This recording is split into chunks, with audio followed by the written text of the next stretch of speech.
Axon, Sparkly, Trash Battery, Swoos, Gimper II, Chimp, Annie UG, the Squid, Peter, Narvicious, Taurus II, Sethados, Lord Floof, Crystal Rose, Clay, Touch Shriek, Vinsati, Belug II, Voozle, Pablo, Dragoman, Sui, Black Hole, Smash T, Cade, Anton Iceland, Hijinks, Cheers Jamie, Simplex, and Dreadvic, Bastet II, Hazard Jeff, Diamond Destruct, Goats the Number,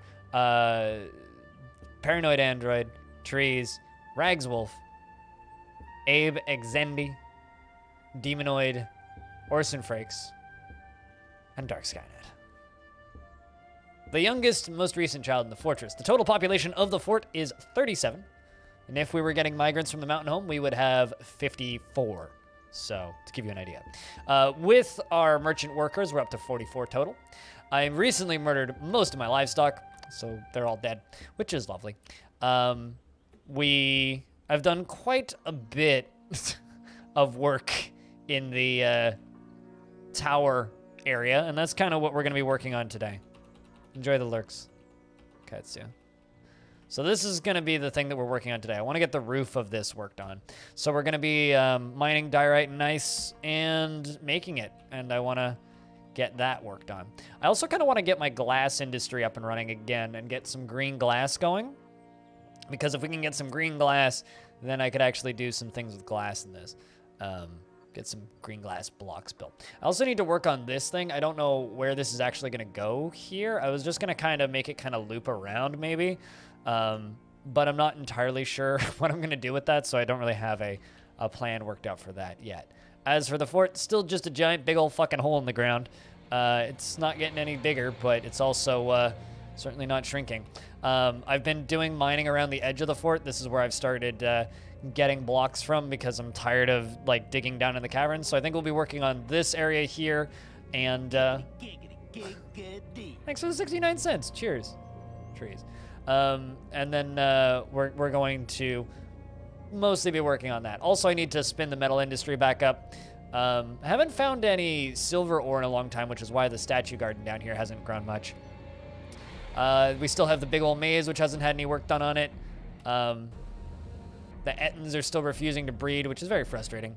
I wish they'd make babies already. And the drains, and of course, the caverns down in the basement. Frame rates are still fine, except for when buzzards dive bomb us. No problems there. And things are still pretty calm in Longdeath. Checking the news. There's actually news here. This is new. Athel Rockgaze became the mayor of the Saber of Prophecy, replacing Urvad Golden Jungle. All right, so the old mayor of that Hillix must have died, which is Shocktomb, which is a great name, by the way. The local government known as the Saber of Prophecy. They also actually have artifacts now, which is interesting, because I'm slowly seeing these artifacts, like these rumored artifacts, like the Hallows of the Indigo Heel Wears, the Indigo Harshness, Belt Cleansed, and Incense Conjure. Like, those are all new to me, so that's kind of neat seeing those pop up. But yeah, that's kind of the start tour for today. We'll be working on that big tower. Hopefully we don't have any deaths today, and hopefully we have some more kids, because we need young dwarves to take over the workforce in the future. But yeah, that's the status. Yeah, no, other places are actually starting to make artifacts now, which is kind of cool. It'll be kind of fun looking through the non-Longdeath artifacts, because I'm pretty sure most of them are in Longdeath. The vast majority. I want to know if there's books outside of Longdeath yet. That's something that I'm excited to see, because we do every 100 years we do a Legends dive, so we'll do a Legends dive on year 200, which is getting kind of close-ish now. Like, you know, we're only 30 years, well, 31 years, well, actually 35 years off of that, because I need to get to 205 to actually be 200 years. So we'll do another Legends dive then, but until then, like, we're just chilling. So we'll hopefully have some stuff to look at, and we'll probably spin up an adventure and run around a little bit, and then come back to Longdeath. Do I have a policy regarding necromancy? I mean, we have no necromancers. I have nothing against having necromancers in the fortress, but to my knowledge, there are no active necromancers in this world. So, if a necromancer shows up, I got nothing against accepting him. I've always been kind of the person to say, oh shit, the chicken's actually made baby chickens. That's cute. I should probably pasture those. I got nothing against necromancers. I've never had anything against necromancers. I've always been of the opinion that necromancers are just dwarves with weird hobbies. And I have weird hobbies, so that's fine. What is annoying is, you know, when all of the dwarves that show up are necromancers. That's kind of annoying. Not a big fan of that. But I'm okay with having a necromancer or two. The thing is, I don't think there are any in this world. So, if there are, I haven't seen them. I haven't even read about them or heard about them or anything. If they are here, they are a very secretive bunch. At least as of year 100, there was no sign whatsoever of necromancers or necromancy even in this world. But we'll see. Many things can happen. Many things can change.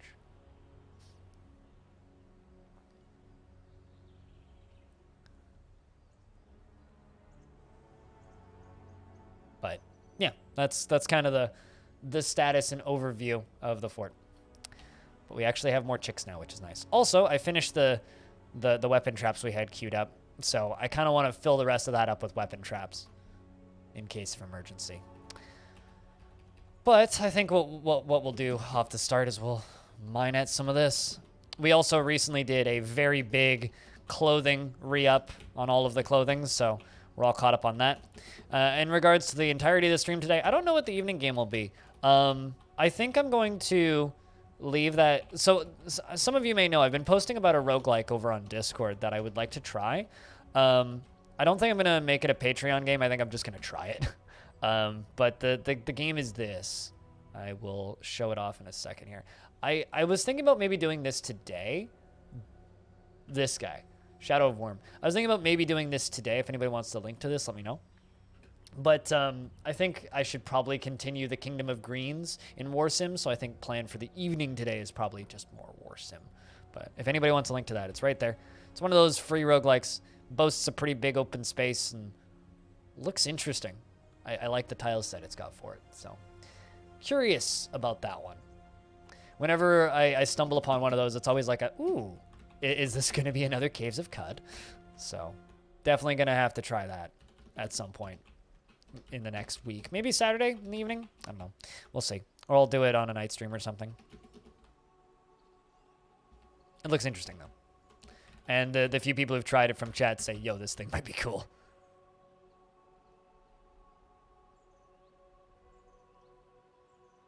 It's been on your checkout list for a while? Yeah, no, totally. So maybe now's the time to jump in.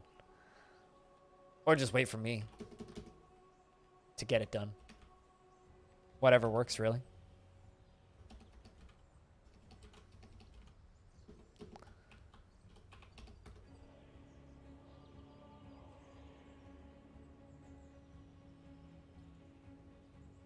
Kind of want to put a pillar in the middle of this just so that it looks, you know, more real. Because there's just like way too much space dug out in here. Let's throw down like some mudstone blocks. But yeah, if anybody wants me to check in with their dwarf in particular, let me know. And as far as naming dwarves goes, just if a child happens, give me a shout. Still having fun with Lost Flame? I mean, Shadow of the Worm is free, right? Whereas Lost Flame is $15. Have you played any ranked in Lost Flame? Or rather, have you beaten my score? Hype trains are off cooldown, says Twitch. Thank you, Twitch, for the notification that fills up my entire screen. Does it really need to be that big? Sheesh.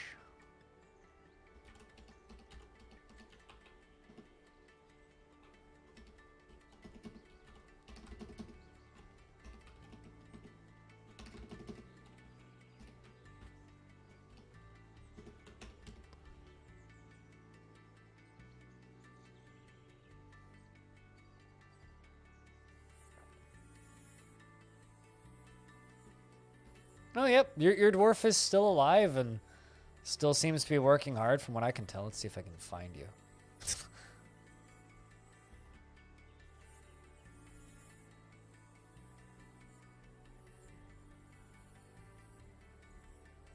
Yeah, there you are. Child. You're doing the best you can at the age of 4. Hard work is a true sign of character, she says. Dreams of mastering a skill. She personally thinks it is of the utmost importance to present a bold face and never grouse or complain, or even show emotion, due to being caught in the rain. In the year 167, sees merrymaking as a waste and dreams of mastering a skill, calm demeanor due to being caught in the rain, and is incredibly brave in the face of looming danger. I see military time in this dwarf's future. This dwarf, I think, is going to be hopefully, the future captain of the guard of Longdeath.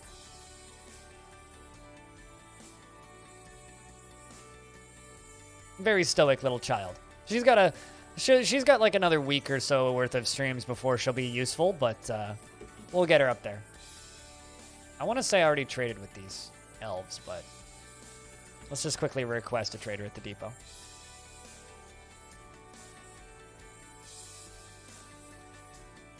Do I still get those for the group ads viewing? No, actually. Now that you mention it, I don't. I don't get pestered to show you guys obnoxious surveys constantly anymore. I hadn't thought about that for a minute.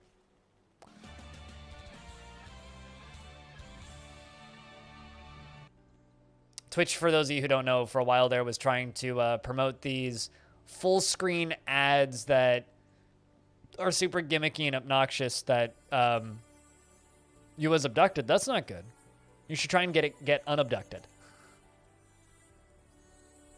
Hey, if you die, that just means you get to watch the stream until you're done being abducted and dead. Ah, never mind. The elves have gone on their journey. I can't remember if I traded with them or not, but that's okay.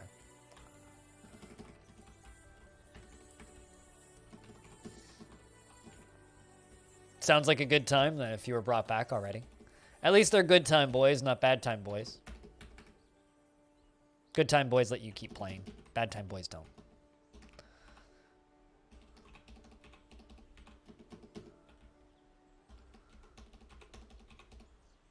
Yes, you mentioned that already. The your brain is broken comment.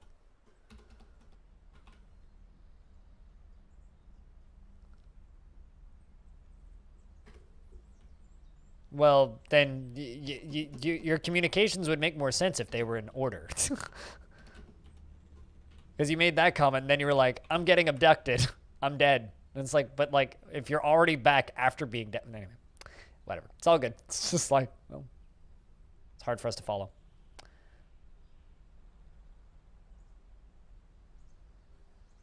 Well, thanks for the excellent idea, Blind. You had a Forgotten Beast, a layer 3 that rampaged through your miners. Excellent. Like I said, you want a fun fort? Try making a level 3 cavern fort. Those are a lot of fun. You generally have corpses everywhere and stuff. I don't know what the next seasonal fort I'm gonna do is. If anybody has any ideas, let me know. But, I need to come up with some sort of like seasonal fort for my next break from Longdeath. Because like we did Shattered Monster, which was Halloween fort, and we did Shattered Monster and we did Gift Vault, which are the last two like themed seasonal forts. But like it's kind of a while before the next real seasonal theme happens, or like the next easy one, like which would be Halloween again, or like. I mean, Thanksgiving's after Halloween for Canada, but like, I don't know what else would work for a good seasonal fort. So I'm open to ideas for seasonal forts, which would be like a Valentine's Day. I mean, that's over. So too late on that one. That was fucking 11 days ago. Also, fuck what I do with Valentine's Day. Come on, man. That's not a real holiday. I mean, I could do a bunny explosion fort. We could do a bunny explosion fort, yeah. Just have like a billion rabbits. A billion rabbits and just like invade the elves or something. Yeah, right? Newsroom? Gross. Collect as many egg layers as you can for Easter. When is Easter? I always forget when Easter is. True story. I'd need to like look it up on a calendar. Easter's one of those things where it's like, oh, right, it's Easter after Easter happened for me, usually. April 4th. I mean, yeah, that'd give us all of March. Yeah, we could do that. Start it a little bit before Easter. Start at end of March. We could do that.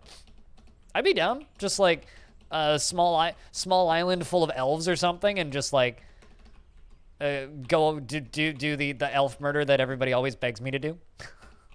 Could go do that. Why not? It's all about eggs. Yeah, exactly. We have lots of bunnies. We could have egg layers. We could have bunnies and eggs. Bunnies and eggs. It'll be the Begs fort.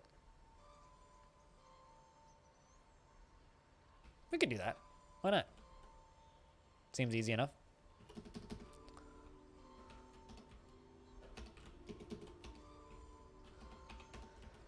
That's like a seasonal fort. Hear that? Cooler, you get to come up with thumbnails that are seasonal. Mod the Raws to make bunnies war animals, and then everything else. Or like mod the Raws to make giant bunnies or giant rabbits war animals. This is actually, it's not actually Dwarf Fortress anymore. It's actually just Watership Dwarf.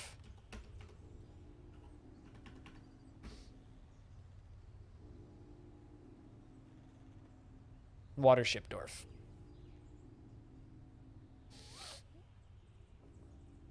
God, that would actually be so fucked up. I'm actually now I'm just kind of surprised that nobody's made a Watership Down Dwarf Fortress mod. I feel like that would fit perfectly. God damn, that movie was distressing. That, I think, is maybe the most disturbed by a movie I've been as a child. Is Watership Down. The first time a movie genuinely fucked me up was Watership Down. That movie should have just had like a big ass disclaimer on it. Not a kid's film.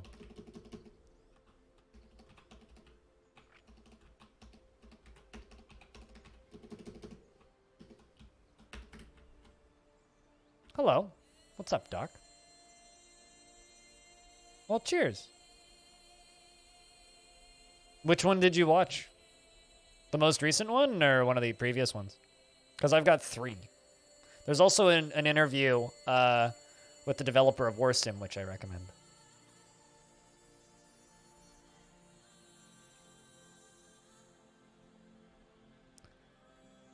That book is a kid? I mean, the book is also pretty horrifying. But I saw the movie first. I read the book, well, I listened to an audiobook version of it a number of years later, which is much better than the movie, but good lord, that movie. The visuals in that movie are fucking disturbing, especially for a small child. Like, I don't know how old I was, but I was not old enough for that movie. I kind of want to go back and rewatch it and see if it's as disturbing as I remember it being. Horizon? I don't know what you're asking about, but we're talking about Watership Down. Yeah, okay. Yeah, that's the,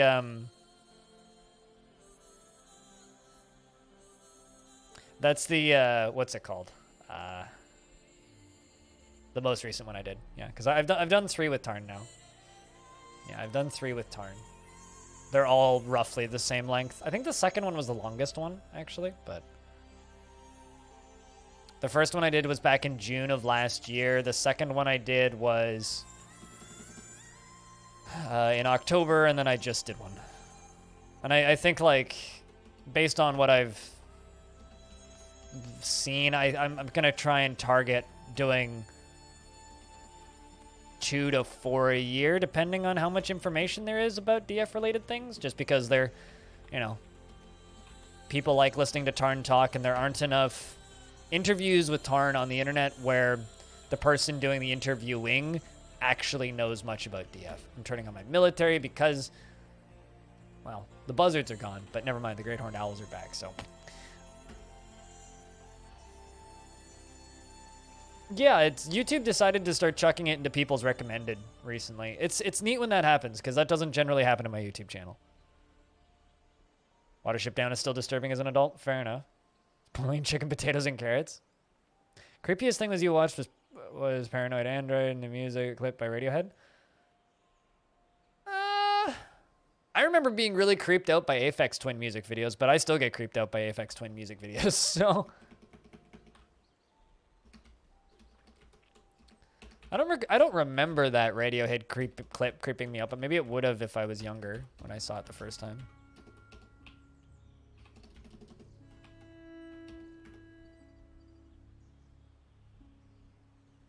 But thank you very much for watching the Tarn Adams interview, because those are my best work. Out of everything that I've ever done, the stuff that I'm the most proud of on the internet are those 2 interviews I've done.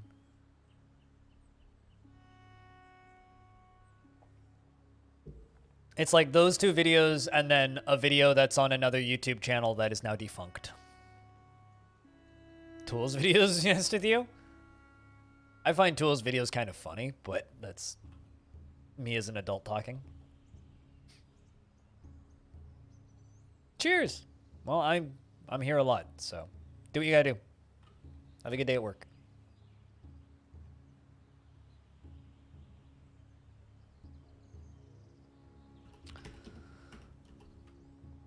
You watched it like 10. You see, like I was not introduced to Tool until I was a little bit older, so I missed that.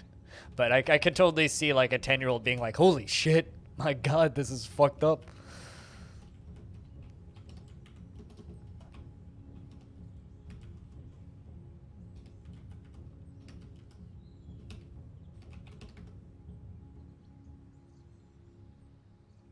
Yeah, for the time, they certainly did, yeah. Yeah, I think it's Aphex Twin music videos were the only music videos that really fucked with me.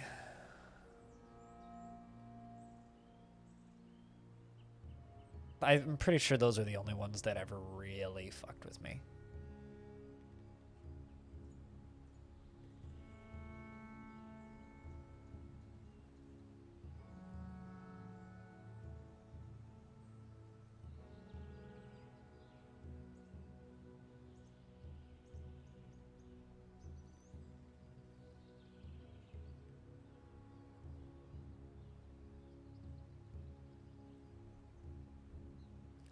Seems to really have some creative ideas. Yeah, I would also like to talk to Zach. I mean, I've spoken with Zach before. Zach is a very quiet person compared to Tarn. Like, it was interesting talking to the 2 of them at PAX because Zach seems very much like the quiet and listens a lot. Whereas Tarn is very much the, kind of the face of it, I guess. Like he's a spokesperson out of the 2 of them. That's definitely the kind of gist that I get talking with the 2 of them. But, yeah, I don't know. Maybe I could try and get, you know what might be more likely? I might be able to get a recorded interview and then, like, edit it later. Like, the live aspect I know kind of intimidates some people. If you want to hear Zach talk, he was on the Dwarf Fortress panel at PAX West 2019, which is recorded and on YouTube. I can find it if you give me a second. I was at that panel too, but I didn't record it.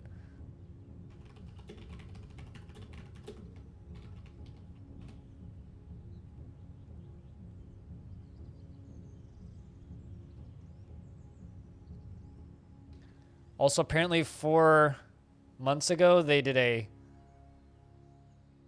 Tarn did a call, which I was unaware of. That's interesting. But, Dwarf Fortress Live, yeah, PAX West. It's kind of not the greatest quality, unfortunately, but there it is. You played him online once? He plays chess and EVE Online. Is what I know about Zach. I know that he plays chess, EVE Online, and Destiny. Although I think Tarn also plays Destiny.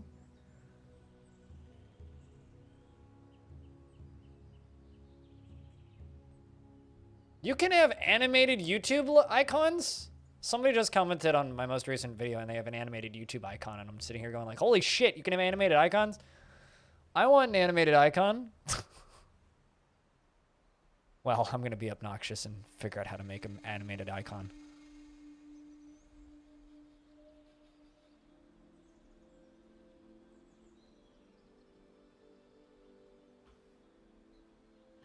Touch Shriek. The Stonecrafter withdraws from society. Would you look at that?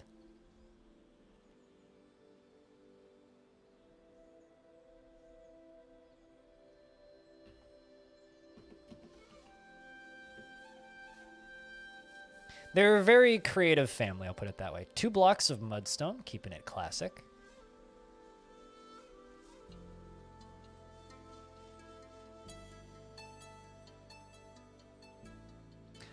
I would love to see Tarn, and this might be a weird thing, but I would love to see Tarn stream games that are not Dwarf Fortress. Because like the game that he mentioned that one game during the interview that I did with him recently, and he talked about how he was the first person to beat it. And it's like this pretty obscure little game design, little obscure RPG. And I look at that and I go, like, that's really interesting. I would love to see how he approaches learning and playing games. Like, I'm sure he wouldn't be the most entertaining person to watch play games, but, like, in my opinion, you learn a lot about somebody when you watch them play games. Like, there's a lot of developers I'd love to watch just play games. Like, I'd like to see Conal Epyon over at Chaos Forge play some roguelikes, even though he's stated he's bad at them. I'd like to watch Brian, a normal who works on Caves of Cut. I'd like to watch him play roguelikes. I very much enjoy watching Kairazi, who's Josh G, who makes Cogmind. I like watching him play roguelikes that are not Cogmind, because he's too good at Cogmind because he made the damn thing. But I do really enjoy watching him play like obscure small roguelikes. I think that it's really interesting seeing that, I guess. Another person who's kind of a weird anomaly for me, who there isn't a lot about information about online, who's developing a game, is Dark God. Like, it dawned on me the other day that, like, I don't believe he's ever done any talks, really, or had many public appearances. Like, maybe he goes to Roguelike Celebration or something, but, like, outside of playing Tome, I know nothing about that. There was the one time Reggie from Nintendo played Smash. Man, Reggie from Nintendo sounds like saying, fuck, what's his name? From State Farm. Jake from State Farm? Is that his name? Fuck, who's the guy from State Farm? Anyway, I think you know the meme I'm talking about.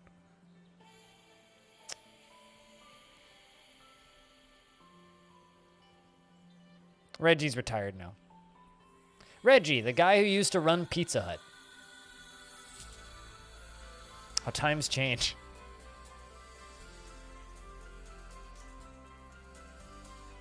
Reggie, the guy who popularized the line, "My body is ready." Jake from State Farm, yes. Reggie from Nintendo. Now we just have Doug Bowser, which is kind of even better. I'm not gonna lie. Doug Bowser's almost better than Reggie just because of the name. His last name's fucking Bowser. The dude runs Nintendo of America. That's just incredible.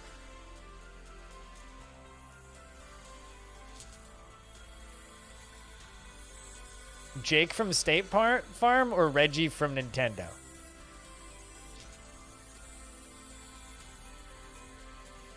What? Who are we talking about here, Brander?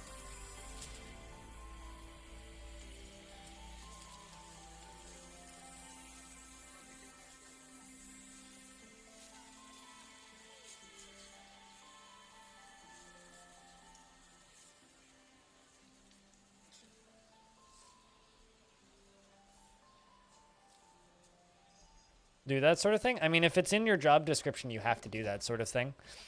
Also, the humans have arrived to trade. No Royal Treasurer, though. Not yet, anyway. Oh, it's an ad you get on Twitch sometimes. I, like, quite literally don't watch any channels that I'm not subscribed to anymore. So...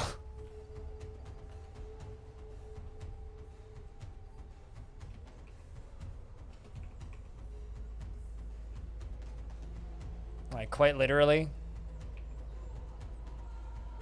just don't watch any channels I'm not subbed to anymore so I don't ever see ads.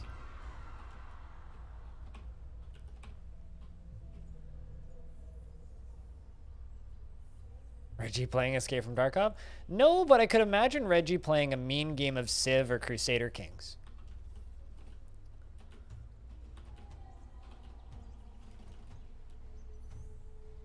Actually, Reggie seems like a flight simulator and train simulator guy. Like, I could totally see Reggie with, like, a $2,000 flight sim cockpit setup. With, like, the big, like, flight stick and throttle setup and everything. I could see that.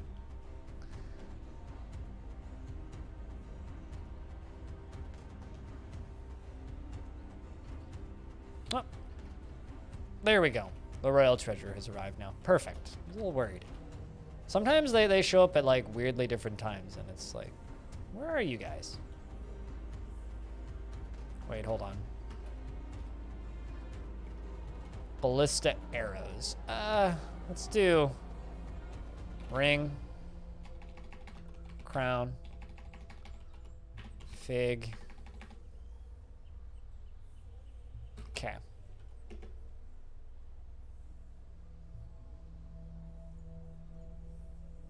Just stopped for a nap on the way. Or they, you know, got busy and took a detour. Took the scenic route, even. Any of those are a possibility.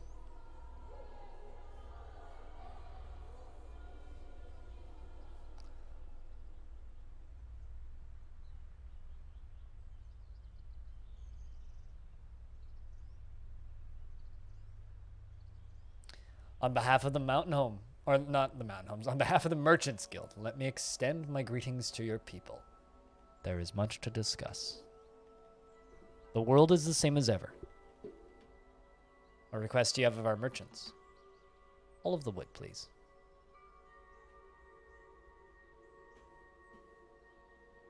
We finalized the import agreement. Let's discuss what we're willing to offer you for your craft store ship. On behalf of the Merchants Guild, let me bid farewell to you and your stout dwarves.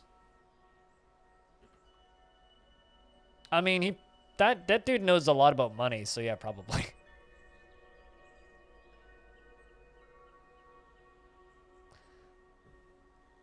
Although monopoly is just 100% bullshit, just like capitalism. So, no strategy or fun, just bullshit.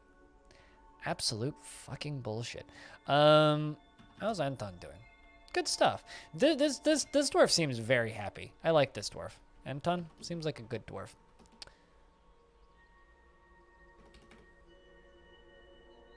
I'm always like super proud of all of my scholars because they're doing so well, and it's so nice to see.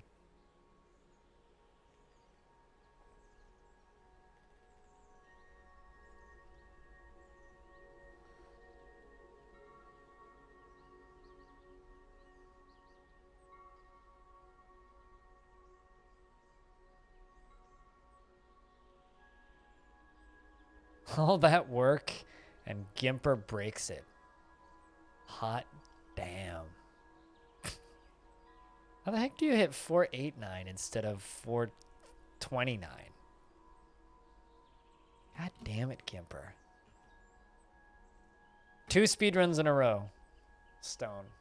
And they break it again. You always cheated at Monopoly? The fools always let you play banker. The only way to actually have fun with Monopoly is to, you know, allow for loans and interest and house rules. It's the only way to actually have fun with Monopoly.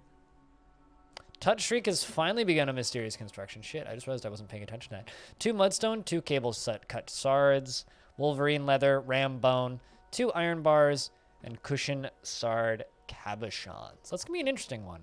I hope it turns out well. Kind of surprised you didn't start that sooner. All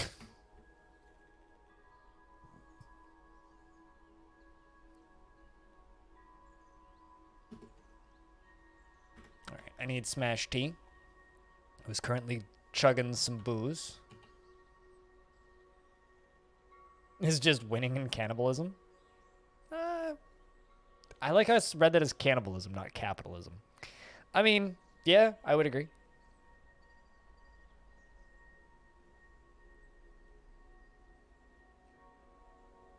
It's just playing the game the way it was meant to be played. Because Monopoly is literally a game about teaching you that capitalism sucks. The actual history of the board game Monopoly is kind of fascinating, though.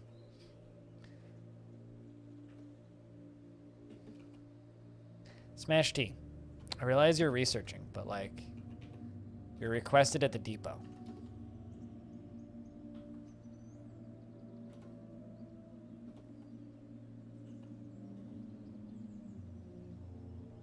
Like, I need you to go trade there, Dwarf.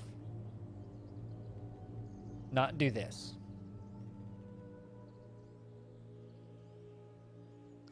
What's the saying? Good artists copy, great artists steal? The best artists steal and get away with it?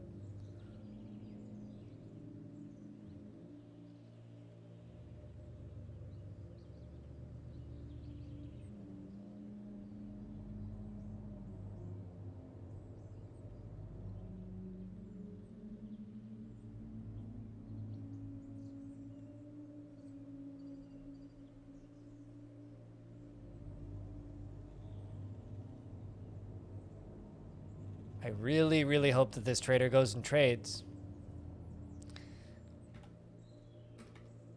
Otherwise, I may have to assign a new broker. Because he likes doing this stuff too much. The big 15. Time to get a new broker. Zapdos. What's up, my dude? How's things? It's good to see you. I hope you're well. Gimper the second, you know what? You can have a new job. Also, Touch Shriek. The Stonecrafters created Bacoral, a mudstone amulet, and claims it as an heirloom in the name of the family's ancestor, Bastet II.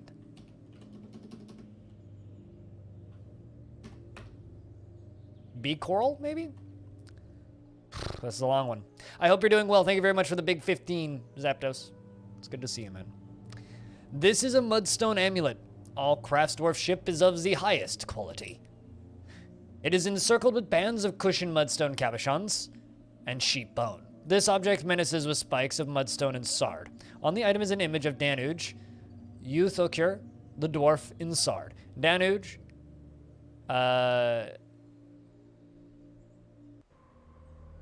hold on, is contemplating. There you go. The artwork relates to the possession of the dwarf Danuge in Longdeath in the midsummer of year 6. That's cool, actually.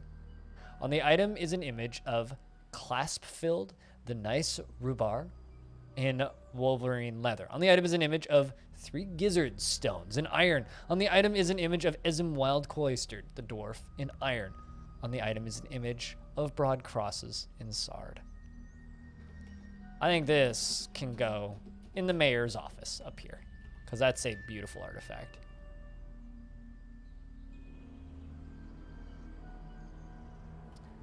Absolutely gorgeous.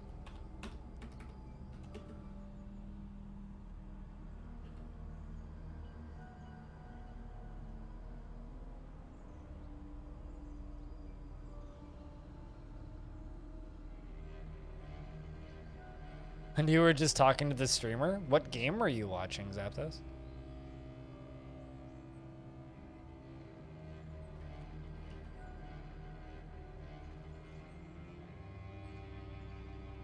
That seems a little silly.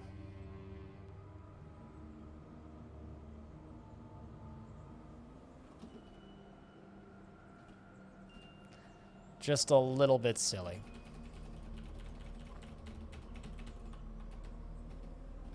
But I don't know if that's necessarily just DF community streams.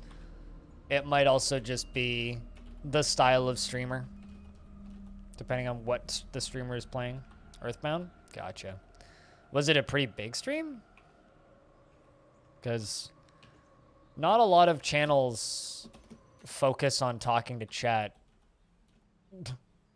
that much.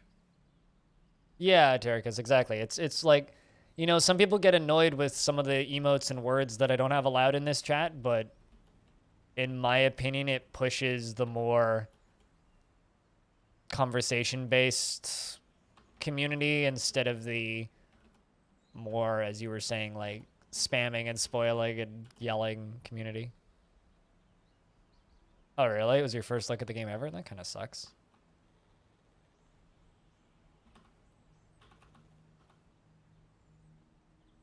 If it was your first time watching Earthbound and chat was just spoiling it and you got called annoying, that seems kind of unpleasant.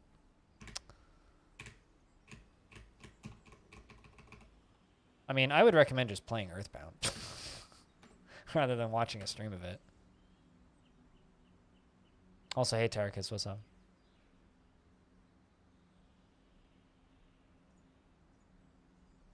As big as this one? Really? Yeah, no, I mean, it's literally all of, and this is like why when people are just like, oh, you know, you can't blame YouTubers for their communities or streamers for their communities, or like, it's all, the community does not represent the streamer. It's like, well, the audience that a show attracts is generally an extension of the show itself, and the show will cater to the audience, right? So the audience kind of is the show in many ways. Waspin the human, that means cradle? Really? I'm doing all right, Derrickis. I'm doing all right. It's you know, it's been a long week. A long week. Had a lot to do, and I've got a lot more to do. I've been doing a lot of editing. I've finally been digging into editing the old VODs from the Worm stuff we did as part of my stream team a little while ago.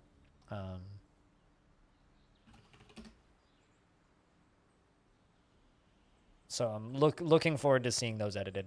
Also, starting tomorrow, for those of you who like the Halcyon After Hours stuff that we do, we're going to be making a little event out of putting the highlight reels up on the team YouTube channel. So at 11 a.m. Pacific tomorrow, the first one's going to go live, and they're just going to be little YouTube premieres, but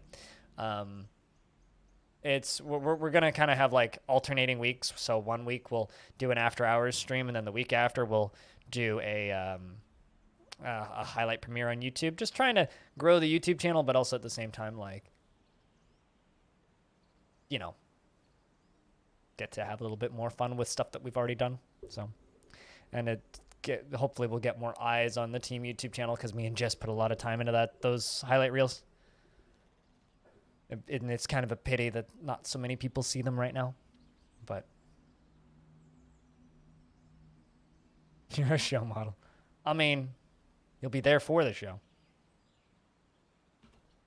But yeah, no, I mean, it's a lot more obvious once you like take part, you know, and like look at other streams and channels, and it's just like, well, there's a lot of parts of Twitch that don't really appeal to me, and there's a lot of different attitudes and ways that streamers can run channels that doesn't work for me. It just doesn't.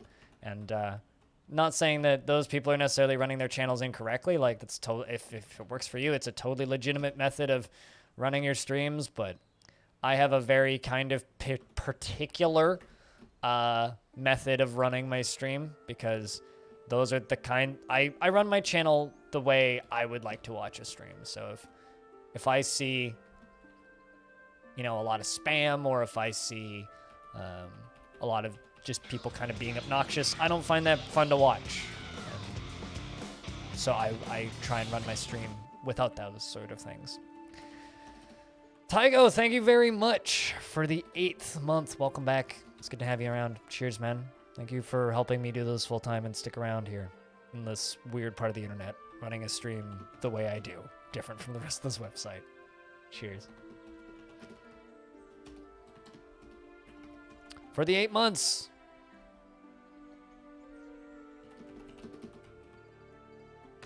We're kind of through the rainiest part of the season, so we're going to go back to building.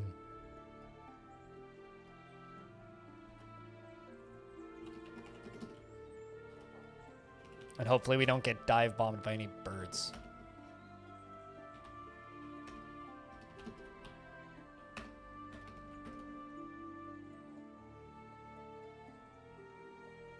Need to find a good poison to kill the kidnapper with. Might I recommend cyanide?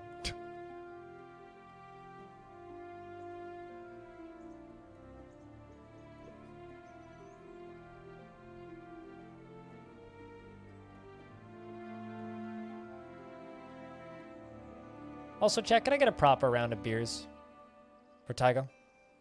Too slow in this game. I don't know. It was the first poison that popped into my brain. Kill him with alcohol poisoning. I'm sure you just go find some rubbing alcohol or something. Put that in his drink. I'm sure that'll go just fine.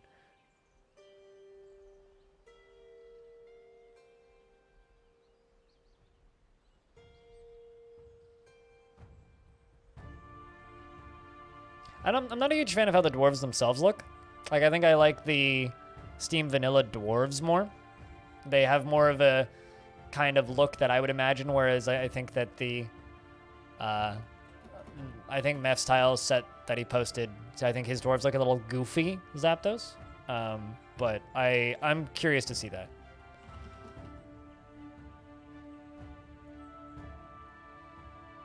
No, it just takes too long to make cyanide in SS13.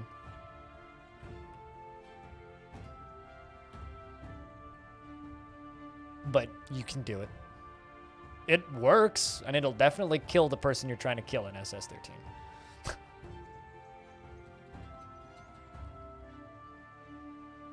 But yeah, no, I did see that post. I mean, I recently kicked back into gear to try and get an interview with Meph up on YouTube. I want to talk to Meph about modding DF and, you know, getting, like, kind of going from the transition of being a fan modder to working on the game. I'd love to know about that. Also trying to do something with Epion about Jupiter Hell. I've got lots going on in the background right now, which is why you guys giving me the channel points towards the day off are huge, because if I get Sunday off, I can actually, like, work on all that shit. Otherwise, I'll still work on all that shit. It'll just be a short stream on Sunday. But we're 95% complete, so I think we'll get that done. I'm going to take a real quick 2 seconds here. I'm going to go use the toilet. Coffee is being coffee. BRB.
Oh, also, Zapdos, if you haven't been around in a while, have you seen Debug?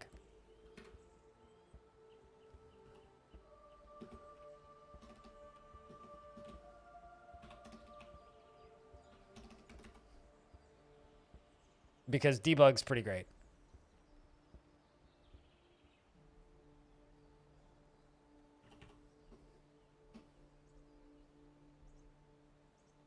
And thanks, everybody, for the channel points towards the day off. Debug. Yeah. The little guy that I just put in chat. I got cooler to animate Debug.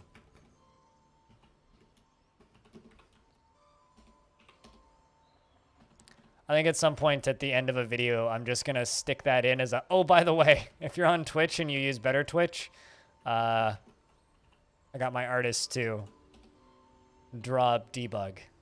Let's make this guy popular on Twitch.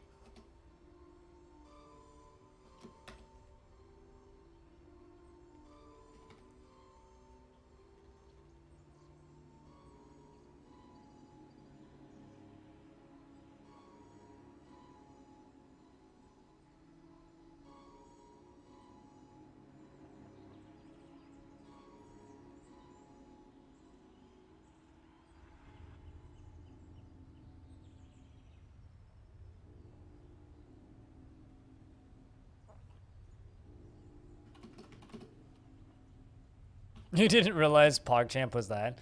Yeah, it kind of that's kind of a shitty story. I'm not gonna lie. You were a chaplain and you took ADUS to not go out of jail. I mean, gotta bribe who you gotta bribe, man, to not go to prison. It's just like real life. Space Station 13, very accurate simulation of real life.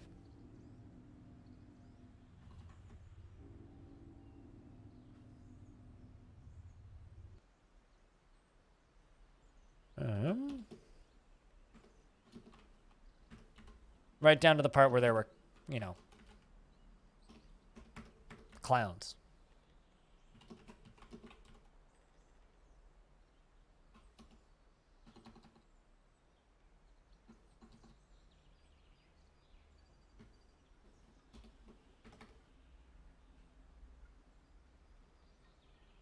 Gotta take care of something? Alrighty. I mean, I'll be here all day. Gotta do what you gotta do.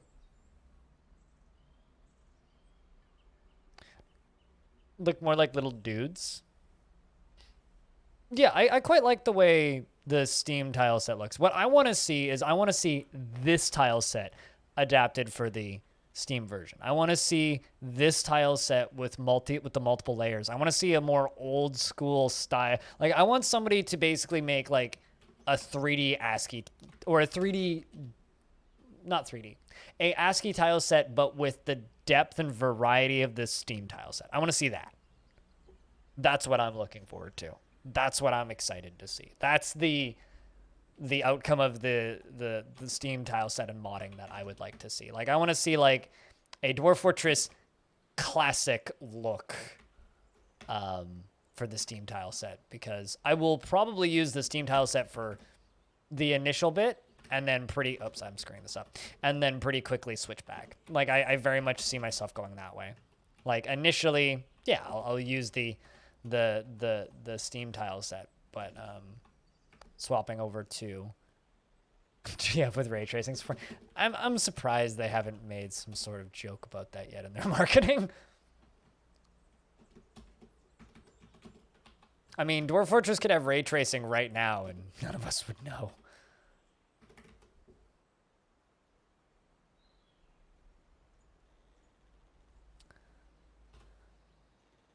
He doesn't do it himself, and he's okay with it. I mean, I'll get Cooler to do a version of this one, for sure. So if you don't get Krugs, you'll get this one.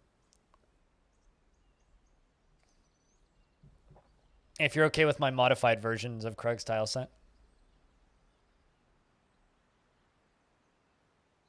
Especially bridges. I mean, any non-graphical ASCII tile set uses walls as bridges. That's not Krug's tile set. That's just ASCII tile sets.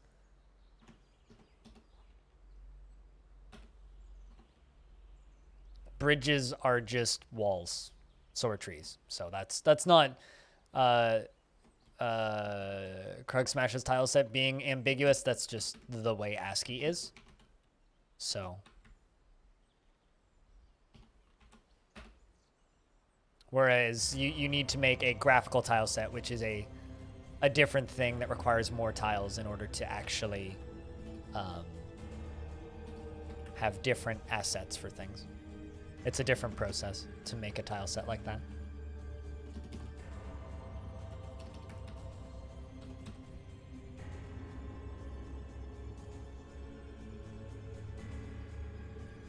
Oh, you can. Zapdos, but it requires more than just the tile set.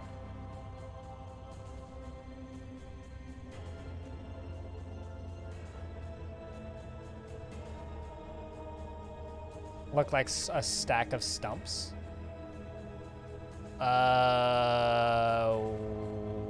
In which tile set? What are we talking about here?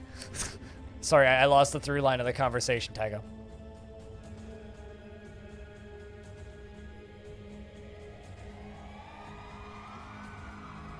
Oh, on Steam? I mean, isn't half of any tree just a stump? But yeah, no, like there's more tiles for things in the Steam tile set. Like Having different, like, it's going to be a lot of work for modders to do full conversion tile sets. But it'll get done.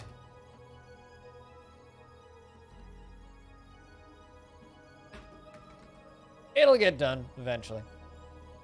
Modders will do it.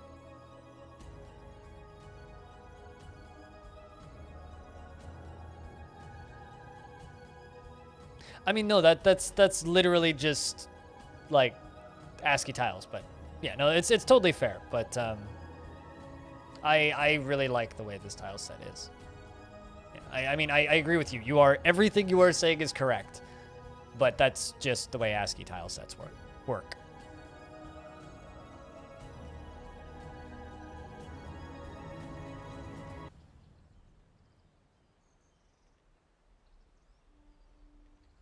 Is seeing bricks instead of farmland is weird to you? Yeah, that's fair.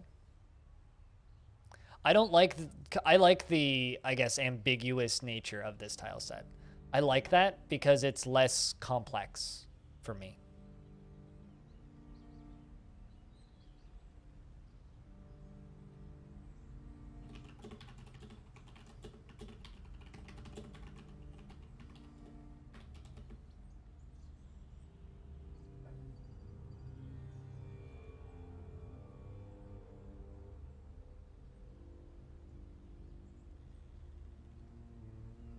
You would love to make a tile set? Commission an artist to make one to your specifications. Make a tile set or pay somebody to make one.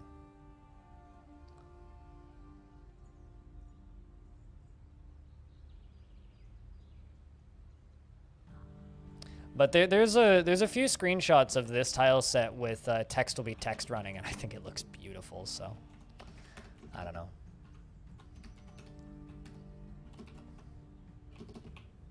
I think I'll probably stick to that, is just keep commissioning new additions to this tile set from Cooler.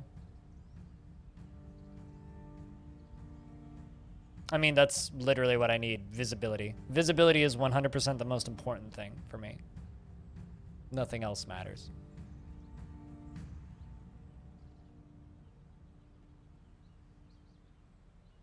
Literally nothing else. A lot of the graphical ones are way too visually busy for me. Like I'm unable to quickly discern thing from thing in Space Fox or some of the other popular graphical ones. It's not in the budget. I mean, I'm not here to tell you what is and what isn't. I'm just saying that's an option.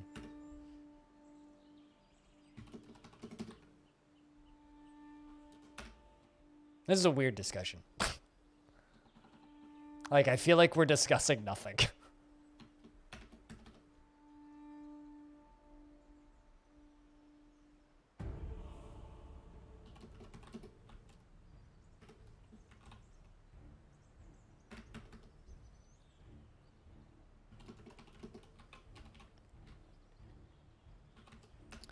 As this slowly grows.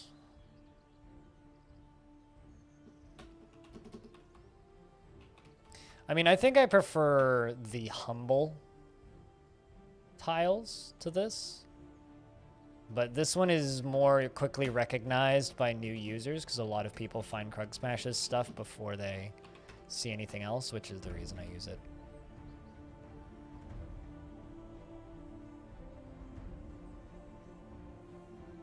No thoughts, head empty. Knees are weak, legs are shaky. I mean, I'm very much the Seinfeld of just streams in general. We talk about everything and nothing all at once.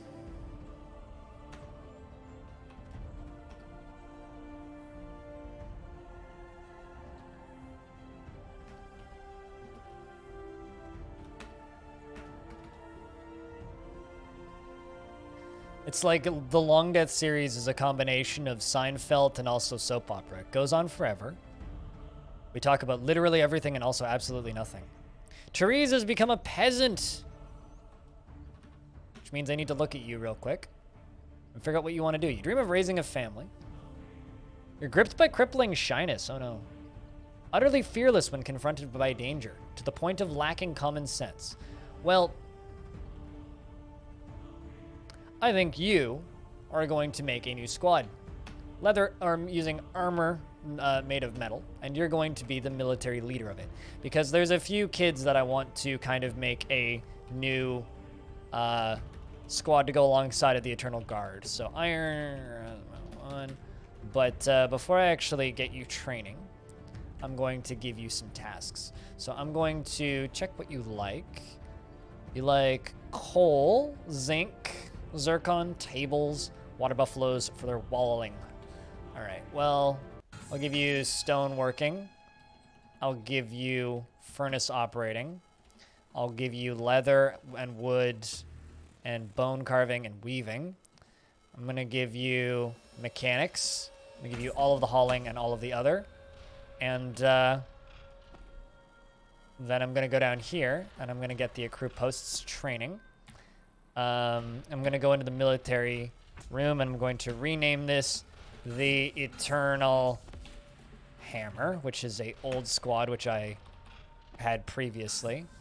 I'm going to disband that guard squad, and the Eternal Hammer are going to be my new building squad. So it's probably going to end up being you, Orson Frakes, and Ragswolf probably, because I seem to recall Ragswolf being brave. Yeah, dreams of mastering a skill. Jokes around. Doesn't seek out excitement. Is stubborn. Slow to anger. Trusting. Brave in the face of imminent danger. Yeah, so Ragswolf is also going to go into that squad. So it's going to be like the squad for the new kids, basically. New kids in the squad. So you're going to run around and pick up a bunch of equipment. You're still playing make-believe. You're going to go start training. You're going to be a good dwarf, I think.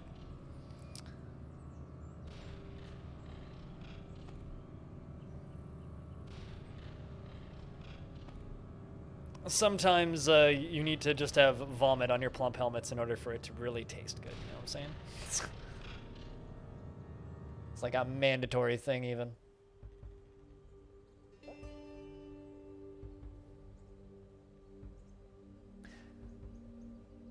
So part of the reason I've been like significantly more isolated recently than even normal is because right now my city is like at an all-time high for the pandemic.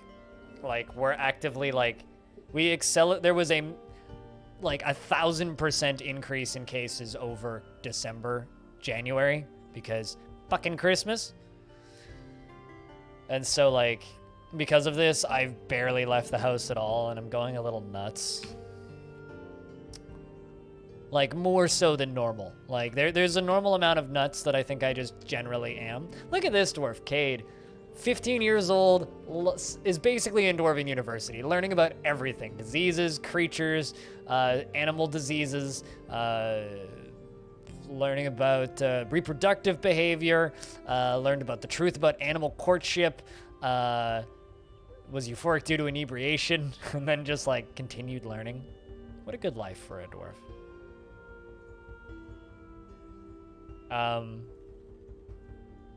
See how he bites off the shell to get at the nut? $7.99 a month on Patreon is where it is. Forge an iron crossbow. Excellent. That'll make my mayor happy. It was 41 kills. Damn, no wonder you like crossbows. He's done a lot of hunting in his day.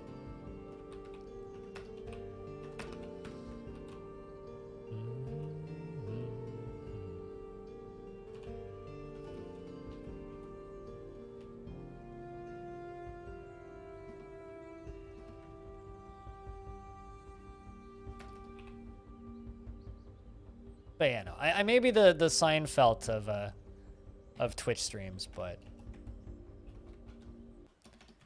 another nice thing about Seinfeld is Seinfeld wasn't really a kids show, you know? Like we're the Seinfeld, not the Beavis and Butthead, which I think is kind of the more common of Twitch streams.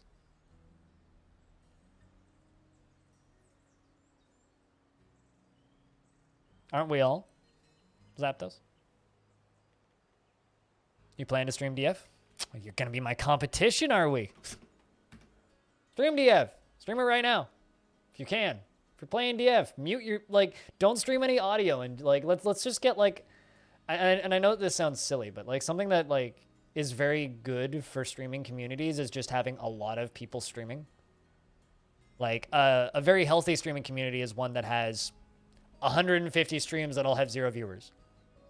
Whereas a kind of quiet streaming community will have like a few with none and then one that has a lot of viewers, or a few with very few, right? You want like, you want as many streams as possible. So anybody who can just like turn a Twitch channel on, even if you're like not really actually paying attention to it at all, it's just good to have streams.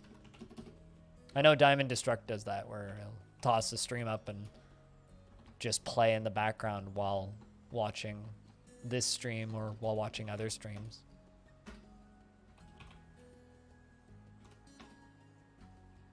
That stuff's kind of cool.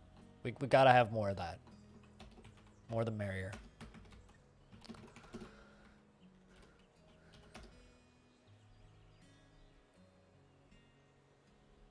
Which is why you should go watch people like Useroon. You should go watch people like Sal when she's not streaming. Oxygen not included. You should go watch people who play good games.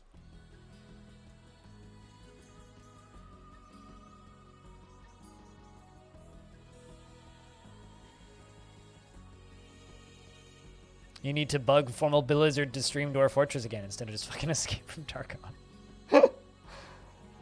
He's doing pretty good, though. He should come back to DF, though. That bastard. Betraying us for the mainstream games.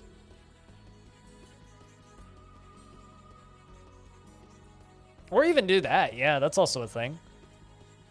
Like, just gameplay no commentary or gameplay with commentary YouTube stuff. I think Stone still does that. Although Stone said that he was uploading longer videos recently. Stone, link your YouTube channel again, if you're still doing that. It's been a little bit since you linked your YouTube channel. That or I'll go dig it up and link it. Yeah, just in chat.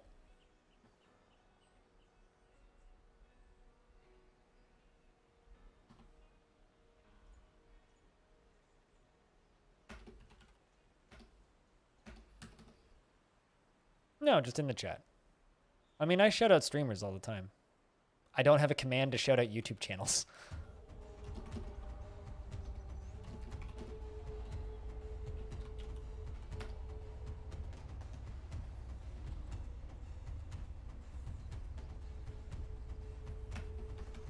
Running out of diorite.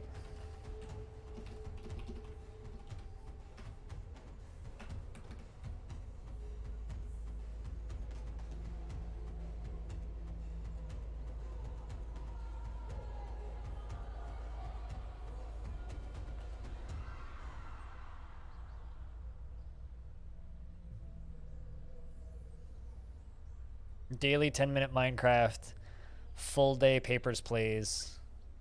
What do you mean by full day Papers, Plays? You mean like 24 hours of Papers, Please a day?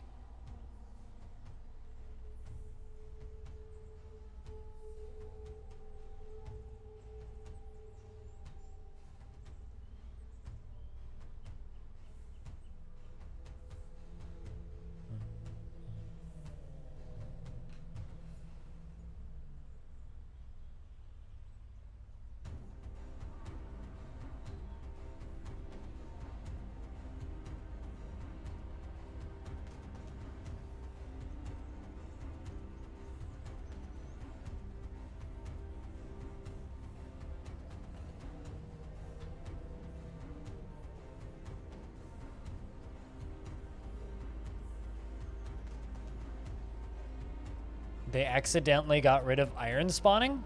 I mean, that would kind of break Minecraft. That would definitely kind of break Minecraft.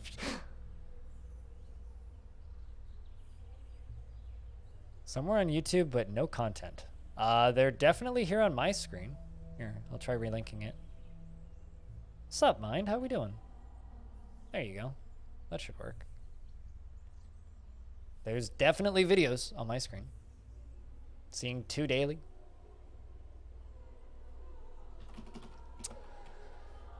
And the annual tributes from Nulan Abo and Basti Penne have arrived. The 2 human merchants. Looks like one of them brought us either a jug or an anvil. And the other one has brought us a bag.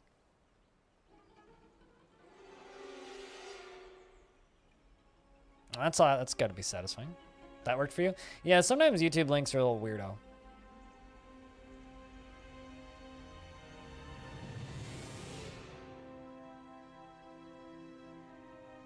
Many videos, bad audio, but many videos. Much content. Mucho content. Doesn't need to be super high quality as long as it's a lot and consistent. Something will kick off eventually. Assuming you're tagging stuff. Otherwise, you'll have a hard time. Just ate some beefs made out, you're not sure? What, like, fake, like, beef type thing? Or something else? Oh my god. Alright, let me know when you're ready for me to scroll. They brought a scimitar, though. And a copper battle axe, a leather robe, a toy battle axe, an iron anvil, an iron boning knife. Gotta love them boning knives. Yellow sespertine, a parchment scroll. Is there anything written on that scroll? Ooh. Did they bring us a book?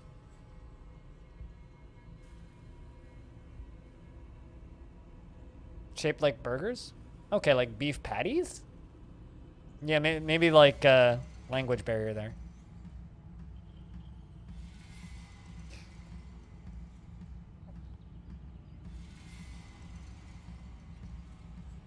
Or like meatballs kind of thing?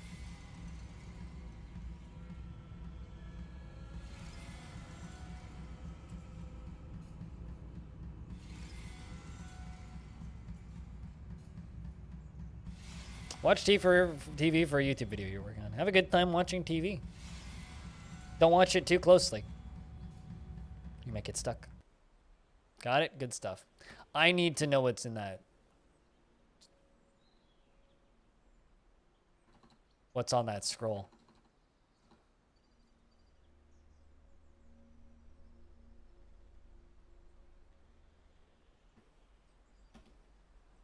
That's sheet.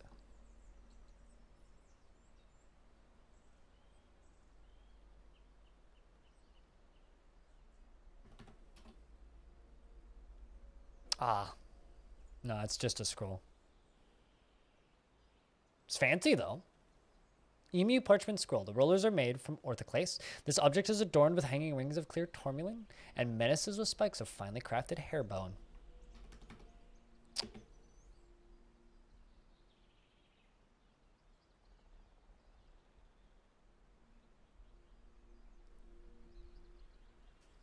Vegetarian hamburger would be the closest description. Gotcha. Okay. So I know what you mean now. Vegetarian hamburger. I had a vegetarian burger probably sometime in 2019. I want to say last year, but it was probably in 2019 at a pub with a friend. And it was mostly made out of like onion and mushroom, and it was very tasty. Not sure what they used to like hold it together, but it was really good. It was like a big old like mushroom sandwich basically. It was very tasty. Very dwarfy even. It had like an onion broth to dip it in. But more like taco spicy? Ooh. That just sounds like fun food, honestly. All right, where are the other humans at? There they come. Okay. Spikes of bone and stuff. Yeah, I kind of want to put it on a pedestal, actually. Even though there's nothing written on it. Actually, no, I think I'm going to do that. I have this thing down here.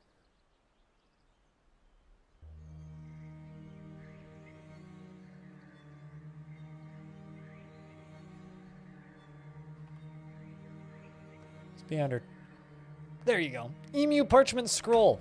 Perfect.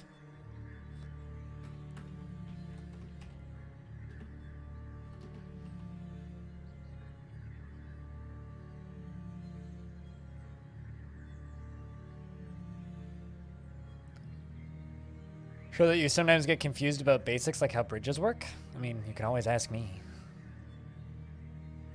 They invented elite toilet paper? I mean, aren't all books toilet paper if you try hard enough? Oh, glorious, easy tribute. It's a very respectable tribute.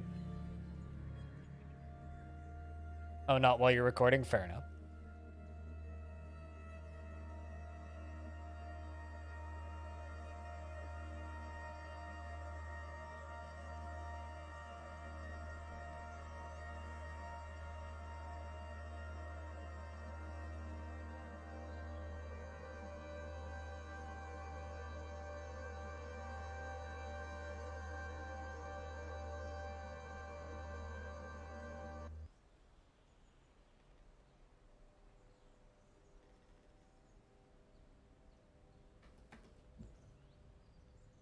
An iron anvil. Very nice of them. Not a huge fan of boiled chicken. Boiled meat. Not something I'm super fond of. How's trees doing over here? Blockaded.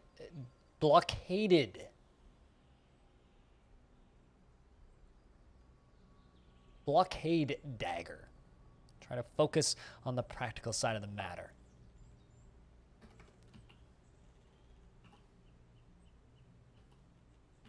There you go. You should actually be a recruit, which you are currently not. We made them out of white beans, loaf of bread, onion, garlic, chili. Okay. Cooked rice, potato flour. Ooh, I love potato flour. Potato flour is good. Vinegar, curry, turmeric, herbal salt, paprika powder. Ran it in the blender. Shape into burgers. Sounds good. Yeah, that does sound good.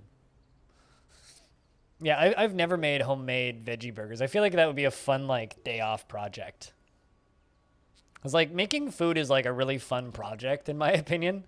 Like, spending an afternoon, like, prepping stuff and then putting together a satisfying meal is a very, very satisfying thing. I generally, my soup broths are made out of, like, well, I mean, yeah, you can just boil a chicken and then you have soup. Generally, my broths are either made out of just bones or, like, veggie scraps. Like, I always have a big old container or Ziploc just sitting in my freezer that's just full of onion scraps, garlic scraps, carrot scraps, like peel and the ends of carrots, and then just anything else that that comes off of veggies. So like the ends of cucumbers, the ends of, or bits and pieces that are sliced off of celery. Anything that just starts to turn or like go bad in the fridge goes immediately into that bag. How impatient you are? Only to eat it in 10 minutes? I mean, get off your phone. I don't know. I don't have the patience to sit down and read for very long, but I do have the patience to listen to music and cook for 2 hours. Like I will go to the grocery store and do a grocery shopping session specifically for one meal. Not anymore because the pandemic is happening, but like I will go to the grocery store and buy a set of groceries for one meal, cook that meal, and like that's an afternoon for me. It's a very affordable way to spend an afternoon too. The world is the same as ever. What requests do you have of our merchants? The usuals. fancy metal bars of a few specific varieties, and wood.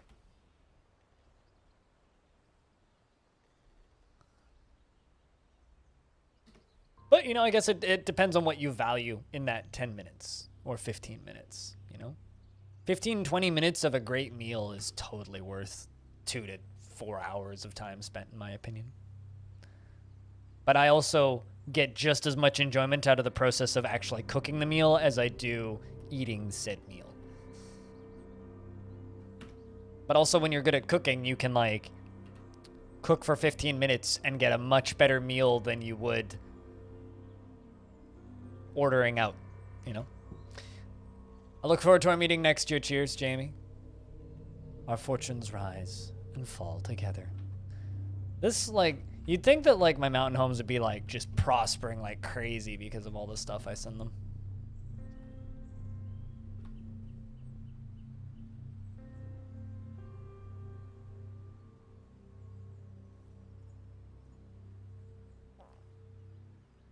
But they don't really seem to be, so.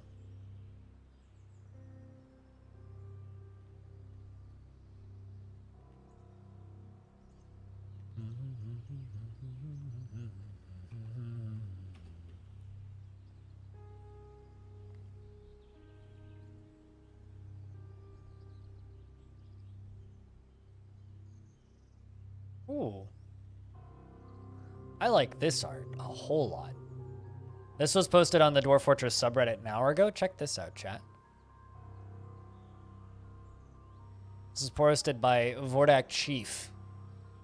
Someone I don't recognize, but look at this.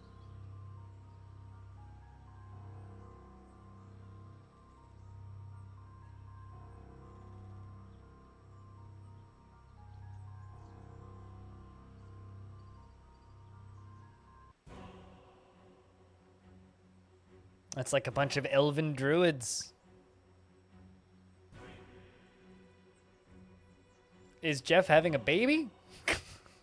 That's how I read that past it.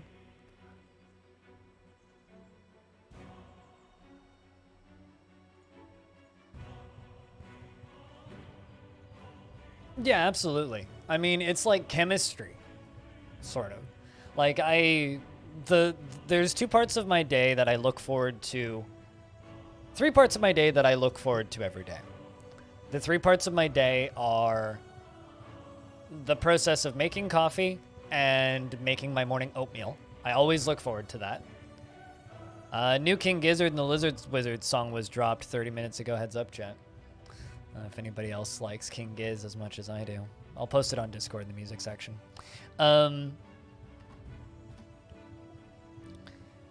The first part of my day that I really look forward to is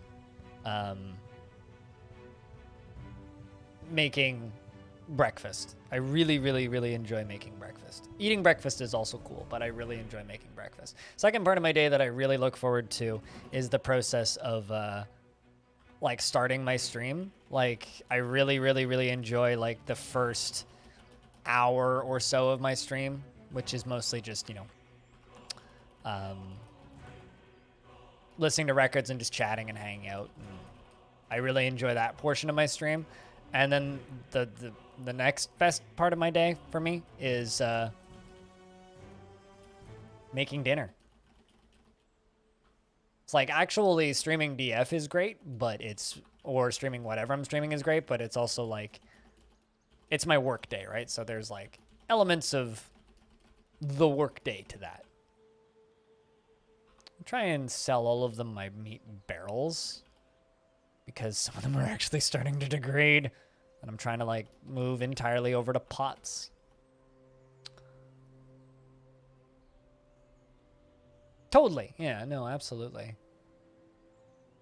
Although I will say it's a whole lot more fun cooking for other people than just me.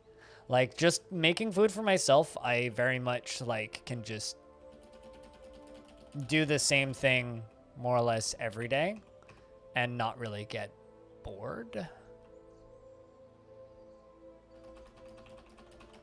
But like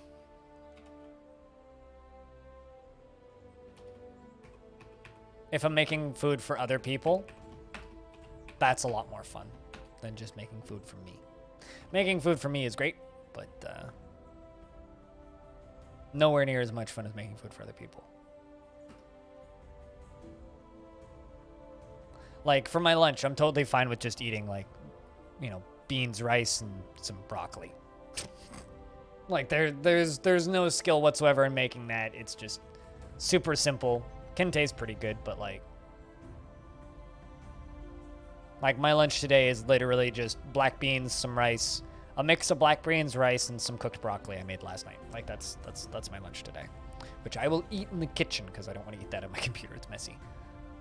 Or could be messy, and I don't really want to have to clean beans and rice out of my keyboard if I make a mistake. 2 pairs of hemp gloves. How kind of them.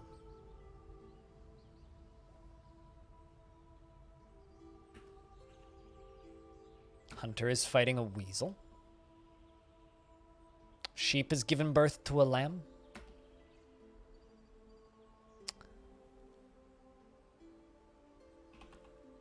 I think I'm going to make some animals available for pets.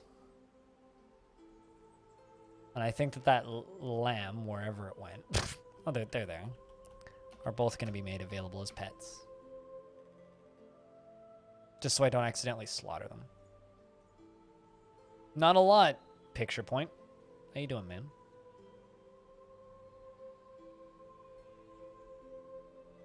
How have the streams been?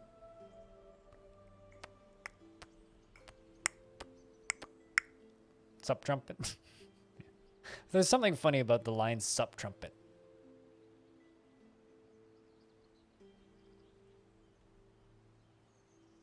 Legends in the chat?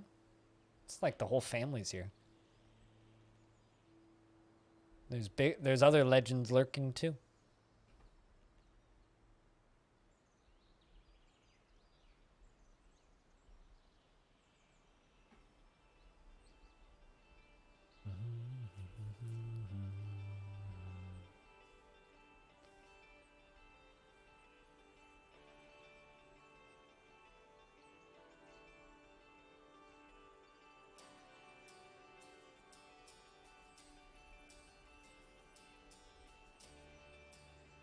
Just gonna start bragging about your cooking?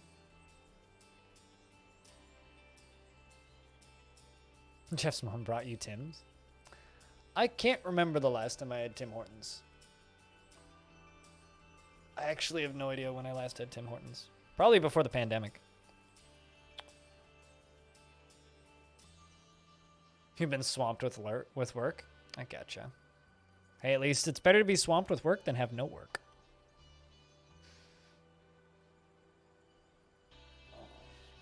I think it might be early lunch day today. I'm kind of hungry.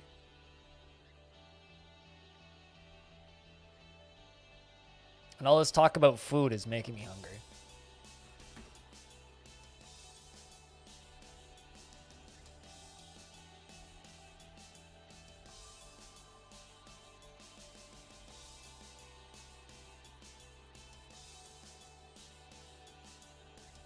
It's your boy XX Diamonds. I mean, that actually wouldn't be that bad of a name. XX Diamonds.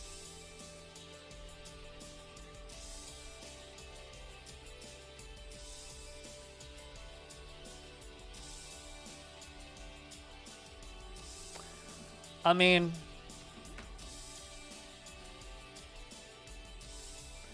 how do I word this? Twitch is like a very slow process, right?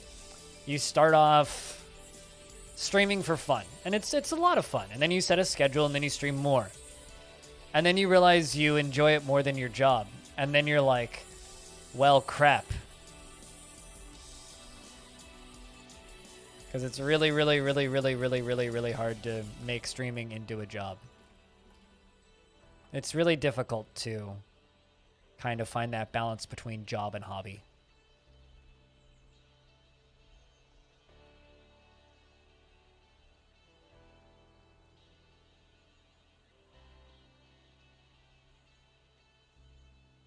I'm baking bread right now. I mean, you missed the ing, and bread lines. Although bread is like barely cooking. Making bread is like, okay, here's my analogy for making bread, right? Or versus cooking. Cooking a meal is like doing some chemistry and then getting to like play around with a stove for an hour, right? Whereas baking bread is like mixing a bunch of stuff, going to a wrestling match, and then being starving for the portion of it baking. And then it's done and you're not allowed to eat it all right then and there. So it's much less satisfying for me. It's more of a test of my patience than actually cooking, than cooking something. So I don't like baking as much as I do cooking. I much prefer cooking over baking. Dude, it's like fucking going to the have you ever like needed a loaf of bread or some sort of like what's the word I'm looking for here? Not batter. Why am I for dough? Have you ever like sat around kneading dough and then like been sore afterwards? Like it uses a bunch of weird muscles in like my elbow that my elbow doesn't know it has. And then like I'm done kneading bread for and it's like, man, I'm hungry, I'm sore, and I don't get bread until tomorrow. Like, fuck. I can bake bread. I mean, that's a prison sentence where you're from, so you have to be careful with that. Picture point. Wait, what? I feel like they only just got here. Man, time's moving real fast. I guess so. Yeah, they've been here for a little bit.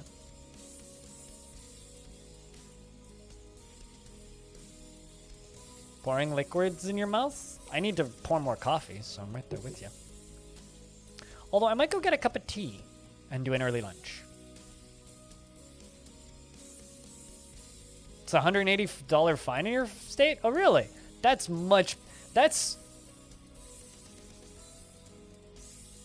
$20 more than walking across a highway and getting ticketed for it here. Like, jaywalking is $160 here. But if you pay it in 24 hours, it's only $90. So pay it within the first 24 hours. And you can do it by phone. So you just literally, like, take 10 steps, pull out your credit card, pick up the phone, call City Hall, and tell them your credit card number, and hang up and keep walking. I've been ticketed and paid the ticket before I've gotten home before. Which is bad. But, you know.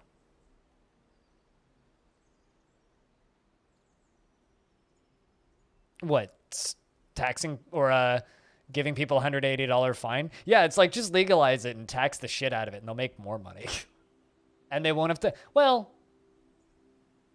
That's more just the police officer's fee for taking away your weed, actually. It's more like you paying them to take your weed from you. What? I don't actually know what I'm saying. I should go get food. Who actually tickets for jaywalking? I've been ticketed 8 times for jaywalking, AMA. All 8 of the cops that have ticketed me. Although 4 times in 3 weeks by the same cop.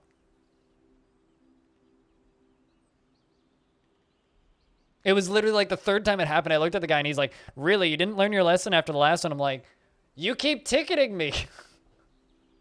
I'm like, have you seen this road? And there's like no cars as far as the eye can see in either direction. I almost got a 9th ticket, but I had a good excuse. So the cop let me go. I was walking from my old location of work to the bus stop. 4-kilometer walk from where I worked to the bus stop. The bus that drops me off would drive right past where I work, but the first bus doesn't drive by until 6 a.m. and my shift used to end at 4 because I would have a 11 p.m. until 4 a.m. shift, which I would do on Wednesdays after I cut my hours back. So I would do that and then the 2 shifts on the weekend. And I would walk in. I would come into work and go walk home, right? Or walk to the bus stop and take the 4:45 bus home, and was a 4-kilometer walk. But I was walking to the bus stop, and it's like this long stretch of like 4-lane highway. I guess we call it a highway. It's not really a highway because there's fucking lights everywhere. This 4-kilometer stretch where there's no crosswalks.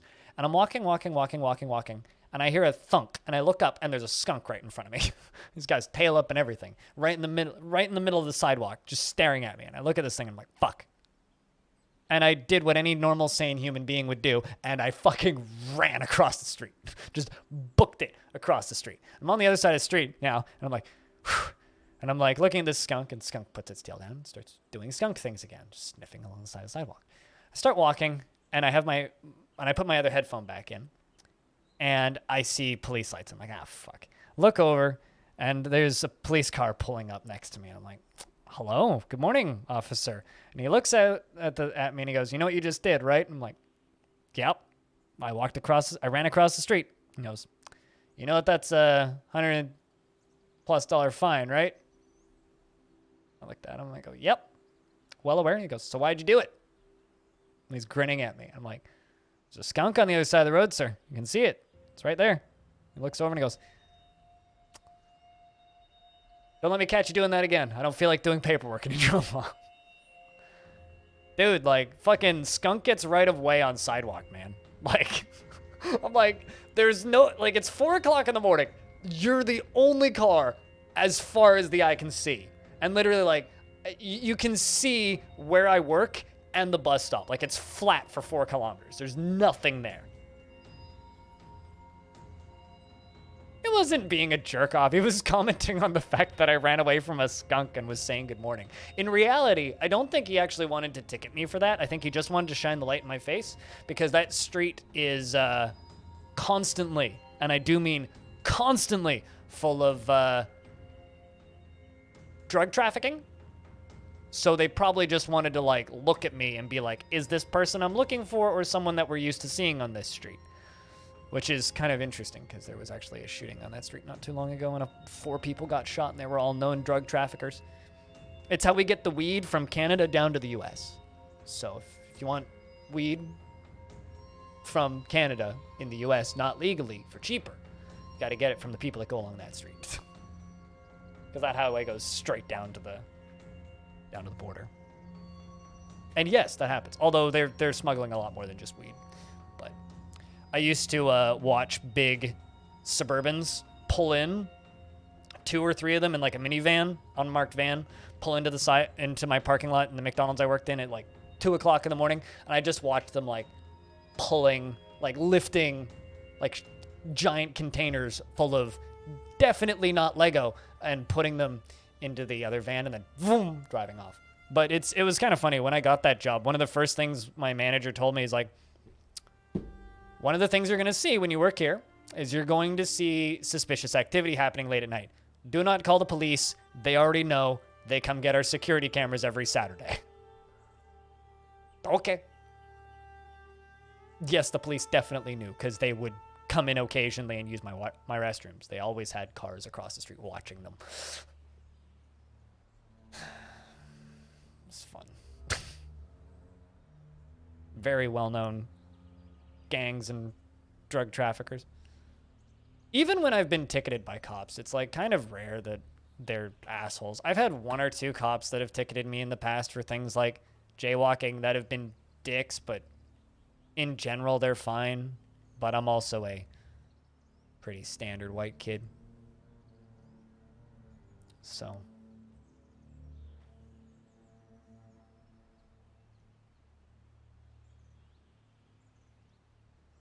I've always had pretty good interactions with the police forces here specifically.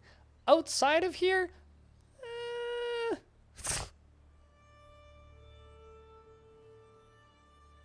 but I'm just a serial jaywalker, so I don't know. And I'm also pretty like charismatic and good at talking to people, so generally when people talk to me, they're not mean. Like if I was more abrasive when I was getting ticketed, I would have worse experiences.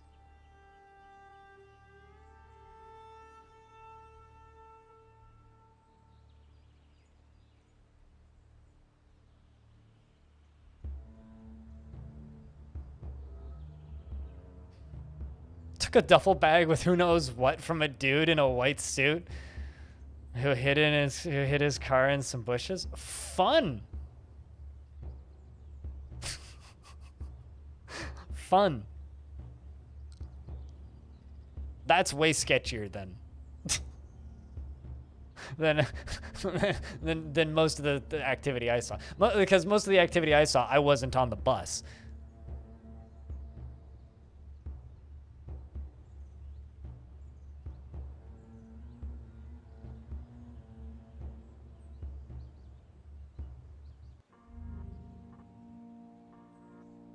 Cops are very, very bored.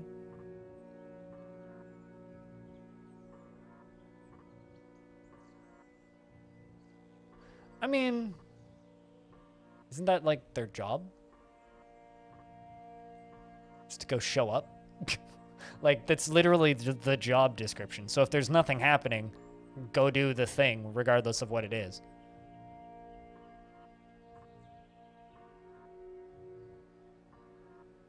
I've certainly had bad experiences with cops before, though. Like, it's always been a mixed bag.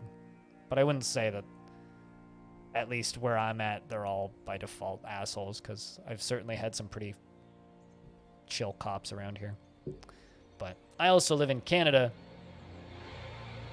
And ironically, the part of town I'm in, I'm the racial minority. So, I don't know.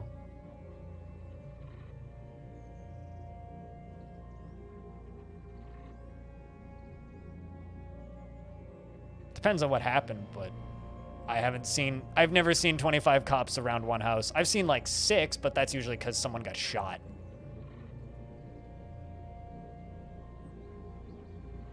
I think the most police cars I've seen in one spot was when the entirety of my McDonald's parking lot filled up because somebody got stabbed. Yeah, the last time somebody got stabbed, the last time, not the first time, the last time somebody got stabbed in a McDonald's that I was working in at the time, there was enough police officers to literally fill the parking lot, which is funny. They blocked our drive-thru, which is great. So we got a good hour of nothing to do because no one came into the McDonald's because there was police everywhere, and they blocked the drive-thru because they parked in front of it. It was great. All right, charcoal. Let's get some charcoal up and running. Brew, 100 drinks. Meal, 100, and rock pot. What am I making these out of? Mudstone. Block. Nope, that's iron. Rock. 300.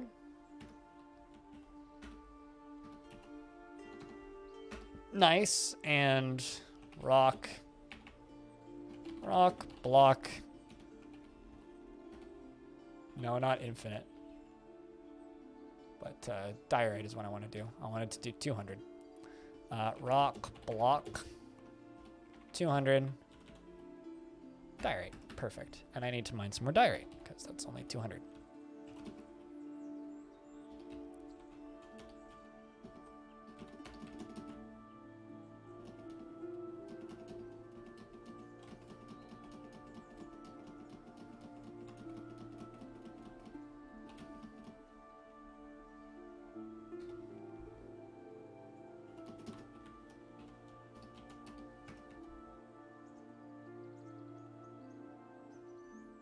Going in with shotguns? There was police called in my building a couple of years ago. I'm not sure what year, how long ago it was, but for a domestic violence problem. They definitely didn't have shotguns. But it was definitely like a knock, knock, knock. Police, open the door situation with like, I don't know, maybe 4 or 5 police officers.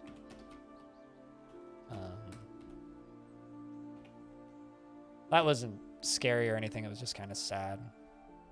I mean, Columbine, not Combine. I don't believe I've ever seen a raid with I've never seen a police officer with a shotgun.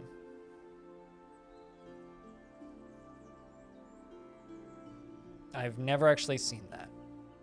Outside of no one swatted me. Clearly you made vast... You could say, like, what happened? What are you talking about? No, nothing happened. There was a police raid in my building a couple of years ago because there was a domestic violence issue. That unit is not populated by those people anymore. Hot Fuzz?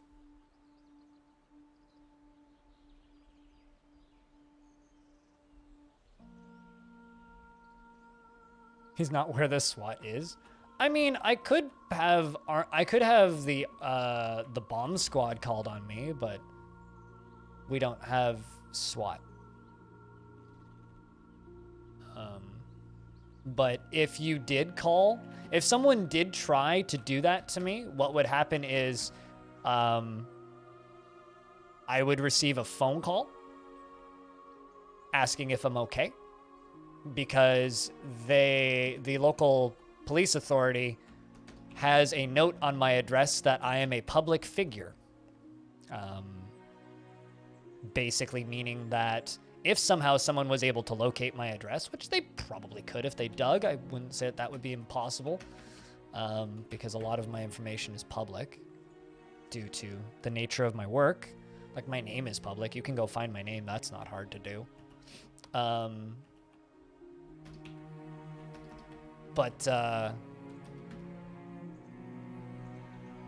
If somebody found my address and called that, they would probably dispatch, but while they were dispatching, they'd also phone me because they have a note basically pinned to my account stating that I'm a public figure.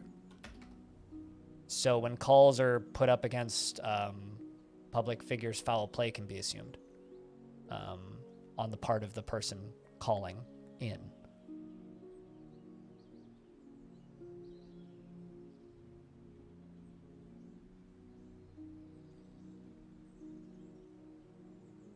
Doe is in a deer?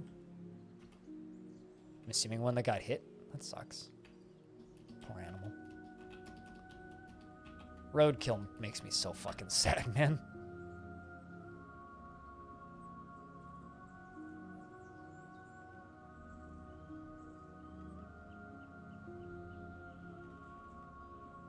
That's awful. Sorry to hear that, Wendrico. I realize I missed the S when I said your name just there, but I also kind of trailed off.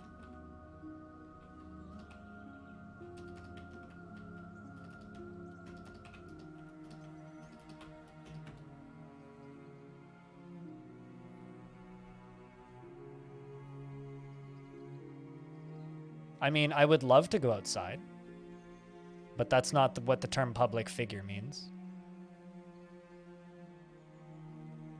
The term public figure means that you're somebody with a following. It means that you're somebody with an audience.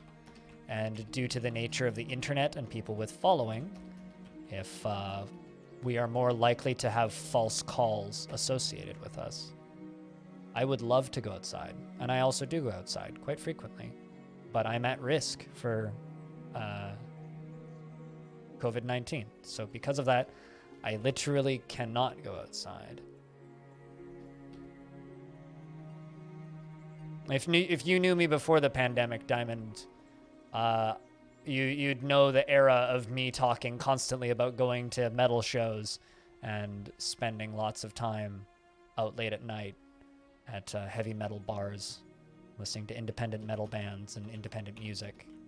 I very much miss those days, and I can't wait to go back to that. Also, Aqua, it's good to see you. Speaking of that, Aqua, you know how you were joking or mentioning in chat about wanting to start up an independent radio station? We should just fucking do that. Like, I don't have time to run that shit, but I would be super down to just work on something like that. That would be a super fun side project.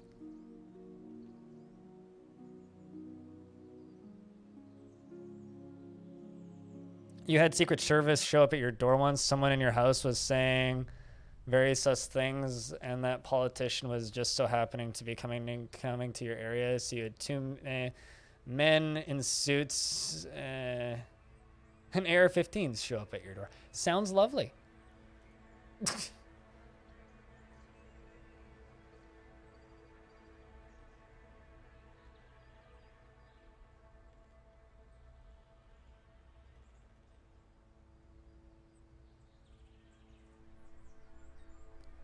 And the same raccoon tried to run in front of you on the way back.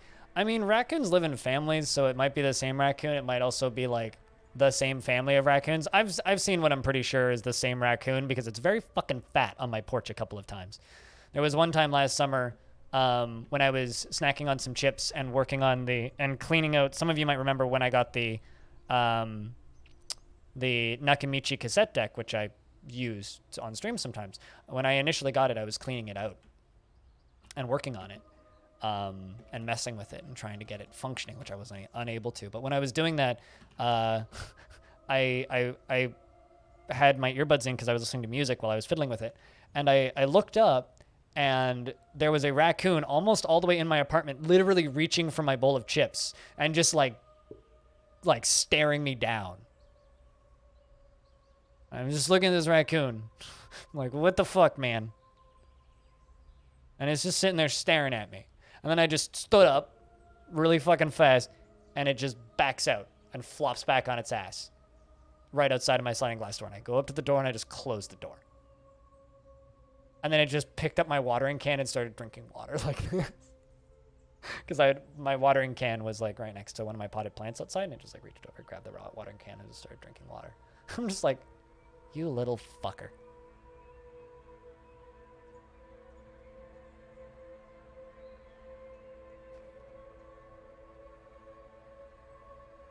They're not as much as they thought. It's probably it probably costs about as much to have a yearly subscription to Adobe Premiere Pro, Aqua, than it does to run a legal online radio station.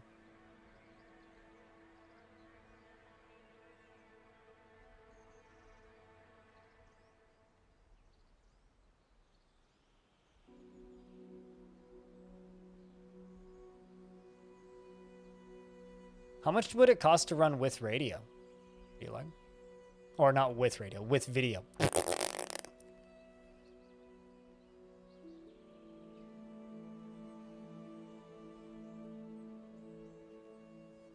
Because you could have like a 24/7 like online radio station, and then have like scheduled shows, which would be a lot of fun, where we could do live stuff with vinyl. With video, tens of thousands of dollars. That's fucked up. That's fucked up.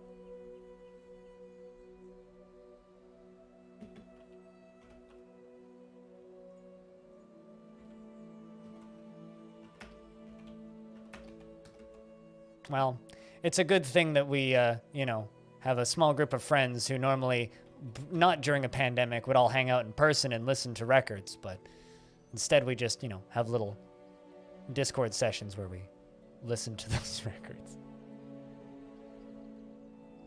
Shh.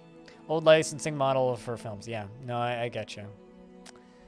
The laws need to catch up for the internet. I mean, if you want to listen to my radio station, Wendrisco, join my Discord and keep an eye on the music room at about 7 p.m. Pacific, 2 to 3 nights a week. Licensing place you found wants about $500 a year minimum, but that covers 34 listeners a day, listening 4 hours a day, 12 days each month. Is that for video? Apostle the Miner has given birth to a boy. Would anybody like to get their name into Longdeath? Because we have a brand new baby boy in the fortress. This is the second child of Sparkly 4K, our manager, and Apostle II, who were both in Fortress Dwarves. So You're related to Dragon Man and Wave Thrash. Dragon Man is your grandma, and Wave Thrash is your passed away grandfather. And the marital grandparents, Hot Cup of Tea and Suey. I'm just looking to see who hasn't had a name before.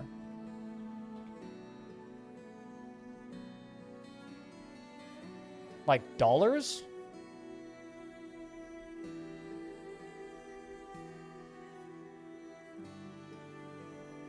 I mean, I would... I don't know. For me personally, I would pay that licensing fee at a certain amount of money on my Patreon, but I'm way too far away for that. I'm not gonna lie, I straight up would. I would do that, but I'm way too far away from doing that.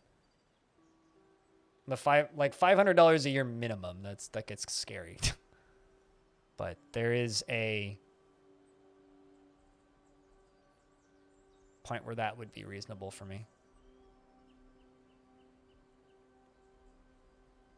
I wonder, is that a globe? Like, how global would you be allowed to be for that licensing? That's the question. I'm gonna give this to Tiny Goliath because I know that Mind you've had a dwarf in this fort before, so I'm going with Tiny Goliath. He is the son of Apostle the Second and Sparkly 4K, and he is a faithful worshiper of the fuchsia, an ardent worshiper of the fuchsia, and a worshiper of the fuchsia. And of course, also a worshiper of Shin Russet Amber, the Red Rocks. That's a bug where the god shows up multiple times. If their parents both worship the same god, they seem to just like keep that god worship going, and it just grows and grows and grows and grows. That's not good. Hopefully you did nothing wrong, Stone. You sound like a zealot. Well, I mean, most of the dwarves in this fortress are zealots. Oh, this is exciting. So your description is pretty standard for this fortress. Sideburns neatly combed, very long mustache neatly combed, very long beard arranged in double braids, a very long hair, and of course, arranged in double braids. A recessed chin. His nose is narrow. His ears are tall, and he has cobalt eyes that are protruding. His hair is a crew and his skin is sandy taupe, but this is interesting. He personally views the pursuit of knowledge to be deeply important, prefers a noisily bustling life to boring days without activity, does not care about friendship, and dreams of making a great discovery.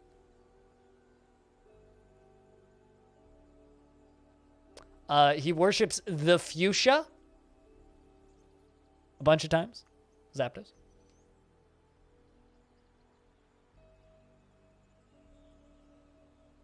See, here's the thing, right? I've looked into that.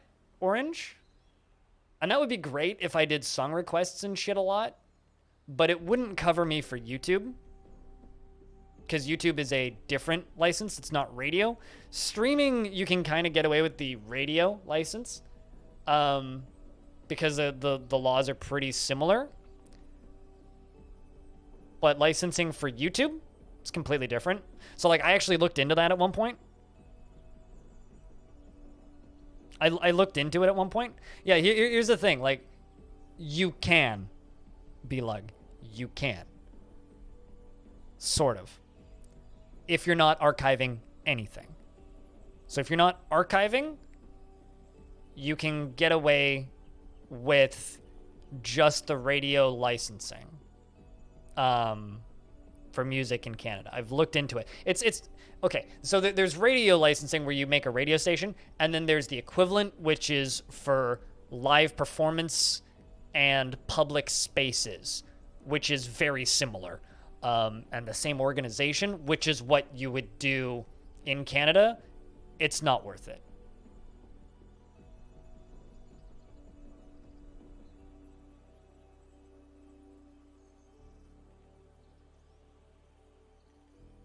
They just gave you attitude and told you to frick off. Sounds like American cops to me, yeah.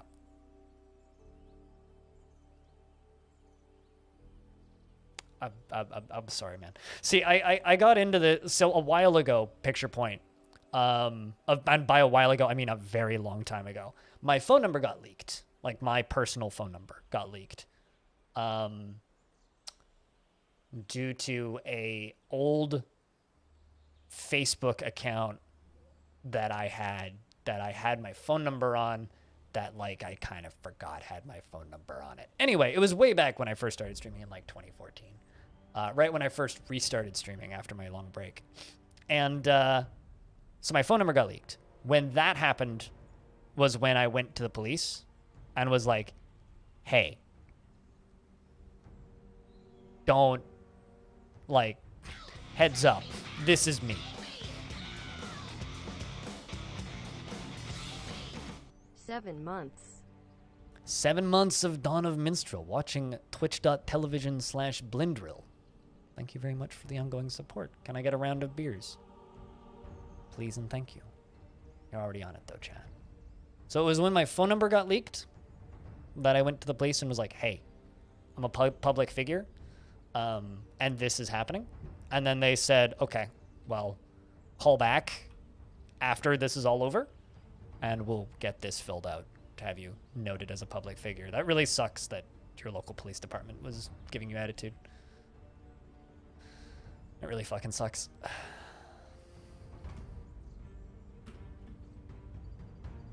Because at that point, there was like the genuine fear that that would happen. Now I call them like once a year or so and reconfirm. It's just a matter of calling the non-emergency number. Like they have a public number where you can just call them. Usually get a secretary who's just like, yep, we still have this note. Cool, thank you. Takes like 30 minutes. It's a lot of beer. Yeah. Big ol' round of cheers. I'm a poor bot. Just poor internal organs. Yep. Or until you're like big enough that you're noticeable. But it sucks. Because unfortunately, you know, like, I don't know, if police were called to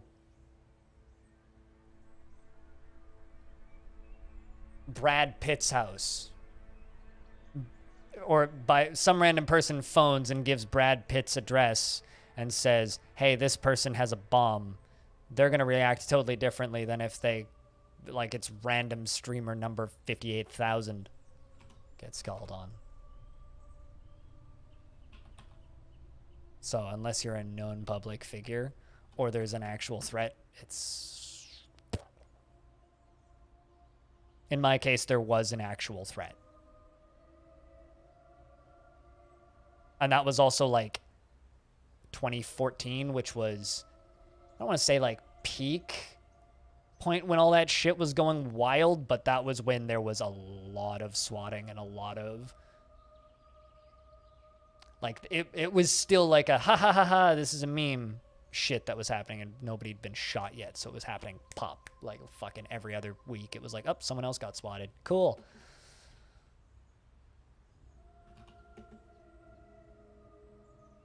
Now it's like, yeah, people have actually gone to prison for doing that shit, so you don't see it as often. Fucking thank God. It's weird. Once people have gone to prison for something, it doesn't happen as often. It's like you need the extreme example to take place in order for people to fucking stop.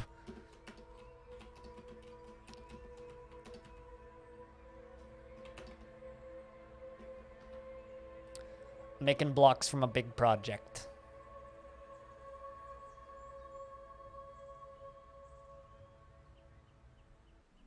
I don't really trust cops. But I also don't really trust people. So it's got nothing to do with the fact that they're cops, right? If person walks towards me, I'm going to question it, whether that person is a police officer or something else. If I've done something that warrants a fine, I'll pay the fine. I got no problem with that. Like if I'm caught jaywalking, I know that's a fine. I'm not going to argue it. I'll just fucking pay the fine. That's on me, not them. If there's just a random police officer who's like, I want to talk to you. Then I'm like, what the fuck's wrong with you?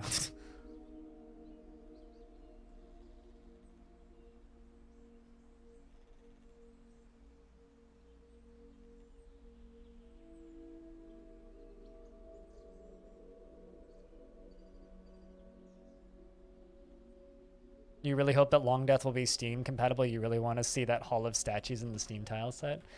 You know, I was thinking the exact same thing when that news update dropped. You know, the fact that there's art and the art will be depicted makes me really sad that they're not more detailed, because I want to see this. I really want to see this. Engraved on the wall is an exceptionally designed image of a horse by Eternal. The horse is falling. The artwork relates to the collision of a horse with an obstacle in Longdeath in the mid-autumn of 31. I really wish that there was more detail there. Like...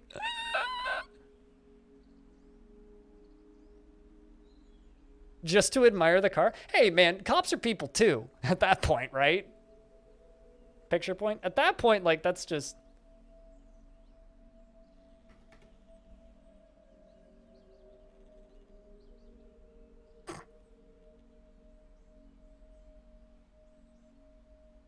One of my favorite, not a police officer, but a law enforcement person. I actually recently just sold this stuff, so it's kind of funny. But I went down to this when I got my racing wheel and my joystick, my flight stick and throttle. I went down to the States to get it because a friend of mine who lived in Seattle on a work visa was moving back to Montreal, Canada. And then he was going to live there for 6 months with his parents. And then he was going to move to Austria for a job because he worked in development for aerospace engineering, like software. And he was going out to Austria to do something with work. I'm not sure what exactly. But he was moving to Austria. And he didn't want to take all of his stuff to Montreal and then again to Austria. So he was just giving everything away or selling it. Didn't really care too much because he didn't own too much stuff. It was mostly just like computer hardware. Yeah, like he was keeping his computer, but he was selling his monitors, and he was selling everything. But he was just like, yo, like, you're a friend. So if you like come down here, I'll just give you this stuff. Because it's big, it's bulky, and this was like at a point where he was like, man, you know, there's enough people who watch me from Montreal. You guys could probably have a fucking meetup, Orange. Like, I'll be honest with you. Probably could have a fucking meetup. If I ever go out, if once the pandemic's over, if I go out to Montreal, which I probably will, because my little sister lives out there, and I'd like to go visit her at some point. We'll have a pub night. Anyway. When I was going down, when I was coming back, I had a Rubbermaid container. Going down was a fucking nightmare. It was awful. It was maybe my worst experience going across the border. It was my first time being fully detained in a separate room for more than 10 minutes. Because I apparently look super sketchy. I worked night shift the night before. It was a Wednesday that I went down, so it was like midweek. I was super, like, this was back when I was way paler because I worked a night shift, so I never saw the sun. I was skinny, I have long hair, I was wearing a black hoodie and with a black jacket over top of it and, like, kind of scraggly jeans. Like, that or, like, my little sister will pick me up, one of the two, Orange. You don't need to do that, but I'll keep that in mind as an option. So it's very much I looked the part of somebody who would be kind of sneaking across the border that shouldn't be, or I looked like somebody who would have something to hide, and like, yeah, they straight up fucking detained me and searched me and shit. That was not fun. But coming back, I had a Rubbermaid container with a flight stick, throttle, steering wheel, gear shift, and pedals in it, covered in like bubble wrap. And I walk up to the thing, and I put it down, and the Canadian security guard looks at it and goes, all right, what's that? What's the Rubbermaid container? Because I took the bus down. I took the rapid transit bus down. Bolt bus, specifically. And he looks at it and he goes, what's that? I'm like, well, it's a Rubbermaid container, sir. He goes, well, what's in it? I'm like, I open it up and I show it to him. He looks at that and he goes, and he just gets this fucking smile on his face and he goes, all right, where'd you get that? I'm like, a friend of mine. He looks at me and he goes, did you buy it from that friend of yours? I go, nope, didn't pay a penny for it. He looks at it and he goes, so why was your friend giving away a bunch of gaming hardware? Steering wheel and throttle, of all things. I'm like, well, he's moving. He goes, from where to where? He goes, well, he's a Canadian citizen. He was down there for 2 years on a work visa. Okay. How'd you meet this person? And I'm like, at PAX.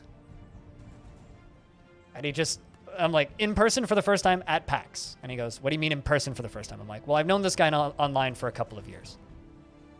He goes, how so? I'm like, well, that's a long story. I'm like, fuck, I'm walking myself into a corner now.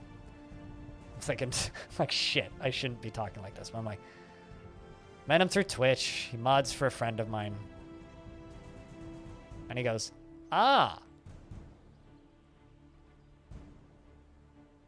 he looks at me and he goes, so what do you stream? I'm like, I didn't even say that I stream. I just stated that that I'm thinking, like, I didn't even state that I stream. And this guy's like maybe my age. And he goes, so what do you stream? I'm like, how'd you pick that up? He goes, oh, you look like the type. You went to PAX. He's like, I saw all of you guys fucking coming down for PAX. And he just looks at me and he goes, you have a good day. Cheers, man. Like, he fucking, not only did he pick up on, he asked me, he's like, so why are you traveling on a Wednesday? He's like, where, like, what's your job is one of the other questions that they usually ask if you're traveling on a weekday. And I'm like, well, I work for myself and I also work part-time on the side, was what I said. And he goes, well, where do you work? I'm like, I work at McDonald's. I'm like, okay, that's fair enough. Just let me go. At the fucking border. It's the youngest border guard I've ever seen. Normally they're like middle-aged, but this guy was like in his mid-20s. It was probably around my age. It was very funny. It was very funny. And then that was Canadian. The US fucking detained me. This was when I went down to Seattle to go pick up the flight stick and throttle and the steering wheel a while ago. From one of Das Valdez's mods audio. Yeah, that was what I was doing. When I was going down, they fucking detained me and searched me. Like, they made me take my fucking shirt off and shit. That was fun. Coming back was literally just like, it talked about video games with the security guard for 5 minutes. Yeah, the Canadian security are super chill. The American security have like a fucking 3-foot rod up their ass. I don't know what's wrong with them. That or like they don't give a shit.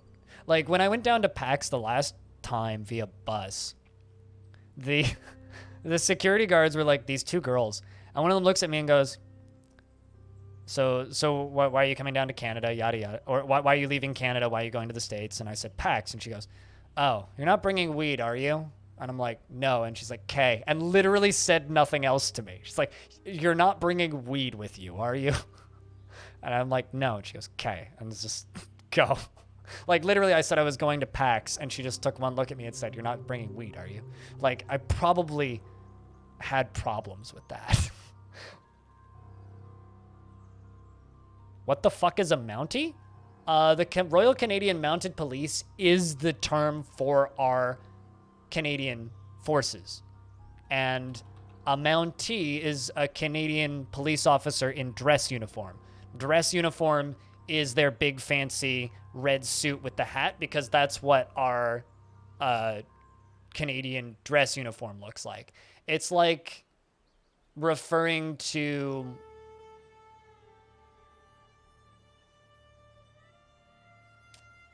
it's like basically a slang term for a police officer in dress uniform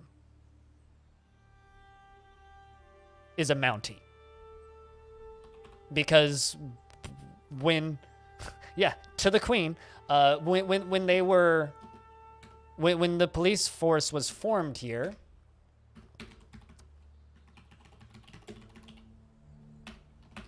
when the police force was formed, they were on horseback and wore red.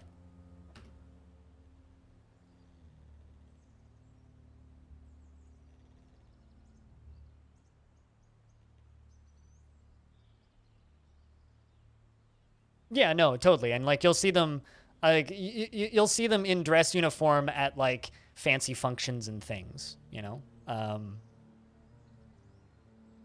you'll see them in that dress uniform as part of parades and stuff.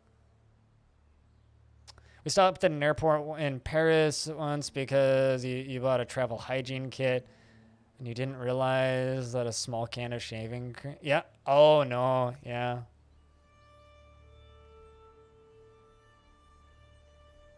Yep, that's fair. Yeah, I can't fault any.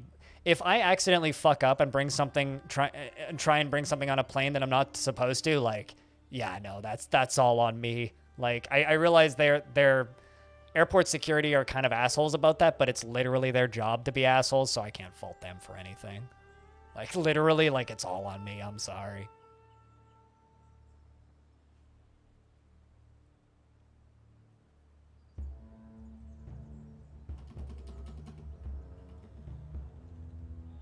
And the annual tribute from Basti Peme has arrived. It's like when I was like 12 and I accidentally brought one of my pocket knives on a plane and they confiscated it. And I was like, well, that's my bad. Whoops.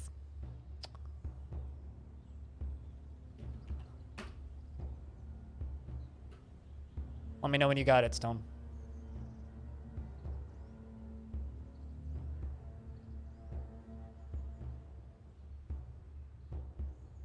Is when you fuck up with the TSA checkpoint and have something you know you shouldn't and you work with the damn TSA. What's the worst thing you've accidentally tried to bring on a plane?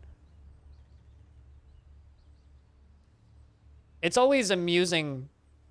It's going to be fun as me now trying to go on a plane, but it was always fun in like the early years of my little sister being a type 1 diabetic, because this was like before the fancy pen needles that we have now, right?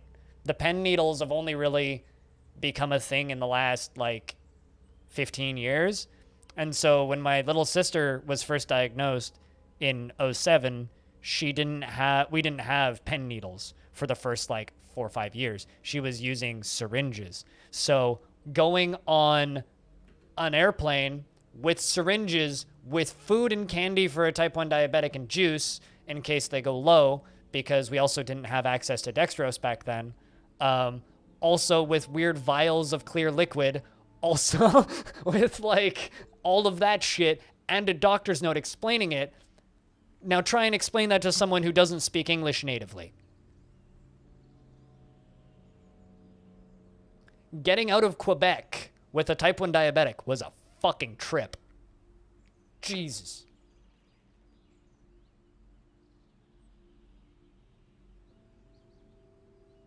A shotgun was the worst thing you've tried to bring? Flight got a bit delayed? Ugh. Well, I'm surprised they delayed the flight instead of just the flight taking off.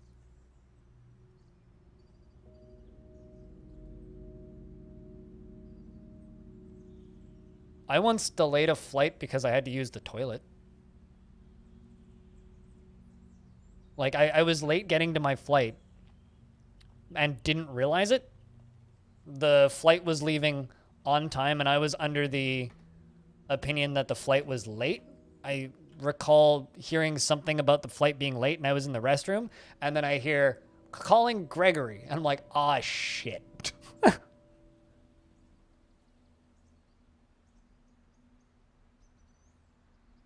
So I delayed a flight by like 15 minutes once because I was in the restroom. Felt pretty bad about that, but... You delayed several flights? I feel like that's like a side effect of you doing your job, though. Doing airplane maintenance or airport maintenance stuff. Anything related to like luggage and airplanes, I feel like you would delay a lot of planes. How did I manage that? I just got the time wrong, and I was drunk in an airport. Don't fault me too much, okay? I don't like flying. Flying is very painful for me. So I have fucked up eyes, right?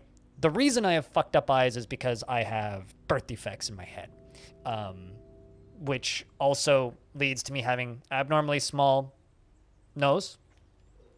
Like the insides of my nose is weirdly small. The inside of my ears are weirdly small. So I can't pop my ears. If I go up and down on an airplane, I can't pop my ears. So you know that feeling when, and everybody's like, oh, fucking chew gums, swallow, all that stuff. My ears don't pop for sometimes the first couple hours of a flight.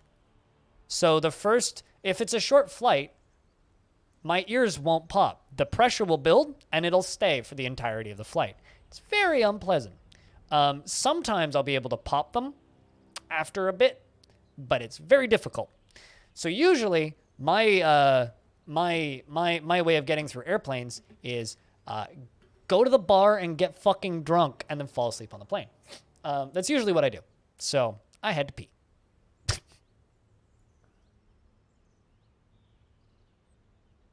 Oh, I believe it, dude. Shit.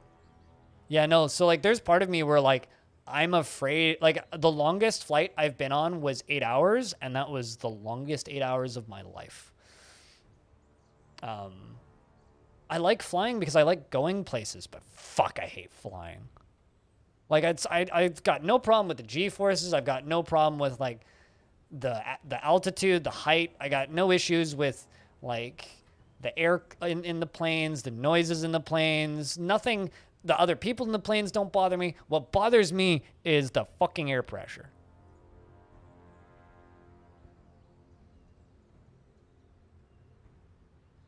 Oh, why? Because audio fucked this up. Audio's real name fucked up, and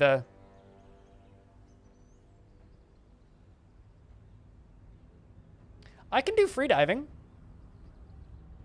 Well, rather, I can swim pretty deep underwater. I swam to the bottom of an Olympic diving pool, and I was totally fine.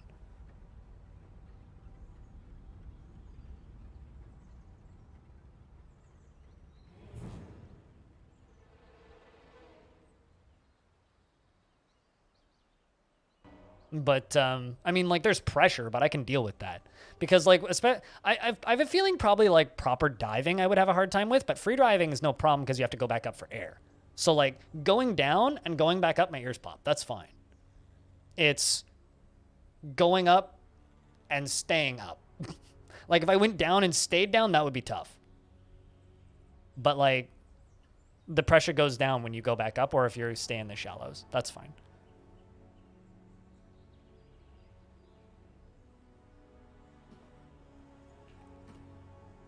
I mean, that's like a friend of mine who works in warehousing audio, who's just who I play simulator games with on the weekends sometimes. I got into a call with him last Friday, and he's just immediately goes, "Yo, what's up?" I'm like, "Hey man, how's things?" And he just immediately says, "Guess what I did this week?" And I'm like, "Oh no, what'd you do?" And he has this really funny sound in his voice, and he's like, "I broke $15,000 in washing machines and fridges." I'm like, "What?" Knocked the whole line of them over.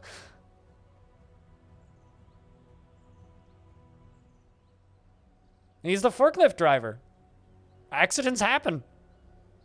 They fell over. Someone's fridge is gonna be late because they need to order a new one. Yeah. He's like, apparently in a year, it's a good year if he causes $15,000 to $20,000 in damage. So he's like, yeah, my 2021 limit's kind of already there. So everything else makes it a bad year for damages I've caused.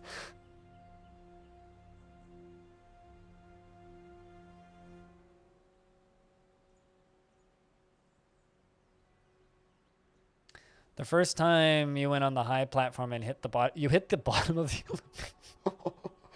Damn! You know you're not supposed to dive straight down, right? You're supposed to go in on a slight angle so that you can curve back up instead of like just going right to the bottom of the pool, right?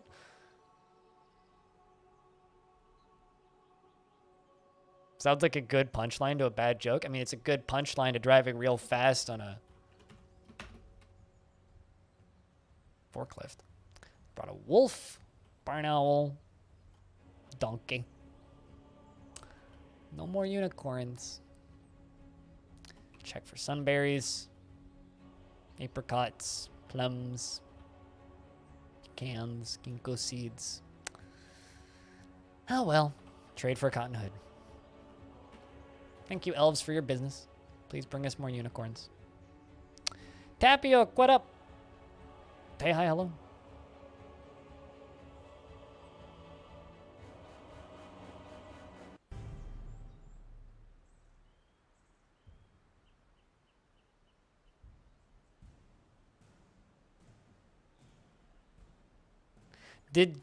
Were you aware that you had to do this in advance, or did that catch you off guard?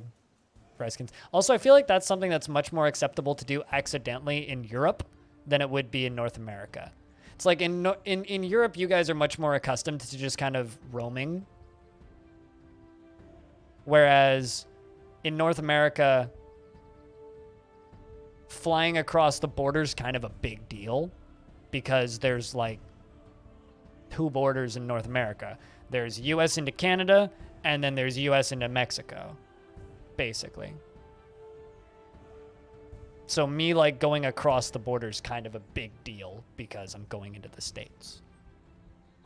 Whereas like in Europe, you could drive for 3 hours and drive through 3 different countries. Or 4. Depending on whether or not you accidentally invaded Liechtenstein. That's mean.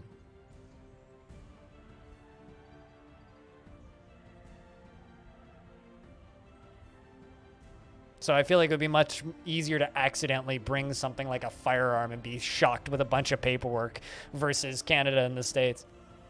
Supposedly, it's now legal to take weed from Canada into the U.S. depending on the state you're traveling to, and if you declare it and sign the appropriate paperwork, but it sounds like way too much work. Supposedly, they've actually like got the legality and for that in place now, but it's like, Instead, it's more of a marathon whenever I go down to the States for any reason, where it's like, all right, guys, we got half an ounce of weed left. Shit, there's 2 of us. Fuck, what are we gonna do? We have 4 hours. It's usually how that goes. That's generally how every convention ends for me these days. It's like, well, we've been at TwitchCon for 4 days, and we still have way too much weed left. We can't bring it back into Canada. Shit.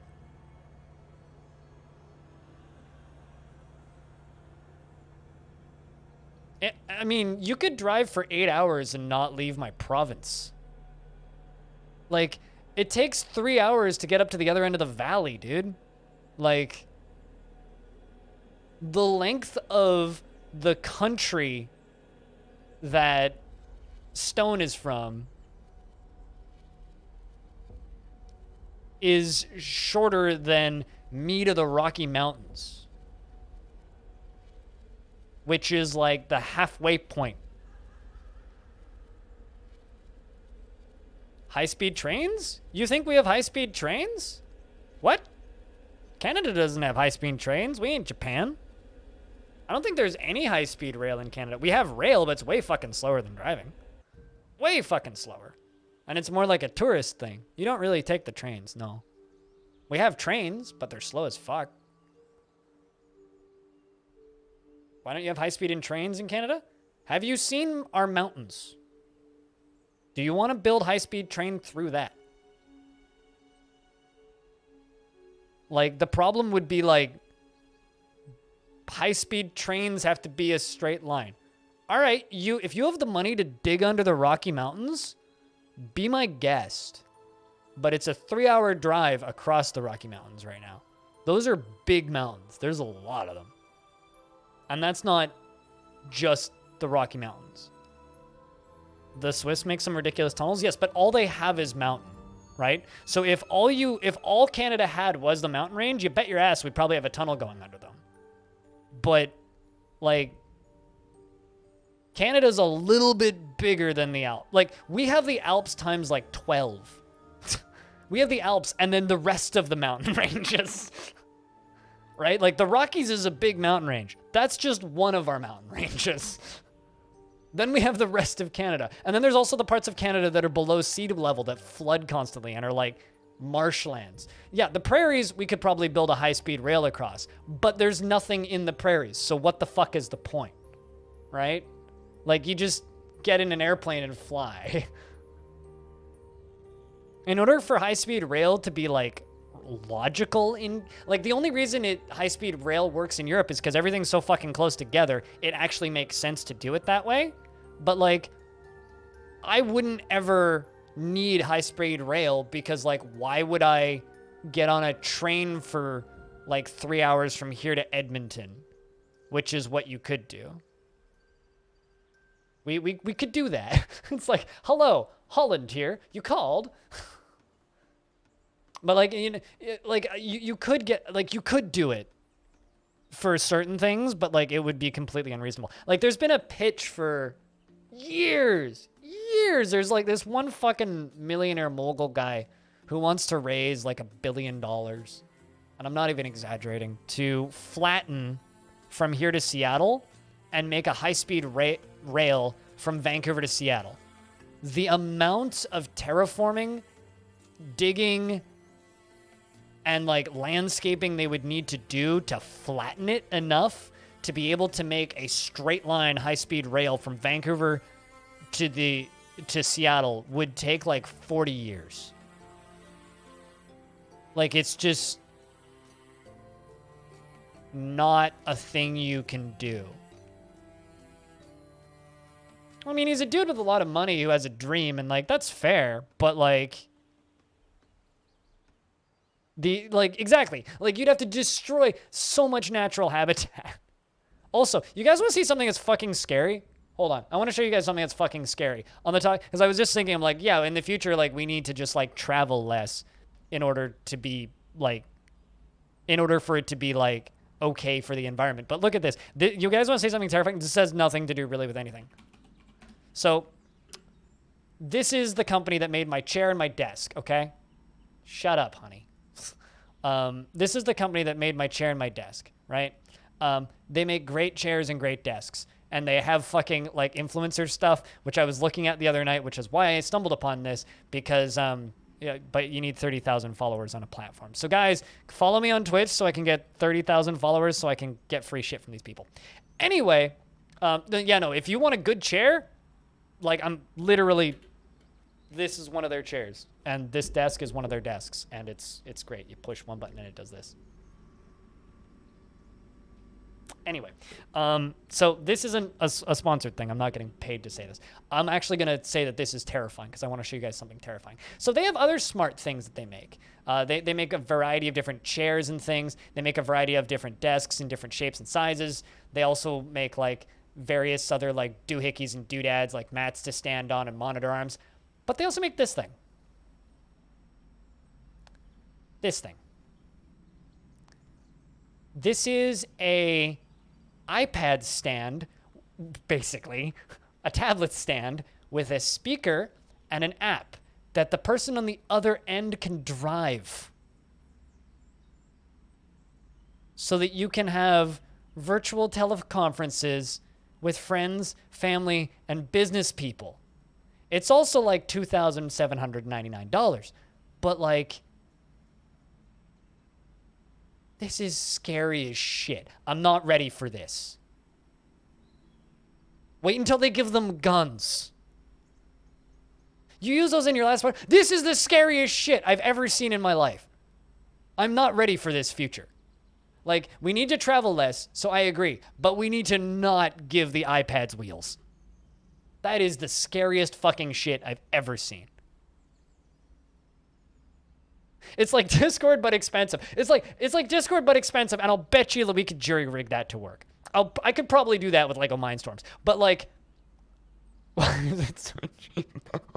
RoboCop confirmed. No, but like, seriously, that is the scariest fucking shit. Yeah, but why do you have to do that? Just fucking talk to a computer like a normal human. Send photos. No, like exactly. It's like Boston Dynamics Spot, but with that camera on it and a paintball gun. It's the scariest shit. Dude, Boston Dynamics is amazing, but also horrifying. I love that they're 100% in on the memes, but also they're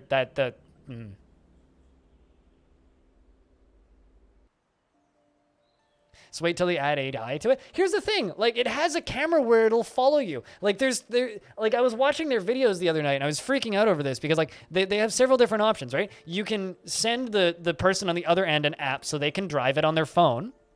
So while they're video conferencing, they can drive it. That's one option. Or it can just follow you. Like literally it has a sensor where it'll just like avoid walls and follow you. Which is crazy.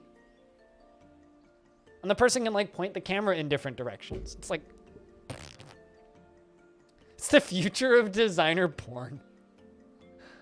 Oh my God. Could you imagine like an adult site where you just like wire into the room and just get to drive a robot around? In VR, obviously. That probably already exists.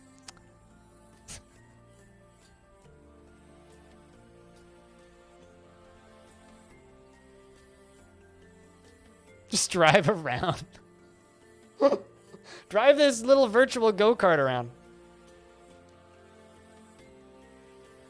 You don't want a Navi? You don't want an actual, like, human-driven Navi? Hey, listen!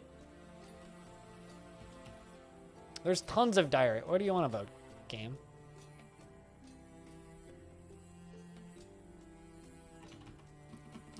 That was a Canadian price, I think. I think that was in Canadian dollars, not US. Hold on. Let me double check that that was in Canadian monies. Actually, that might have been in US monies. They also have a mask, which is $40 for some reason.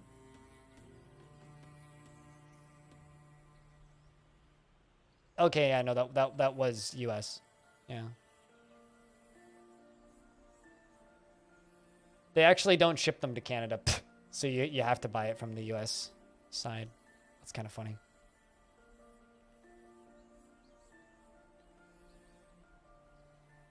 Anyway.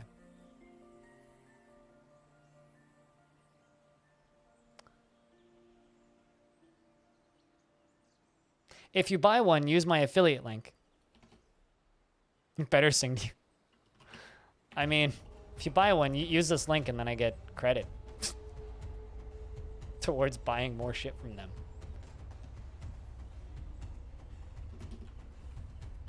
It's not actually sponsored. It's just an affiliate thing.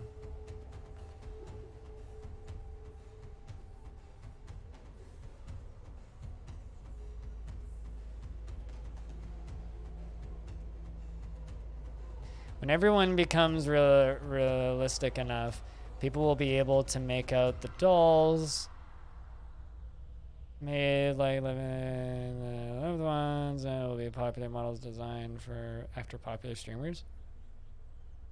Oh, you mean like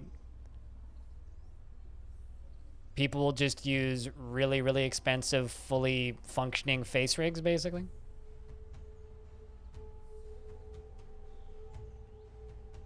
What, autonomous? Yes, they do, actually. They often have free shipping deals, too, for international stuff.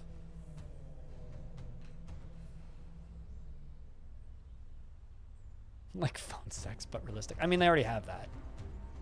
You want to talk to somebody on webcam and pay them to take their clothes off? You can do that on many websites on the internet. Potentially even Twitch if you dig and are lucky. I wouldn't recommend using Twitch for that, but it is on Twitch. I've seen it.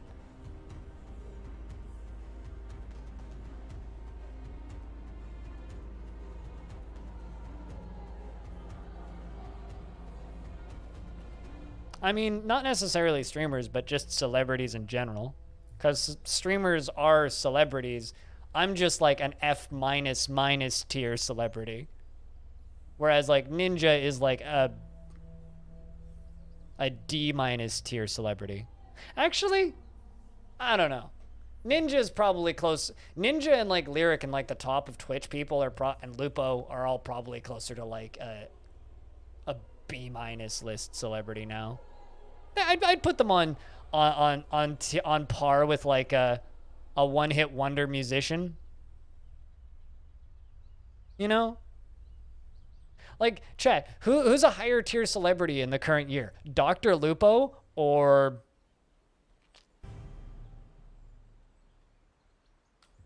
Justin Bieber? Like, more people know who Justin Bieber is, probably.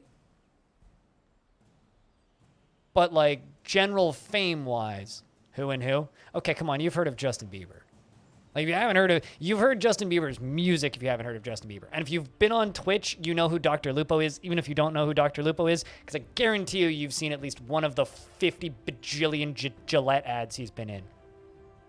And if you don't know who Ninja is, you probably know who Ninja is because you've probably seen him on a can of Red Bull in the store. Because they did that for like a year. They put him on every fucking can of Red Bull. It was ridiculous.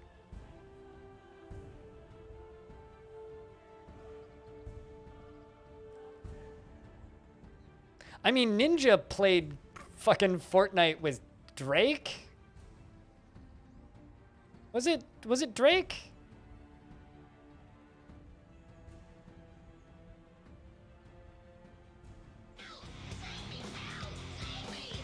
You don't know who Justin Bieber is? That's impressive. Yo. Cyrlac, thank you very much for the 10 months. Cheers, man.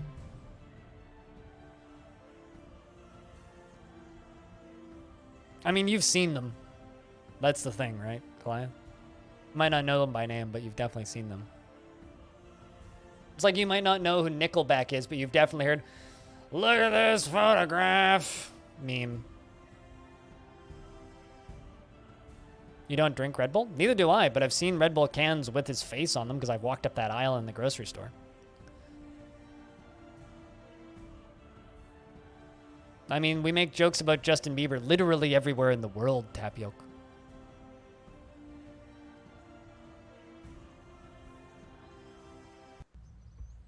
You watch your dirty fucking mouth, Orange. You watch your mouth.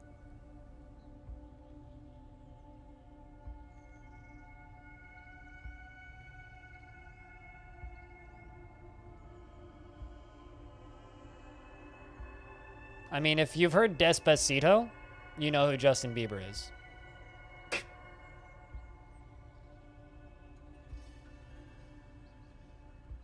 Pretty sure my dad has heard that song.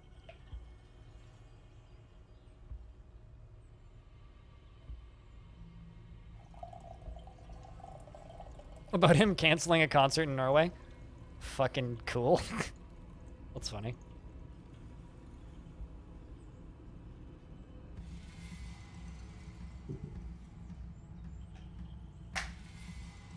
I mean, now you're just lying because literally everyone's heard that song.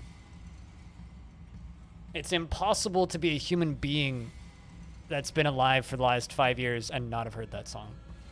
He's in Despacito. He didn't do Despacito, but he's in the second refrain of that song.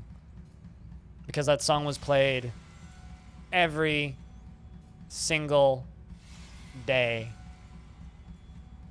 in the grocery store.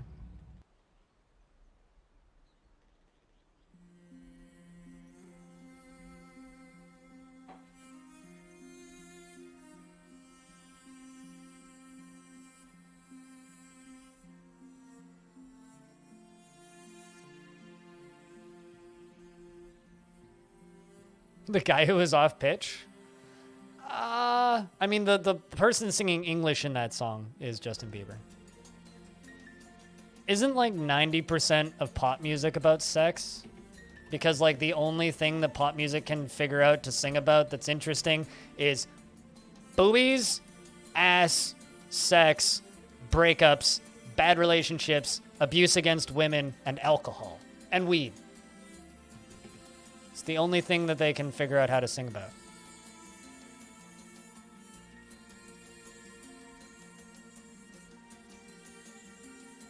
It's like 90% of pop music right there. Oh, also sappy love songs.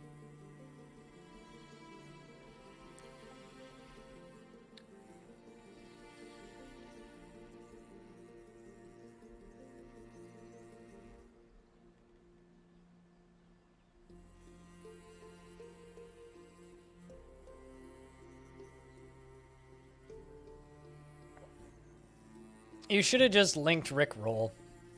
Quite literally, Tapioca, you really should have just linked Rick Roll. But yeah, no, to me, like, not hearing Despacito is like not knowing what Never Gonna Give You Up is. And be a person on the internet.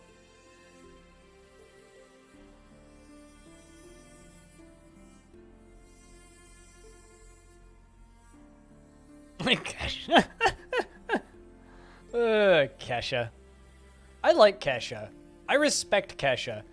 And the reason I respect Kesha is because there's a pretty good interview that she did with Much Music right when, like, she kind of became a really big hit instead of just being, like, that person who was in a couple rappers' songs for some reason. But when she, like, actually had a couple songs that did really well, she did an interview and they asked her, they're like, so you're rich and famous now. What are you going to do? And she was literally like, well, I bought my mom a minivan and paid off my parents' mortgage.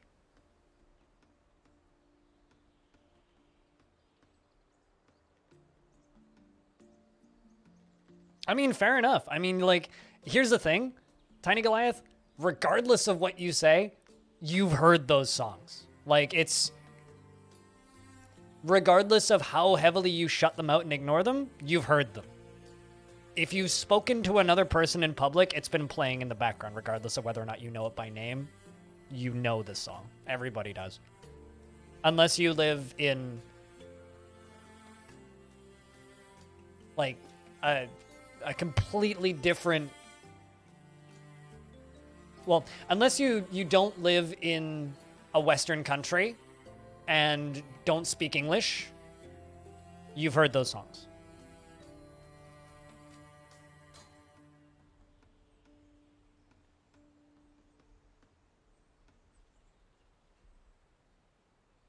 She seems like someone I would have hung out with, is how I would describe Kesha. I don't like her music. I think her music's bland and dull, but I think that she seems like somebody I would have hung out with.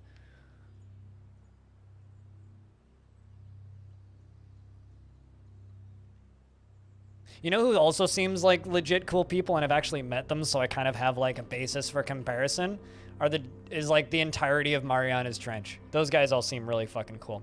She live in Antarctica. I mean, some people here basically live in Antarctica. Norstat, what's up? Although, that being said, Tiny Goliath, if you actually have somehow managed to live your life for the past 5 years without ever hearing any of these songs, even though the Nickelback song I mentioned is way older than 5 years old, I envy you, because I wish I never had to hear that fucking song. I genuinely envy you.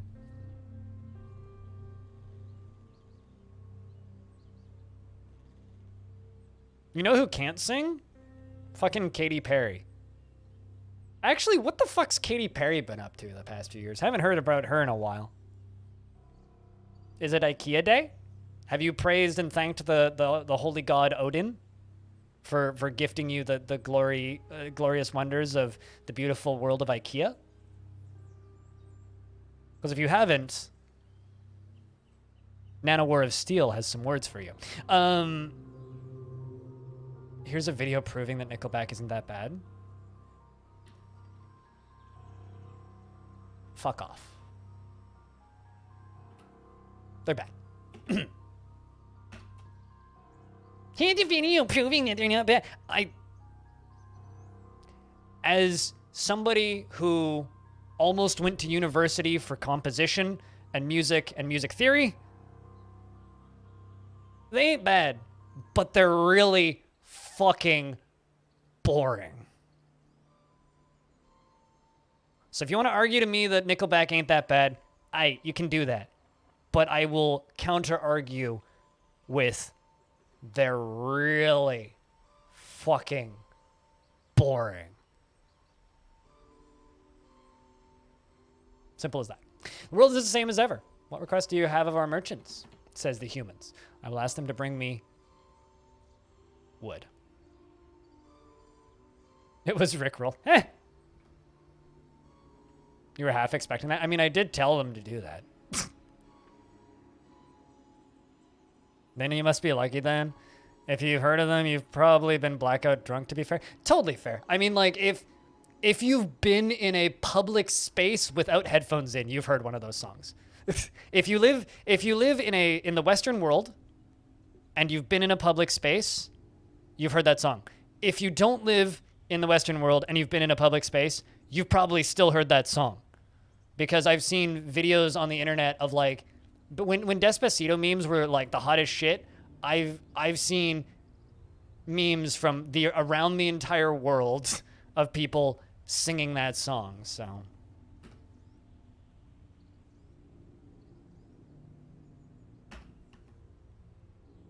I mean, you just lost the game, Picture Point, if that's what you're talking about. I know the two main Rickroll links and a couple of the Rickroll QR codes if you see them. Really? Like you recognize the YouTube URL? That's funny. Hey, Fire, what's up? It's good to see you. How's Unity stuffs? Hello, Darren. Hey, hi. How are we? It's rough when 50% of the world's pop music was written by one Swedish man. You recognize the style and hated it? Yep. Well, it's like, it was originally one Swedish man, and then from being one Swedish man, it moved on to being one Swedish man's company. It's like the vast majority of the pop music in the world just comes out of a couple very small composition groups. I mean, my problem is I listen to a large amount of pop. I listen to pop music now, and it all just sounds like, oh, this was written by like a boardroom of people saying, okay, what are people into? All right, let's do exactly that. That's real funny when people are like, oh, you know, like fucking, what's the name of that one guy? Why am I blanking on it? That one guy. That's very descriptive, Greg.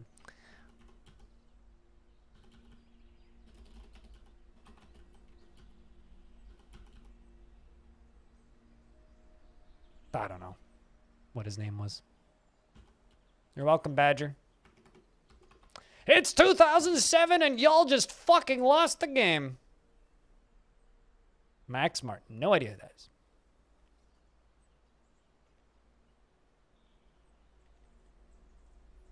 Y'all sped up the count up to almost 500. Yeah, and then it got fucked up.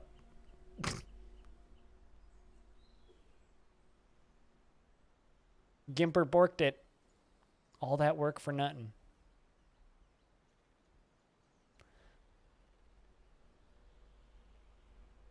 Whoa. Sorry, I look at Discord and I just see this. Chilibitalaber. Chilibitalaber. A kobold corrupted corpse. Guessed.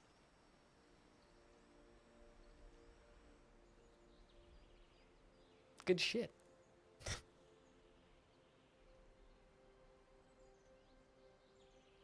I wonder if it speaks kobold. Or if it speaks other languages.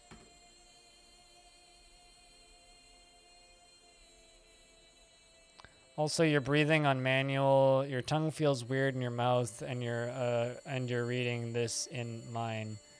Tony clears voice. Did you miss the? I mean, all aboard the troll train. Wait, what? Why is Tyrus going to prison?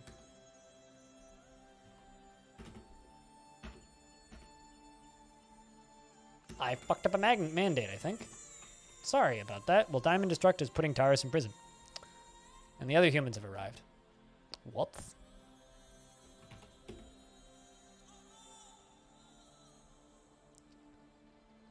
He's no banana flacolata? I mean, that doesn't look like Kobold speak, so. Maybe Corbodorbalorbitus would be. But banana cafalata is definitely something different. That sounds like something that a very fancy hipstery cafe would make and call a latte. It's like, it's our new banana latte, banana cafalata. Is it a Doctor Who reference? I've literally never seen a single second of Doctor Who in my life, so. Not the person to reference Doctor Who at, because I will not get any of it.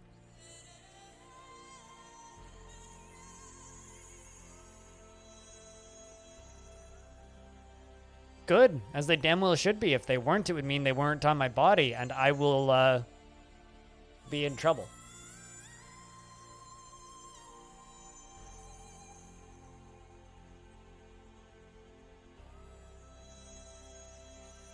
All right, chat.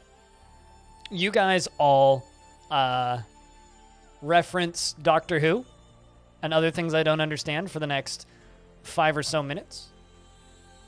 Because as soon as I'm done trading with these humans, I'm gonna go get my lunch because I'm hungry.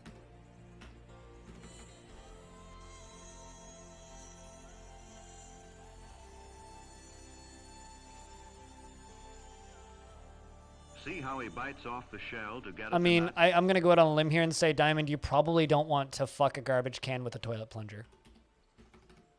That's all I do, really. That's the one thing I do actually know about Doctor Who is that there's garbage cans with toilet plungers, and they're called dialects. That's about something Weeping Angels, I think. Nuclear vessels. I'm just like imagining somebody beating a garbage can with a toilet plunger now, and it's kind of funny. Also, another thing that I'm imagining in regards to toilet plungers and fucking things up with toilet plungers is I go to my DMs with Rhinestone, and I remember this, which is a screen grab that I grabbed from the trailer of Willy's Wonderland, which is literally Nicolas Cage beating up this animatronic gorilla thing with a toilet plunger. I want to see this movie so bad, but I don't want to give them $25 to rent it, which is how much it costs right now. I'd be interested in organizing a watch party type thing on a certain Discord if you guys fund that, but outside of that, Are you saying you will kill all Cybermen with 4 dialects? No, we will kill Cybermen with 1 dialect. What? I don't know what that word means.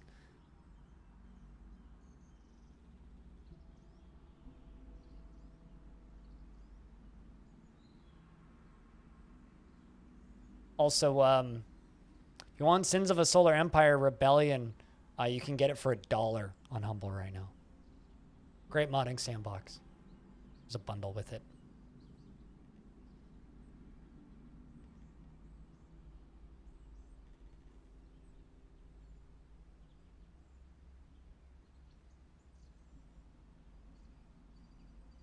They're considered art right now, just not by most people. I consider them art.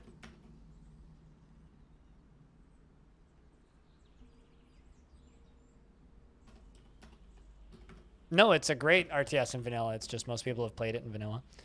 If you haven't played it, it's a good price for $1. Can I link? I can link. But it's a link that gives me money, so I need to say #ad. Although I would actually say that this bundle in general is actually really good if you don't own any of these games. Siege of Centauri is a, okay tower defense game. Political Machines, blech, but I mean, if that's what you're into. Ashes of the Singularity is worth it for, under $5, but with the other stuff that you're getting, it's worth it at the $10. And then the $15 tier. Off-World Trading Company is worth it with the DLC for Off-World Trading Company, totally worth it. And the expansion pack. And Star Control Origins is a weird thing, but is a bit of fun. You love RTSs, but you're so bad at them. That's why I really like Creeper World, because it gives me all of the good feels of RTSs without me actually having to play an RTS.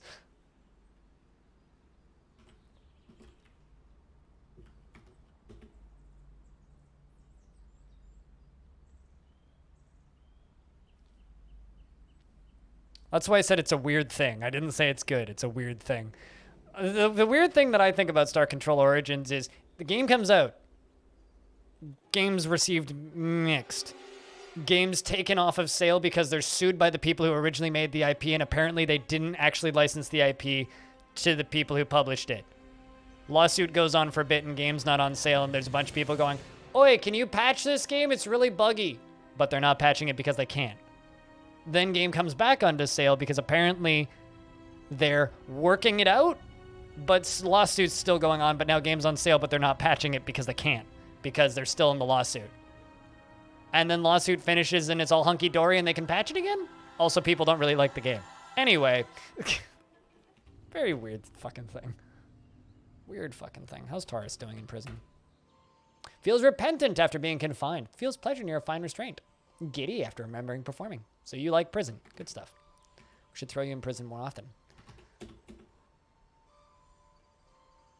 Creeper World 4 is excellent. If you would like a good Creeper World game, that new one, it's totally worth the asking price. Great fucking game.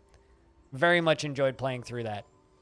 I need to go back and like play some more custom maps. But speaking of extreme socialism, this has nothing to do with that. I'm gonna go eat my beans because I got beans and rice that needs to be et. So chat, entertain yourself and reference dumb shit. And could I get a big round of beers? I should be back in less than 10 minutes. BRB.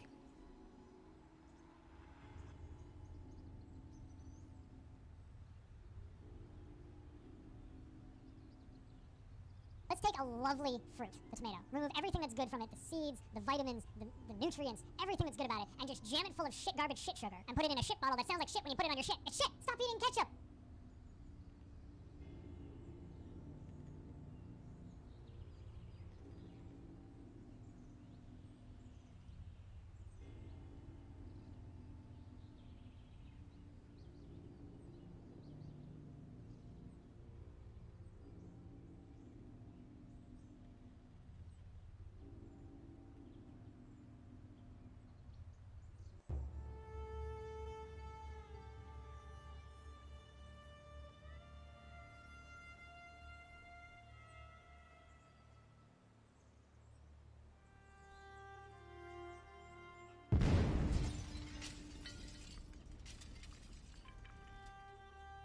And entertaining myself.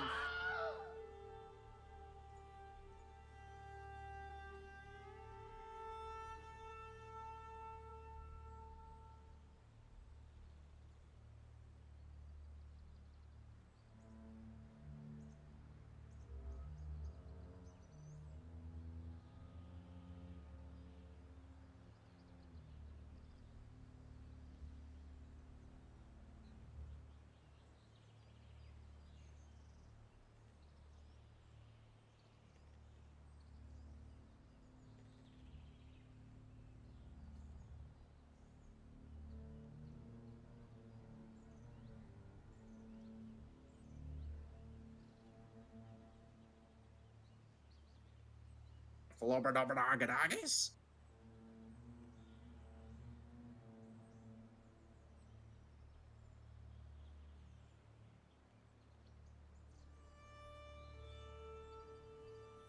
Let's take a lovely fruit, the tomato, remove everything that's good from it, the seeds, the vitamins, the nutrients, everything that's good about it, and just jam it full of shit garbage shit sugar, and put it in a shit bottle that sounds like shit when you put it on your shit. It's shit! Stop eating ketchup!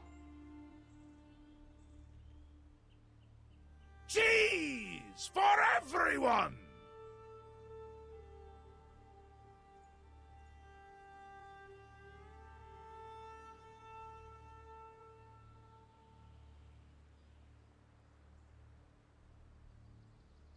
This is my favorite roguelike on the Citadel.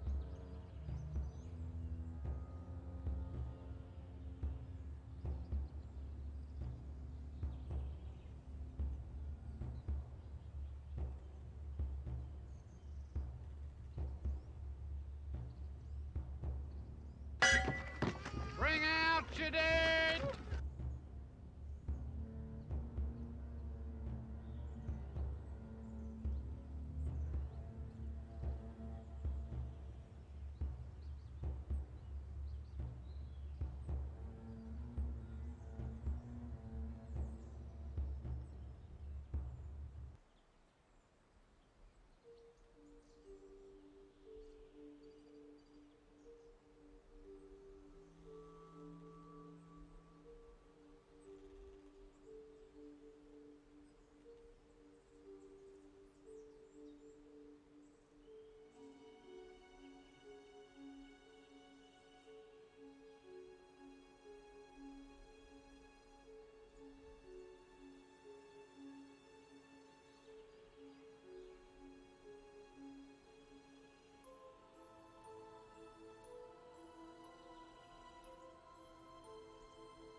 Flobberdobberdoggadoggies?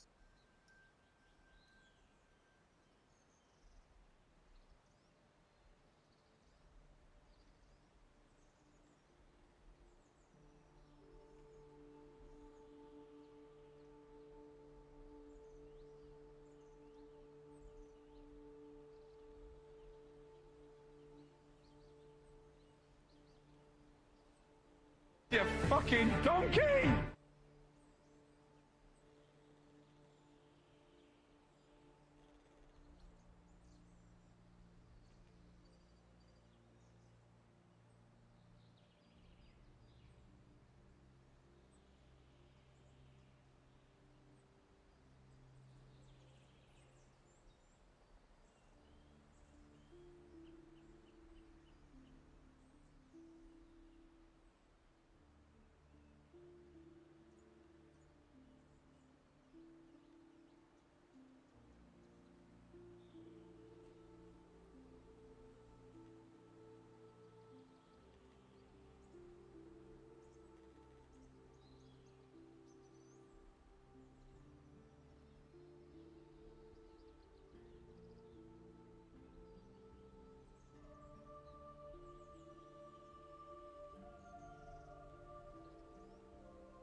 All right, I return. Hello. Twitch being weird? When's Twitch not weird? Thank you very much, Freskins, for the $5 tip. I heard that from across my apartment. Open back headphones will do that.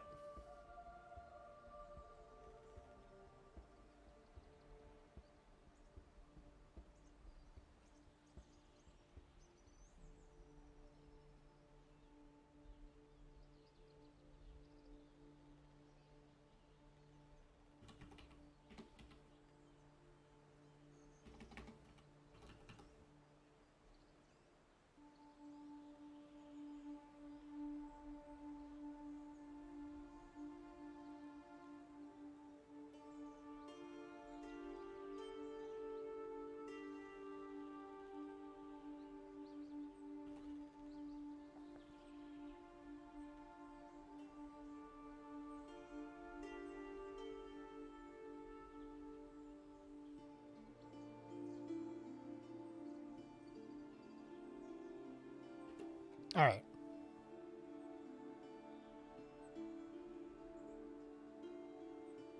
February is shit and work hasn't paid the December's wages fully yet. Oh, that sucks. February is shit for everybody, man. For me, February sucks for like 3 reasons. So, last year, February was good. And the reason February was good was because that big documentary sponsorship I had, some of you might remember when I got to stream documentaries back in last year, paid out in February last year. So last year, February was great. But this year, February sucks because this is the year I had to pay my annual Adobe subscription because that rolls through in February 15th. It's when I have to pay the most on my meds because my, whatchamacallit, that sponsorship alone paid more than I've made so far this February. Freskins, to give you an idea. Like, that was a lot of money that they paid me for that, too. It's the time of year I have to pay the most on my meds, and everybody usually is going because everybody just paid a lot of money for Christmas and holiday shit, and everybody tries to save money in January and February, and people haven't gotten tax returns yet, and so February is just like, yeah, because I have to pay my deductible. Yeah, so it's the time of year that I have to pay the most of my meds. Everything's 60% covered, but it's like I spent I've spent about $300 this month on meds. Almost. Just under, which is my deductible, which means I'll be fine by next month. The next time I go and pay stuff, I'll have to pay almost nothing. But like, I spent almost $300 this month just on meds. So it's like, yeah, there goes my Patreon. The money I get every month from Patreon just went straight into meds, basically. Meds, internet bill, phone bill. Rent. Everything. It's like I had one really good day and a $100 tip this month, which basically covered me. Yep, literally keeping me alive cost me about $300 this month. Yep, literally giving me the money to survive. Plus bills and everything cost the same amount, and because I get paid basically for the amount that I work and ad revenue and passively, I don't get like a salary or anything. It's like, well, I have less days to make the same amount of money, basically. So yeah, that's fucking February sucks. I don't like February. All right, I need to mine more diorite. As you can see, they need diorite. So to go to a layer with diorite. This is all diorite, right? Nope, that's granite. That's diorite.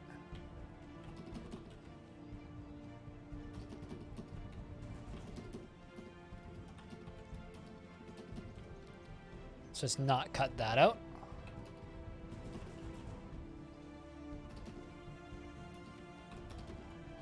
Mine out all this, because I need this for the tower. Once all of this is mined out and they start working on the blocks from it, then we'll start working on the tower again. Because this is what I need to build the tower out of.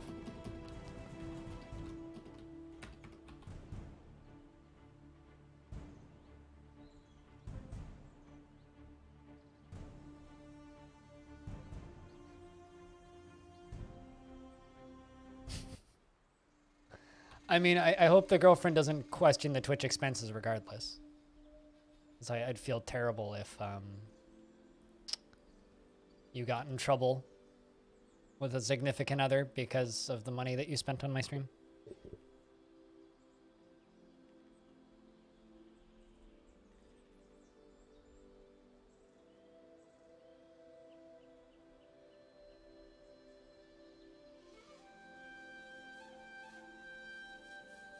I mean, it depends on what you're spending money on, Orange. If it's something you can afford and it's like...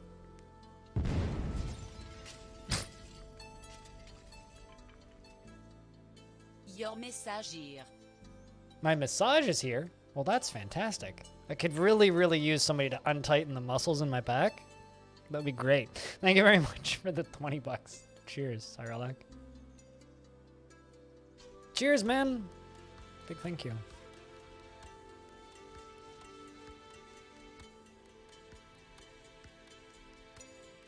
Uh-oh.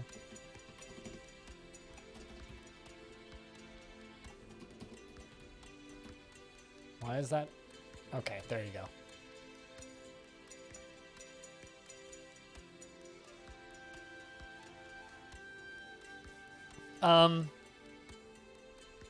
Freskin supports more than just a couple subs, but I'll just throw that out there.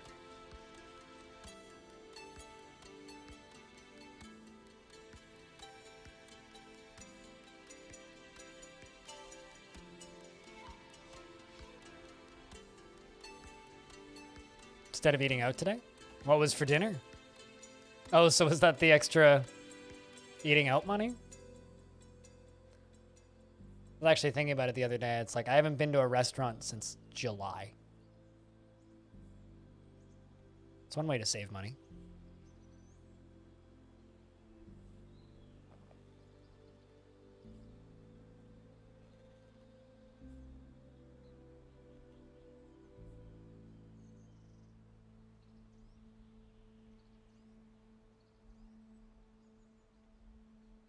Well, cheers, man. Thanks for the $20.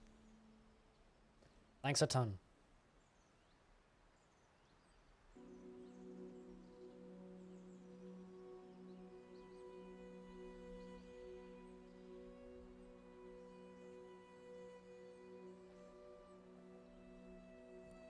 I don't know what I'm doing for dinner tonight. Past few days I've just kind of had pasta, but I'm starting to like run low on stuff.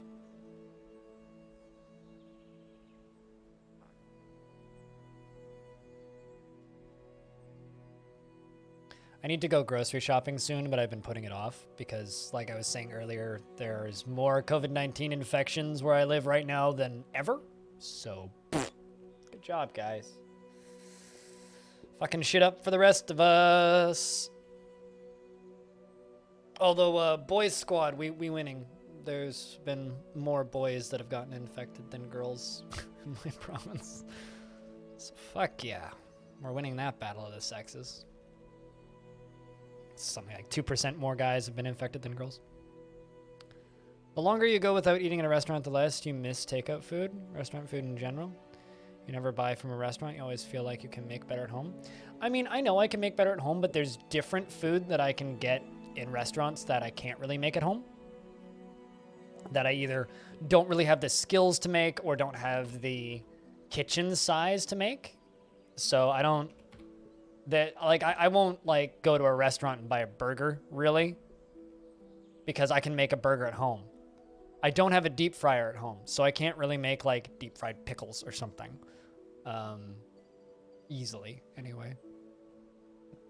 There's other things that I can get from restaurants that I can't really make at home either, like any sushi, any like things with raw fish. I'm never gonna make that at home, but I will totally have that in a restaurant. I don't really have the necessary stuff in my house to really make good ramen. But like if it's something that I can make at home, like if it's a pasta dish or if it's like most things with most meats or any kind of barbecue, it's like any of that I could just do better at home.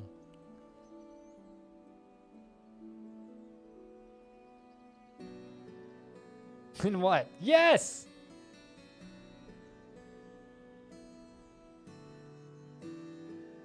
But generally, like, I do tend to agree. It's like, I do feel like I can... It's like, I can... If I buy curry from a local curry place... You cook ramen while camping? You talking instant ramen? Because that's not good ramen. Is this going to be another one of these, here's a video stating why instant ramen is good ramen? Because instant ramen does not equal... good ramen. Good ramen requires like hours of making broth and such. So if you can make actual real good legit ramen while camping, that's impressive. But I doubt that you're actually making what I would consider to be good ramen while camping.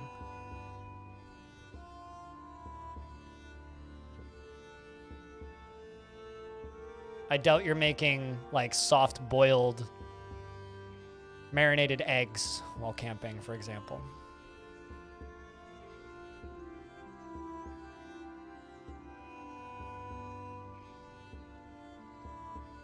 Go hiking. That's what I do when I go camping. I eat canned food and I hike up a fucking mountain.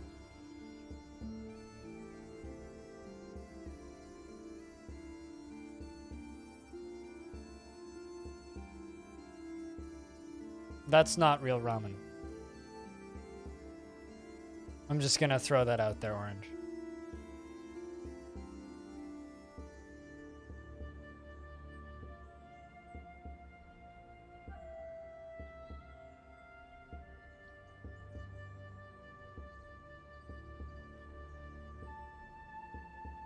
Like, I'm sure it's tasty, but it ain't ramen.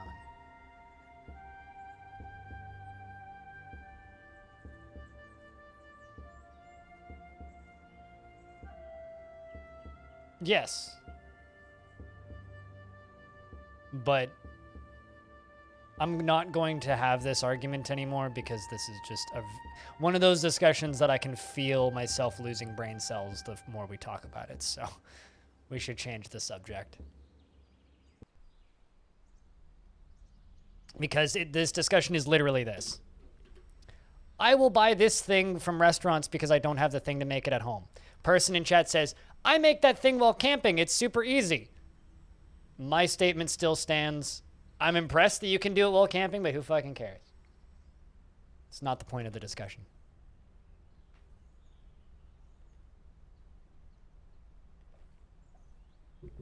Also not the way I go camping. When I go camping, I'm backpacking. I pack everything into a container this big. So, yeah, no.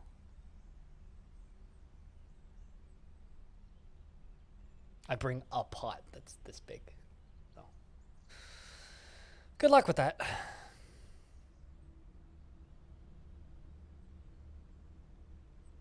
What most people consider camping, I also don't consider camping.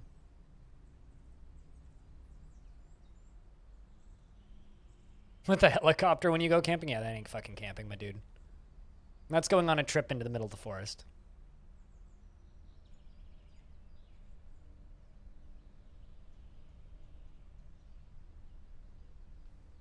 You should. Backpacking is wonderful.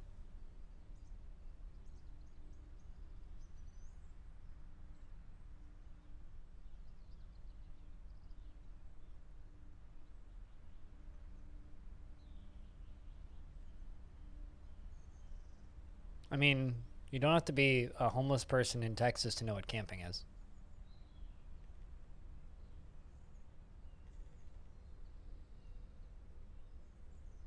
Also, I don't know why that's funny, Warm Shadow, but it sucks that people need to live outside.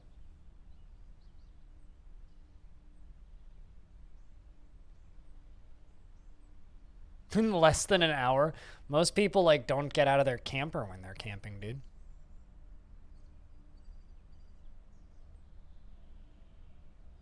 She's not a camping person? You married the wrong wife, my dude. Come on.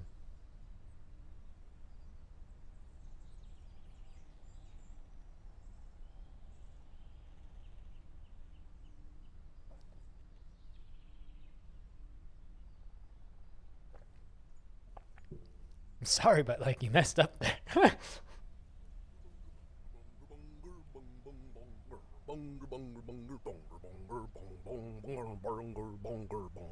Hey, Squad. What's up, man?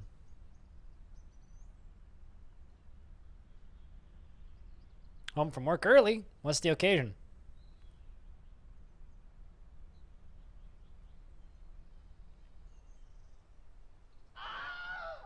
Yes, definitely.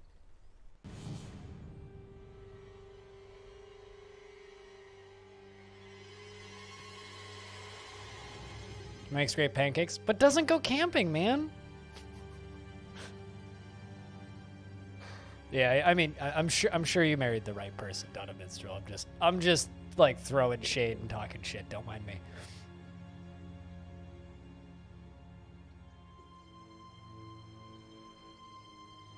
Your loader machine a flat tire. Oh no. How dare they stab your tire with a fork? You know, I also had the realization the other day, Minstrel, that I haven't had pancakes in like 2 years. I have no idea when I last ate pancakes.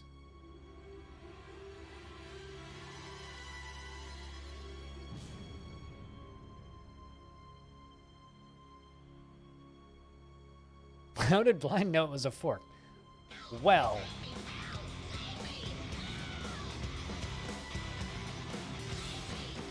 I like to move it, move it.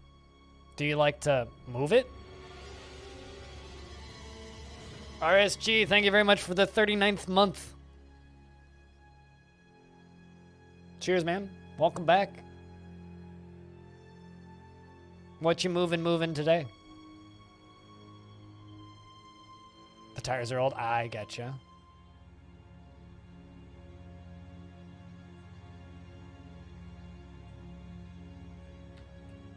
Well, hey, man. Short day at work is short day at work. Enjoy the half day.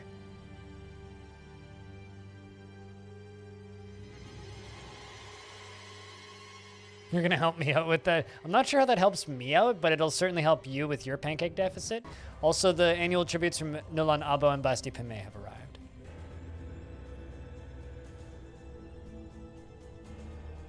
The tire was a peg leg? That's pretty weird.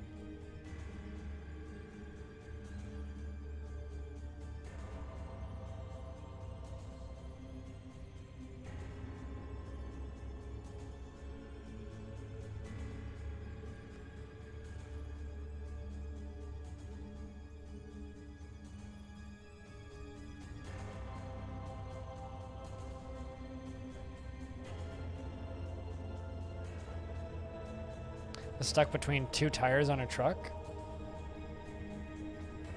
Weird. Let me know when you're ready for me to scroll. Some questions, Hitchhiker, don't get asked.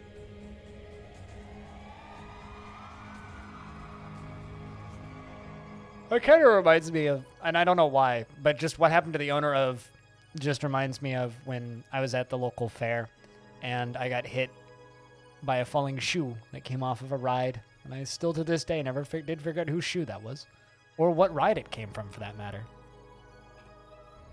They brought a rooster. Would you look at that?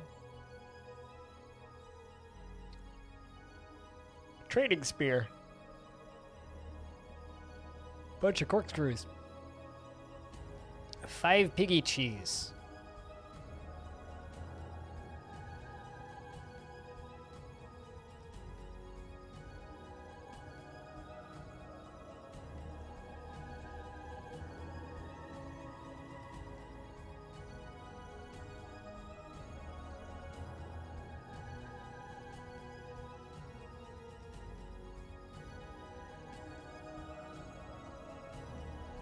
Free cock.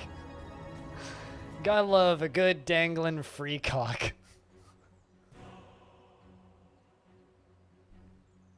Antares II withdraws from society while in prison. I was gonna say, I hope they let him out. And they did. Phew.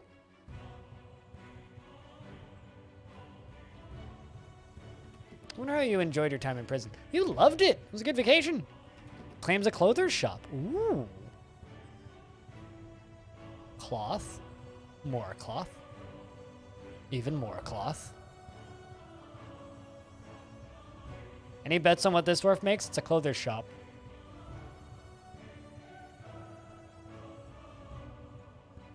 I hate trucks. Orange. Just in general.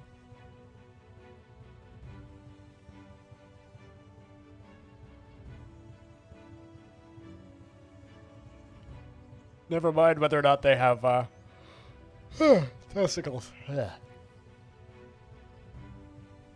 Cape? Ooh, that'd be cool.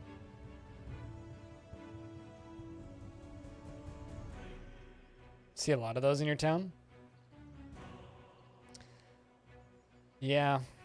I don't know, I'm not a fan. Shit's tacky.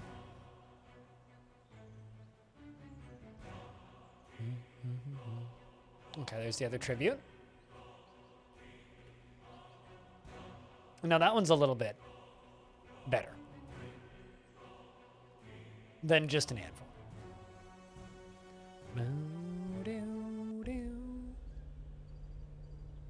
Autumn of the year 170.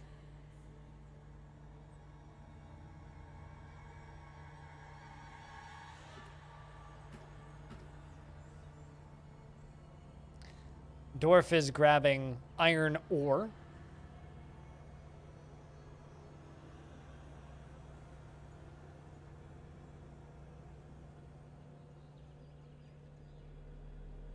Oh, Diamond Destruct, does your do you have software that tells you to take a break? One of my favorite things ever was when I was playing one of the Anno games. I think it was 2205, and it was just like, hey, you've been playing for 4 hours. You should stand up and take a break. And I was like, you know what? Yes, I should. And I exited out of the game and uninstalled it and never played it again. I'm not sure that's quite what they meant by take a break, but perhaps I took it a little bit. Actually, no, it was 2205. 2205. The not so good one. 2070 was fine. 2205 was not. 1800 was also good. I enjoyed 1800. And 1800 was fun.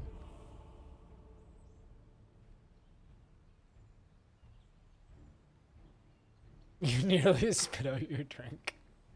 I mean, I streamed that shit too. I was literally like, I was really frustrated with something in it. And like a lot of the mechanical changes for that one was just annoying me. And I was very annoyed with the game in general. And it was just like, you've been playing for 4 hours. You should stand up and take a break. I was like, you know what? Fuck you. I guess I just might.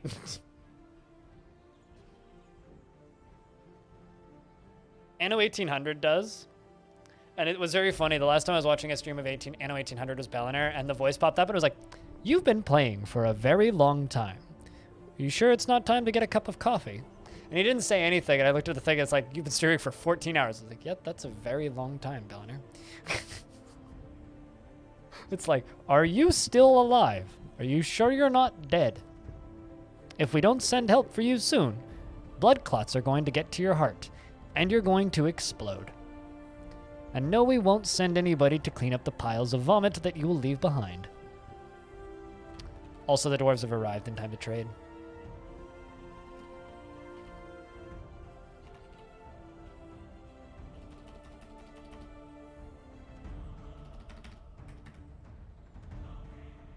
Wum bum bum. Press any key to indicate life. Where's the any key? Here's the thing though, right? Like, you're actively playing the game, so you must not be dead because you're playing the game.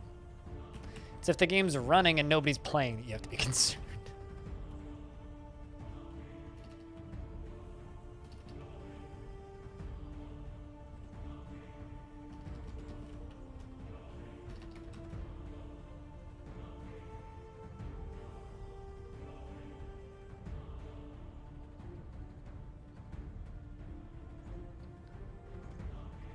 Till one-ish, the narrator suggests you retire at 4.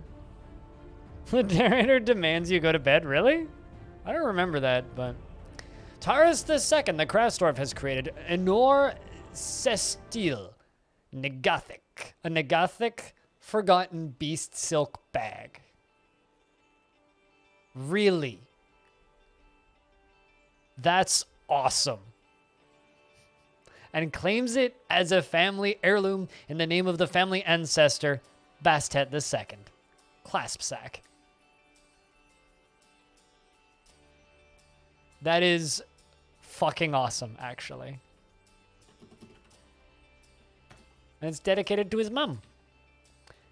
This is a Negathic's Forgotten Beast silk bag. All Craftsdwarf ship is of the highest quality.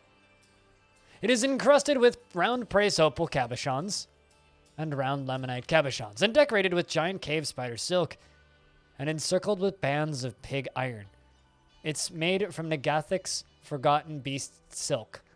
This object menaces with spikes of Negathic's Forgotten Beast silk and cow leather. On the item is an image of a maize plant in giant cave spider silk. On the item is an image of a dwarf in cow bone. On the item is an image of a pipe section in sheep bone. On the item is an image of a Cybric pick rack, the dwarf and dwarves in sheep bone. On the item, Cybric pick rack is surrounded by the dwarves. The artwork relates the appointment of the dwarf Cybric pick rack to the position of outpost liaison of the ignited creation in the mid-autumn of year 5. Yeah, because our outpost liaison was appointed in year 6.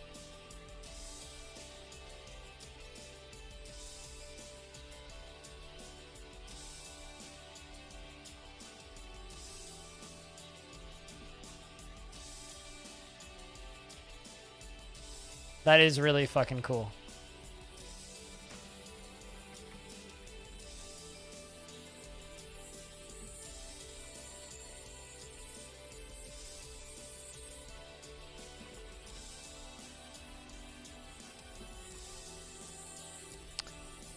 Vicot says, "I'm your outpost liaison. Let me discuss your situation.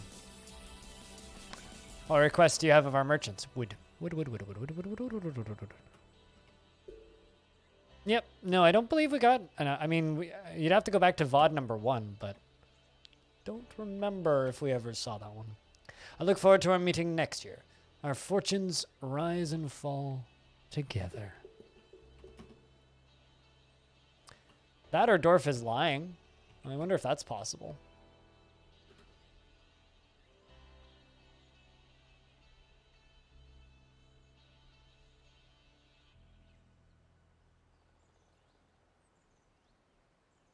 No, I'm not using artifacts because I don't want to accidentally sell them. So I put them on pedestals so I don't accidentally trade them away.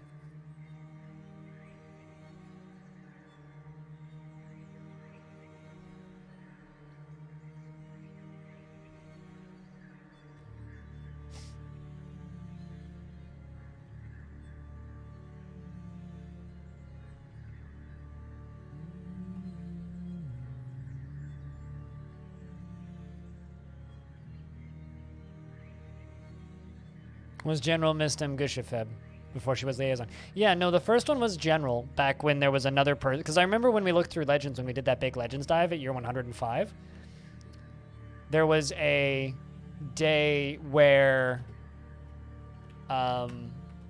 we had Mistem as the General, and Mistem was like not the outpost liaison yet, was just the general, right? And then when I looked at Legends, there was another outpost liaison for that 1 year who died of old age, like right away.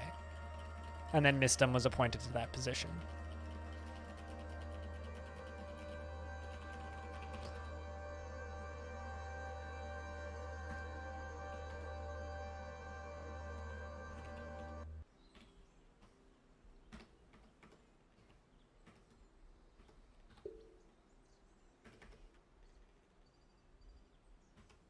The dwarves dancing? Kind of looks like they're about to. Ah, yes, they are.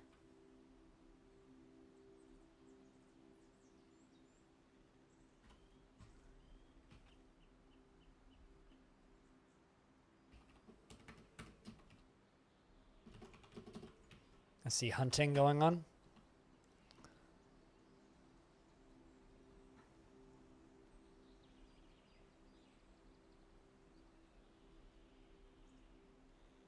Why isn't diorite higher on this list?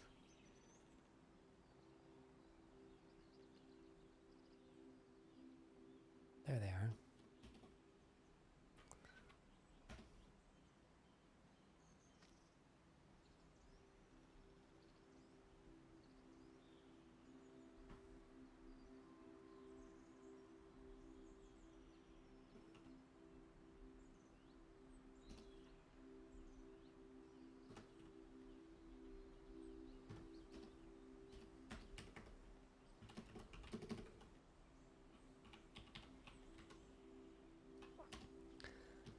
But yeah, no, it's Dwarven history is a convoluted little thing. It's fun when it's like convoluted but not that convoluted, so you can actually like keep up with it. It's one of the reasons this fort's been fun. It's like, yeah, it's kind of a mess like all Dwarven history is, but it's also like kind of manageable mess. Also, I haven't said thank you enough today, so chat room, I just want to extend a real quick thank you to everybody who's tuned in and is watching the stream.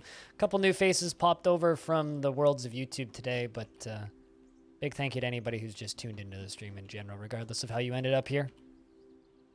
And shout outs to everybody who keeps this channel funded and allows me to do this full time via having a weird hat next to your name or supporting me on Patreon or just hanging out and chatting.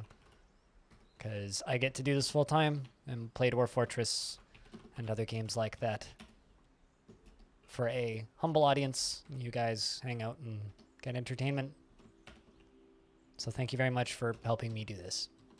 I wouldn't be able to do it without you guys, frankly. Straight up, just wouldn't be here.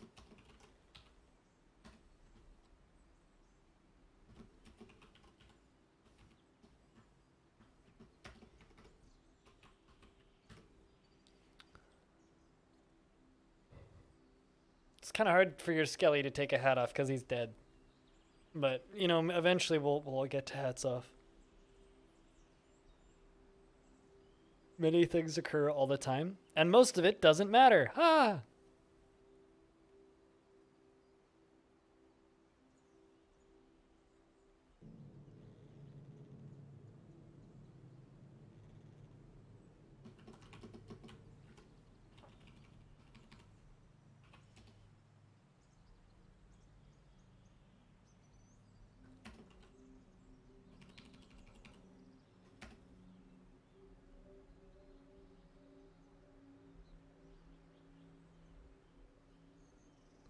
Yeah, I think tonight we will continue the Kingdom of Greens playthrough after we're done with Dwarf stuffs.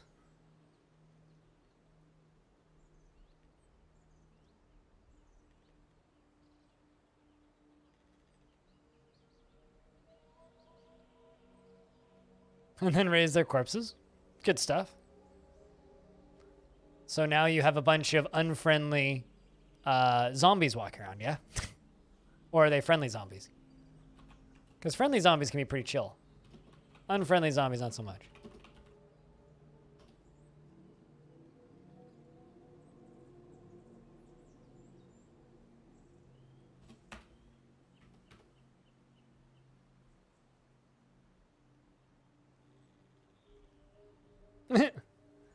Sounds like a perfect start to the evening. I wouldn't have it any other way, frankly.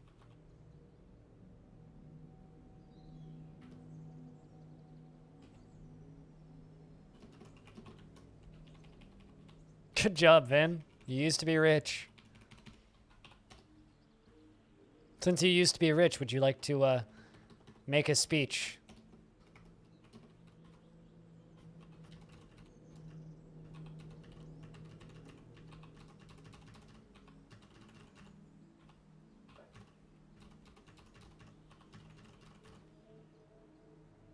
Also, cheers. And by the way, for anybody who has channel points, we're bloody close to the extra day off.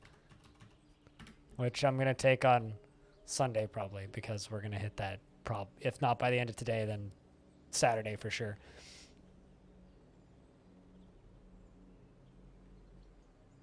Cheers, Axon. Thanks for the lurks, man. And Norstat and K. Bailey.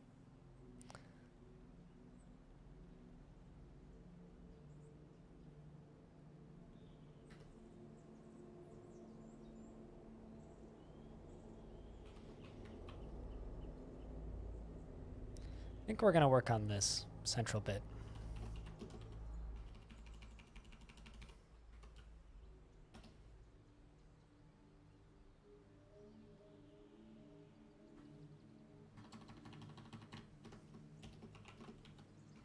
Whoa, dude, fuck yeah, Only 1K away. Hot damn.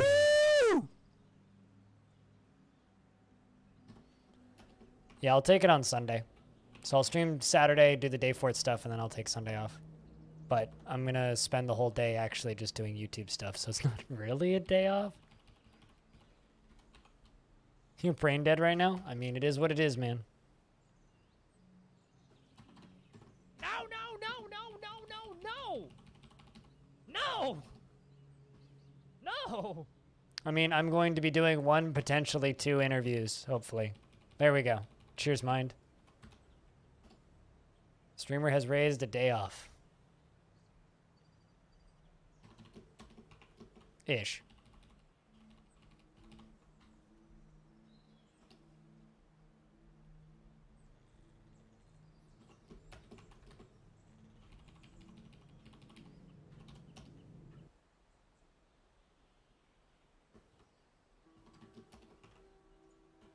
This is going to be a lot of ceiling covering.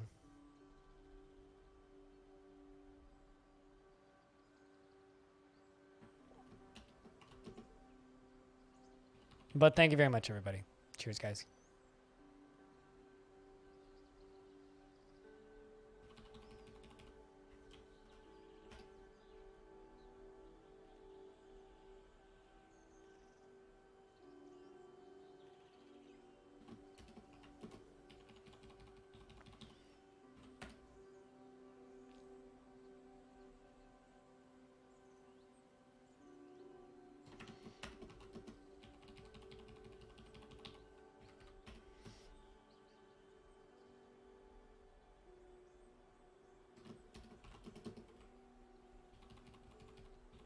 As I slowly go around the edge of this and lay out blocks.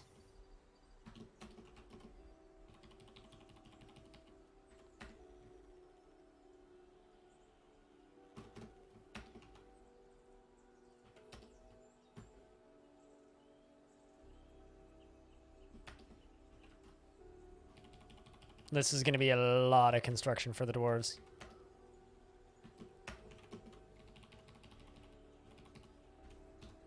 But I think we're just going to do the 1 layer and then we'll do a flat roof on top of this.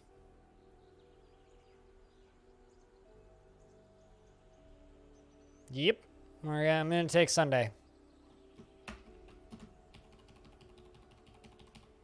Feels good, man. I might actually consider going outside, but pandemic.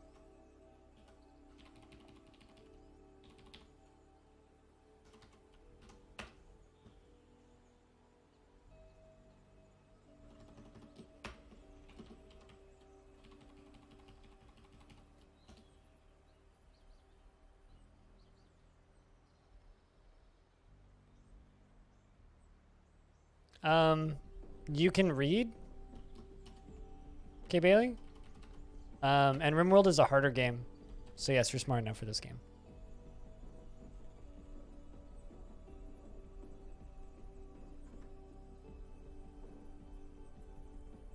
If you can read and use a keyboard, you can play Dwarf Fortress. Meaning, if you can participate in Twitch chat, you can play Dwarf Fortress.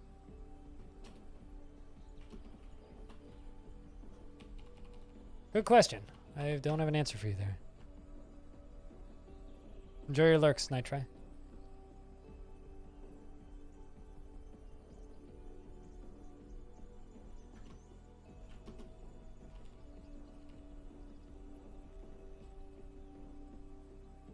Yeah, I mean, I think that the I'm not smart enough for this statement when it comes to Dwarf Fortress is a little silly.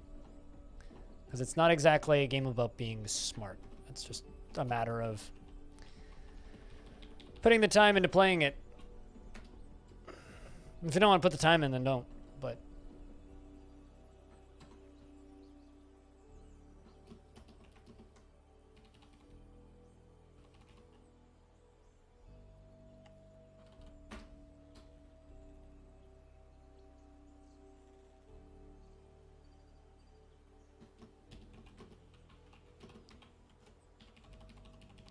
I mean, I think it's hilarious when I see people stating that Dwarf Fortress looks too hard and yet they're playing like Escape from Tarkov and stuff. All I have to say to that is it's not too hard. It's just different. And it's not my fault that you dislike different.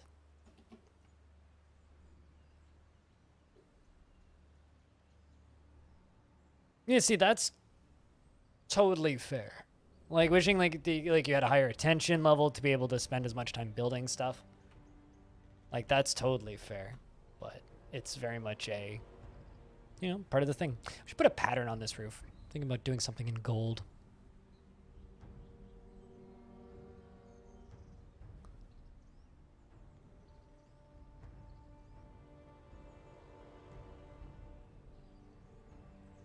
I'm just excited for Dwarf Fortress to be on Steam, so there will be more people looking to watch it.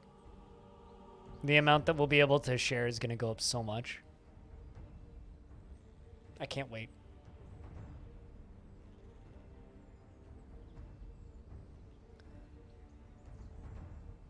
I hope your army comes back soon. I hope your lag issues get fixed.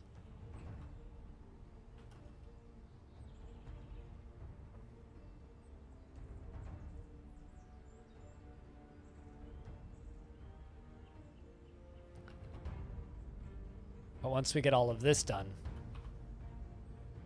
it's going to be a lot more that we're able to do. We started at the very beginning of year 169. We're now in mid-autumn of 170. So I think we'll get into 171 mid-spring and then jump over to a little bit of War Sim. How does that sound to everybody?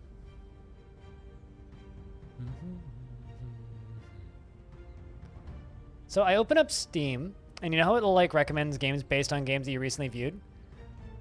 I just saw a recommended Farming Simulator 2020 because you recently viewed Space Station 14. I'm sorry, Steam. I don't see the similarity there.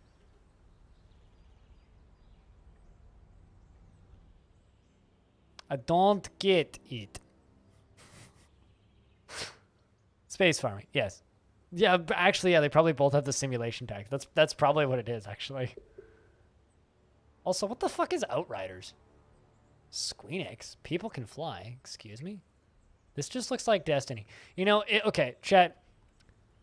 If you just showed me this. Whoops, that's my starting screen. If you showed me this and told me that was Destiny, I'd believe you.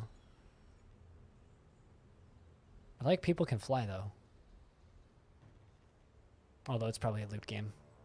Oh, they have a demo. That's why it's suddenly at the top of Steam. All right, fair.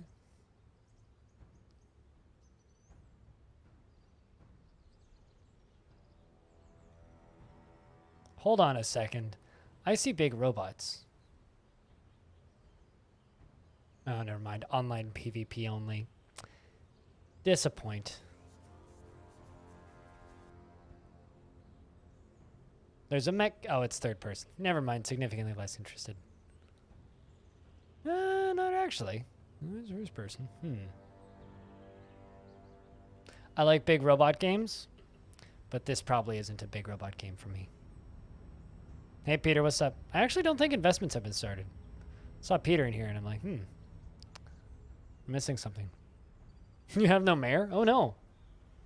If you used to have a mayor and now you have no mayor, that's a problem.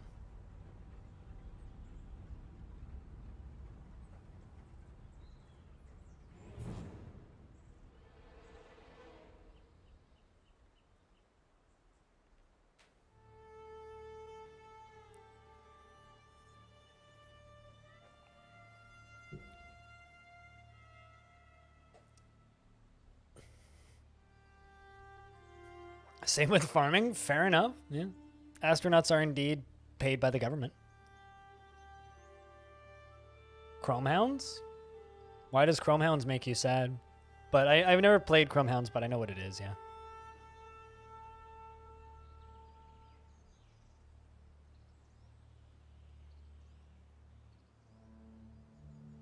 And hivemost neighboring lair for tree growing? Ooh. Yeah, I really enjoy making cavern forts. I really, really like cavern forts. Cavern forts are a lot of fun.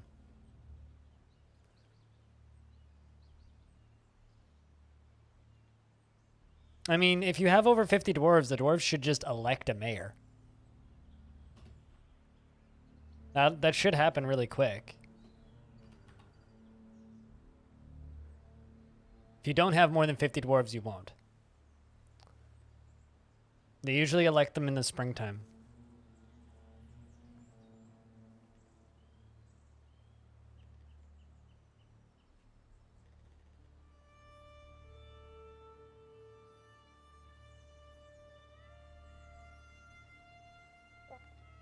This is going to take a while for this all to get construction.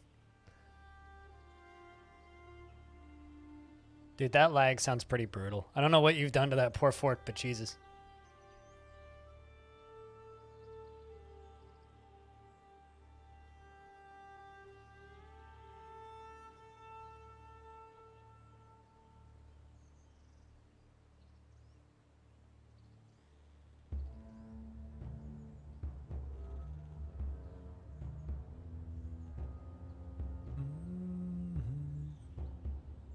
It was based in the multiplayer aspect of game, the big map, and 3 different factions we're all fighting over. When you found out the game existed, it turned out that they shut down the game servers. Oh no. Yeah, that always sucks.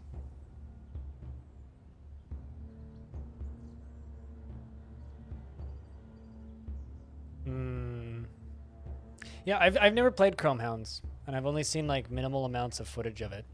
There are quite a few pretty good mech games out these days, though. Like, if you really enjoy building mechs, there's a couple, like, single-player mech building games.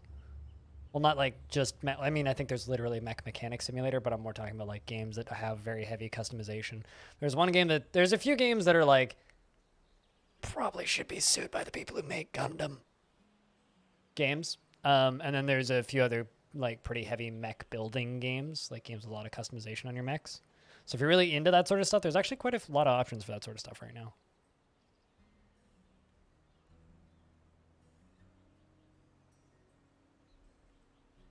I mean, FromSoft is never going to make another Armored Core, but yeah. I was always a Mech Warrior kid, right?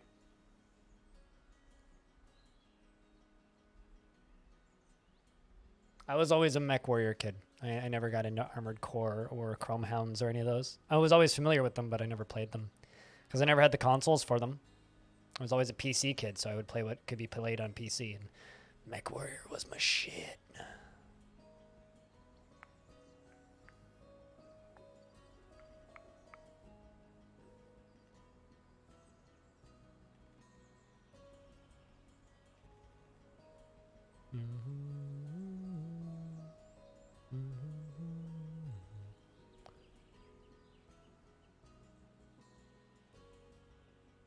I mean, if I just search by mechs tag on on Discord, on Steam. What do I get?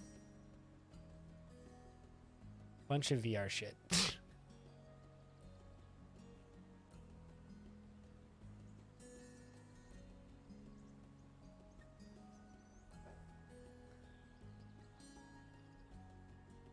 Looking for one of the ones that I've seen that looked good. Okay, so I've never seen this before. And it has one review. Why do I get the feeling this game might be cool?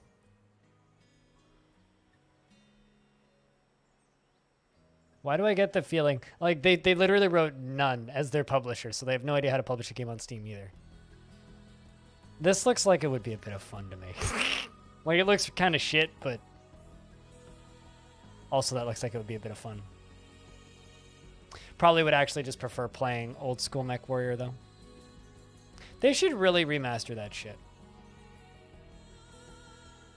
Like, we need, like, a Mech Warrior 2 HD.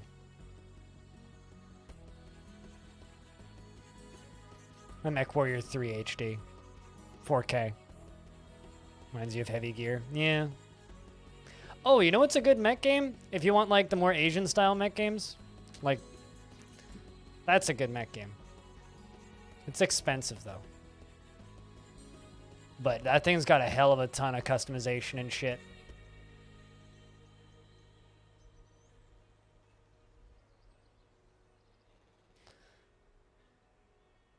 I recently read the RPG, and it seems like it's basically Mech Warrior, but you stick in planetary war. Wait, what? Oh, Heavy Gear? I've never played Heavy Gear, no.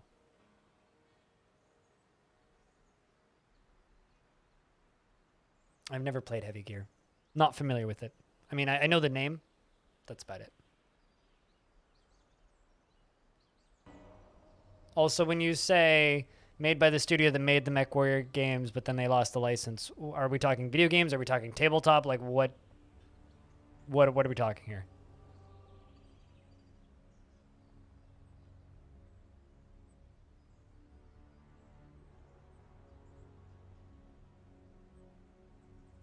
Also, what's War? Has anybody here heard of or played War Robots? There's another, like, mech multiplayer shooter, although it's got mixed reviews, 50-something% positive reviews. Apparently it sucks. Supposedly.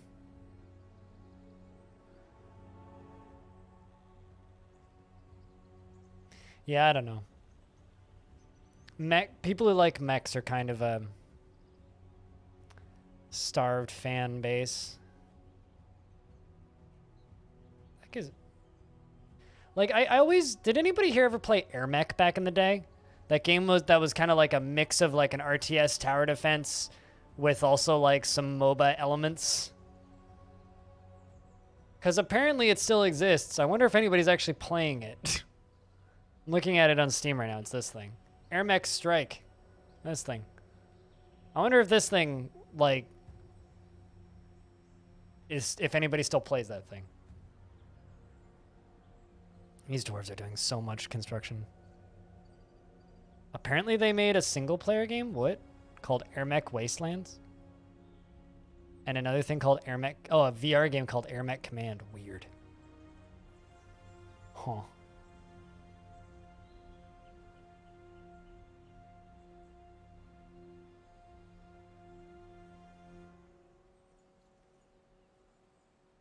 Apparently it's pretty pay-to-win these days. Everybody's saying it's dead. Used to cherish this game years ago. Felt like a special niche of game that was you were looking for, and it ran away with a little crummy laptop. As over the past few years, it's become completely different. Some of the... Yeah. That sucks.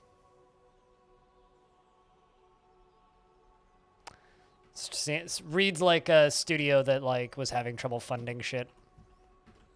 Which I'm not too surprised by.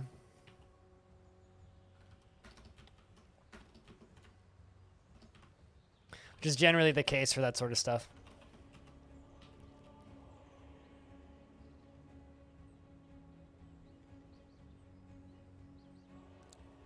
I played it for a little bit. I remember it taking like a week to download. I remember enjoying it.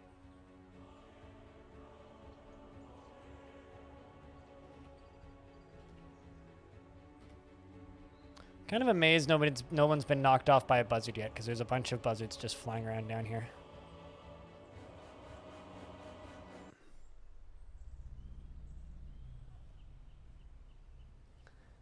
But yeah, no, it's...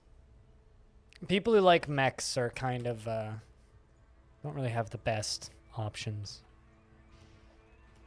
Unfortunately. Unless you like turn-based strategy, in which case play Battletech. All of the Battletech, because Battletech is excellent. Absolutely fantastic.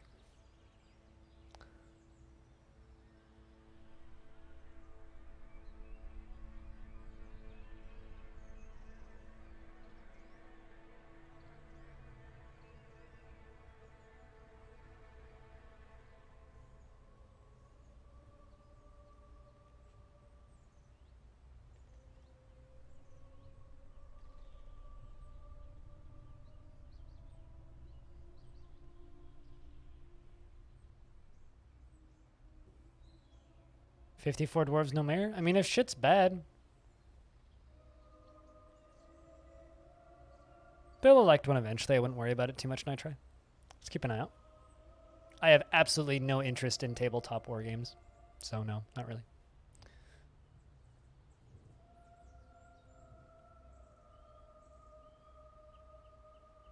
What are some of my favorite mechs? I just, like from Mech Warriors specifically, or just mechs in general?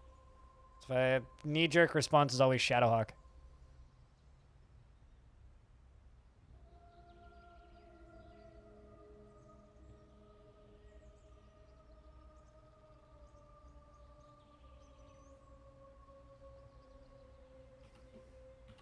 I just like the old school blocky Battletech style of mechs. But also, you know, while I like this stuff and I like games with big robots, I don't think I'm as obsessed with it as a lot of other people. Like, it's certainly not the sort of thing where I can like name every mech. I just really enjoy mech games.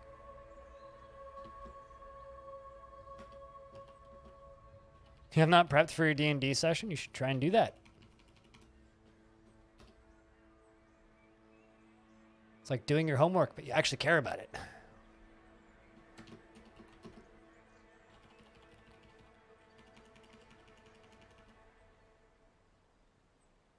Front mission?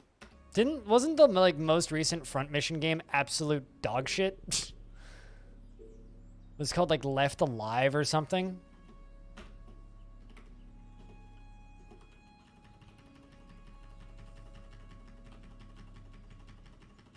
I did the wrong thing.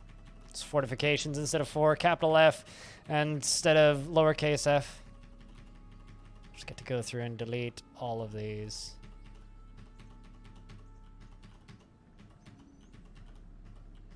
All right.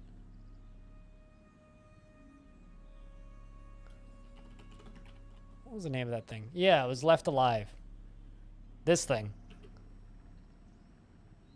Squeenix put this out in 2019.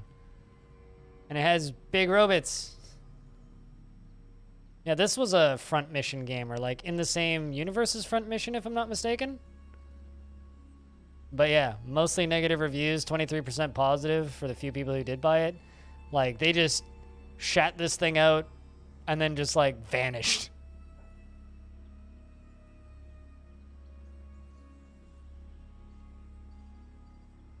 Yeah.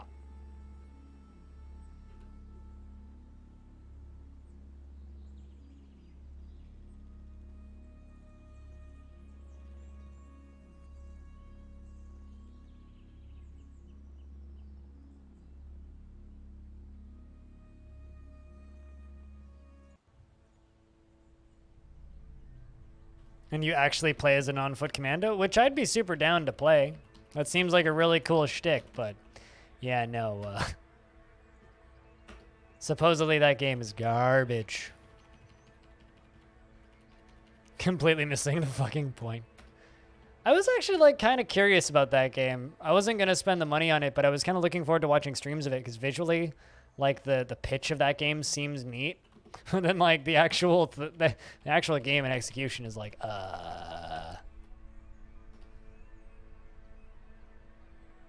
I've never played an Ace Combat game. Never been much of an aerial combat person. I also don't really like space combat, which is odd because I like space games. I just don't like that. I don't like 3D movement combat games like this. I like on rails space games like a la Star Fox kind of thing. But I'm not a big. But it's not something I seek out. But I'm not a huge fan of like 3D space games. Been a few days and no military. I mean, I wouldn't worry about it too much.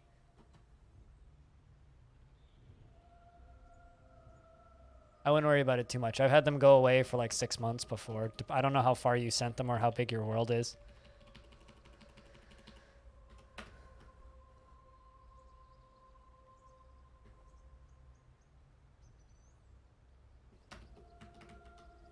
That or you just grew up and have more refined tastes, which is often the case as well, in my experience, Pilot Guy. Like, games that we like as little kids, we go back and play newer entries in the series, and in reality, they're just as good as the ones we played when we were younger, but they don't feel as good because we're used to higher quality games now. Half day's travel. Yeah, I don't know. I still wouldn't worry about it. Just focus on managing your fort, dude.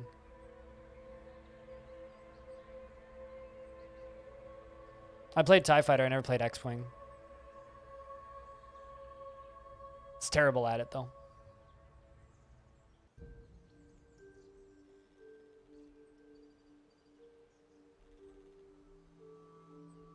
I mean, it's the whole reason I stopped playing Elite Dangerous. Like, I loved Elite Dangerous. I genuinely did. But I loved the exploration and that side of it. Which is funny, because I had people be like, oh, just play No Man's Sky. But no. I don't want to fucking get out of my ship, and I want a better flight model than No Man's Sky. And I don't want to do any dumb, like, building survival shit. And I don't want to go, like, digging up uranium as a little dude on foot and poking penis animals. That's not what I'm into.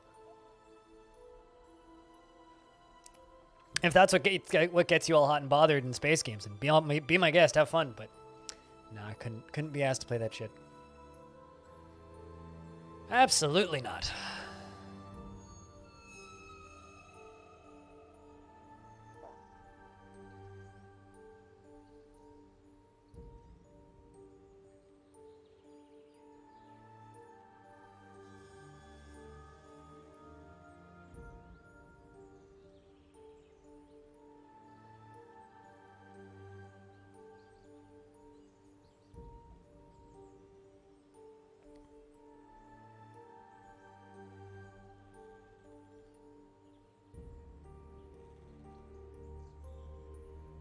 You watched the Internet Historian video on No Man's Sky recently? I watched that too. I mean, I've got nothing against No Man's Sky. I'm not one of those people who's like, oh, they ripped you off, blah, blah, blah. But no, I think they kind of just got fucked over by Sony.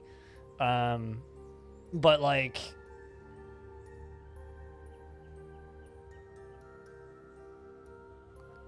you couldn't get out, so you proceeded to uninstall. I mean, I just acknowledge that No Man's Sky is a type of game that I have no interest in.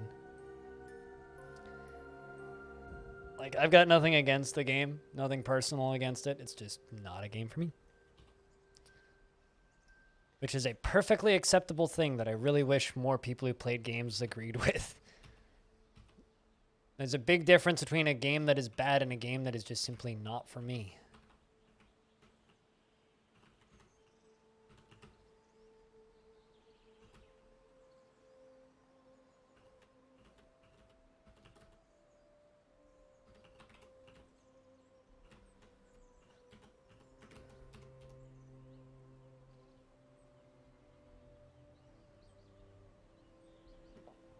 I mean, like, here's the thing, right? I think it's much easier for me to learn the lesson because there's a lot of games that are absolutely unplayable for me. And it doesn't make them bad. And I don't call them bad, you know? Like, there are many action games that are really cool looking that I would love to play, but I can't play them because I don't see well enough. And a lot of the games that I actually had somebody comment on one of my videos recently saying, you should stop streaming clunky and unpolished games with poor design choices that directly make the game harder to play for the player and you should play some games with graphics, which with bigger audiences, and you'd be huge. Just as a streamer, I'm like, well, I play these games because they're easy for me to play. They're visually accessible for me, and that is fun. I enjoy games that are visually accessible, that are easy for me to pick up and know what I'm looking at and play. Just noticed one of my military doors was getting a little fussy, putting him in the military.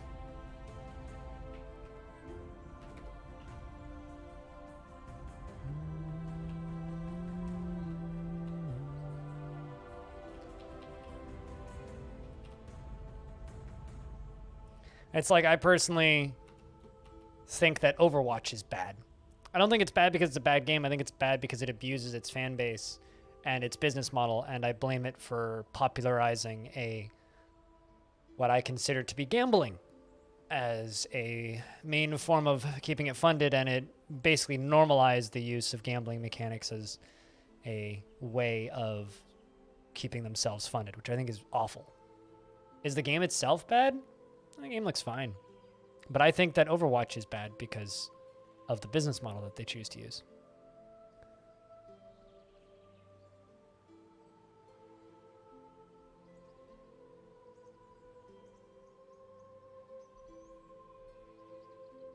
I would press escape, abandon fortress, and embark on new fort.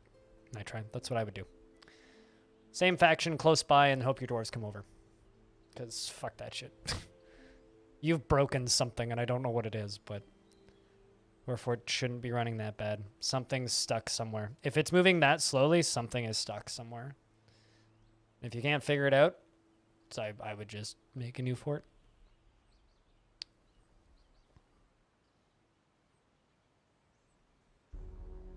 Well, it's not even just people taking offense to people having different opinions of their own. A lot of people assume offense over not actual offense. Like, even yesterday, there was somebody in the chat who's just like, man, you get offended easily. It's like, you didn't offend me, right?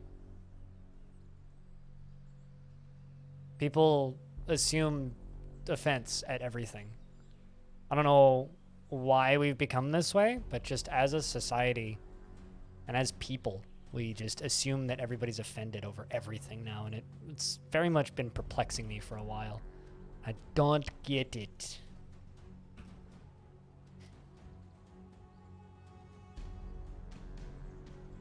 Like, if someone were to come into my chat and say something and I go, no, or something like that, they'd assume most of the time that I'm offended, when that's not the case.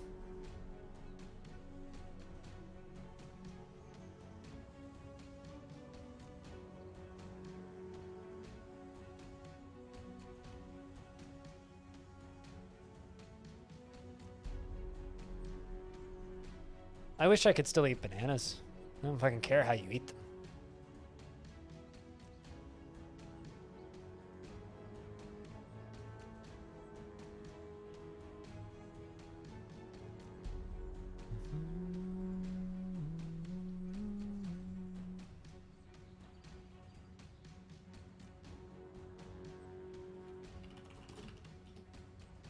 $30 minutes. Okay, I must have missed that. When did you guys sneak those in?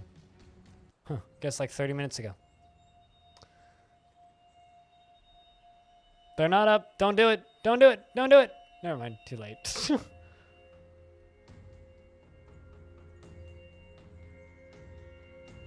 They're not up for 30 minutes, chat. I was just looking to see if they were up. Here, I'll restart my bot, and then they'll be up.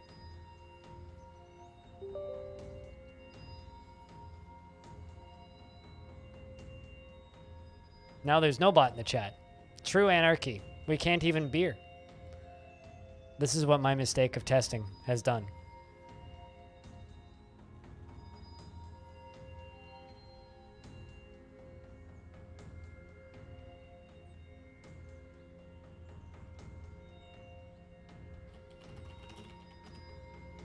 There you go. Now they're open.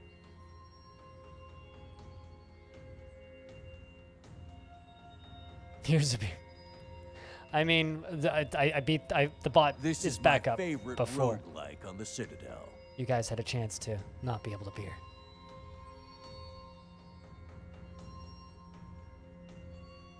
It has started raining.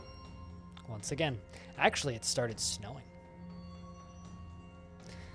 This is a lot of construction jobs that need to get done.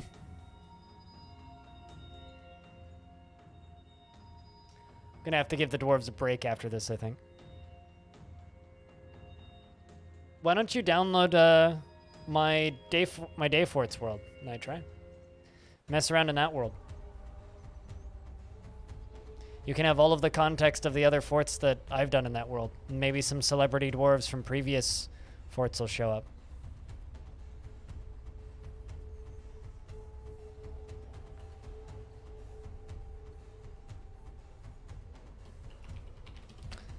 Click on the Season 2 link. And it's right here. In the Google Drive. Right there.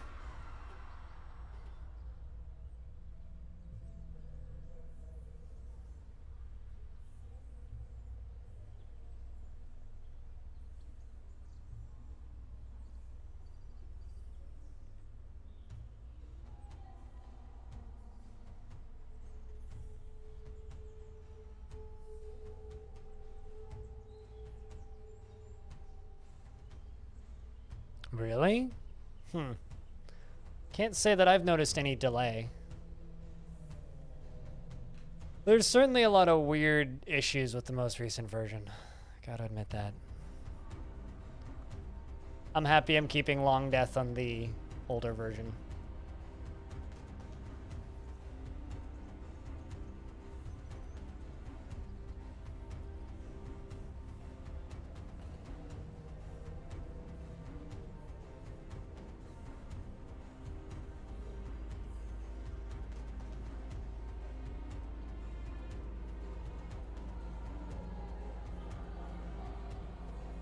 I love how there's like a line where there's no snow. That's where the biome changes.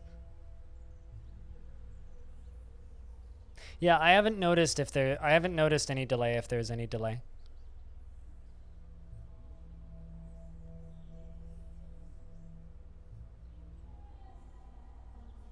Oh, really? Then I would... Do you have another keyboard? Or another computer you could try it on? I would try the same install on a different computer if you could. Just, you know, stick it on a thumb drive or something. Throw it on a different PC. Try it out, see how it runs.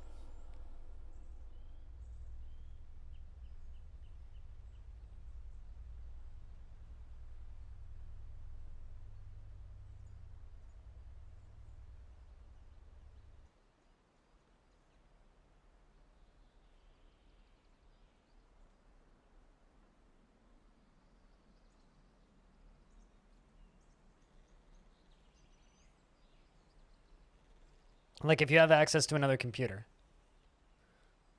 You weren't trying to win? Well, you have 9,142 more tickets now. Were you trying to lose to have like a funny number or something?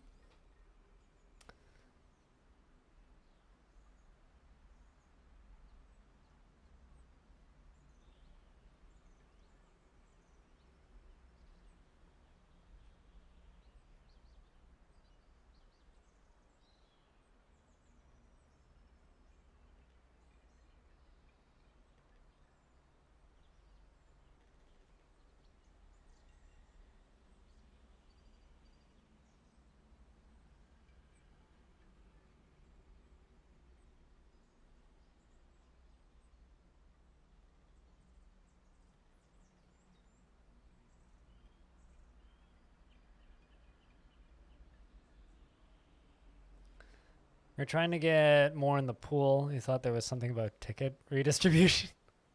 No. That's not how that works. Unfortunately, redistribution of wealths don't do anything with tickets. The tickets is like literally just raw gambling. Yeah, if you're talking about like channel points redistribution, that's definitely something a little bit different. All right, chat. I'm going to take a minute-long break. I'm just going to run to the restroom real quick. We're in early winter. We're going to play through winter, and then we're going to play War Sim. So I will be back in a moment. Could I get a round of beers? BRB.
All right, so I've actually been back for a minute. And no, I didn't forget to unmute my microphone. I just felt like standing up. Whoopsies. So I'm now standing. Just kind of making sure camera's centered. There we go. That works. Because sitting is for sore legs. How does one download worlds? You download the save, the whole folder. You drag and drop the save folder into your saves file. So you go into your Dwarf Fortress install. You click on data or data or data or whatever you want to call it. And then there should be a folder called saves in that. So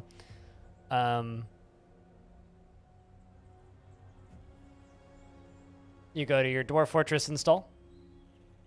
You click on data. And then there's one called save. Just drag and drop it in there, just the whole folder. Then you load her. It's pretty simple.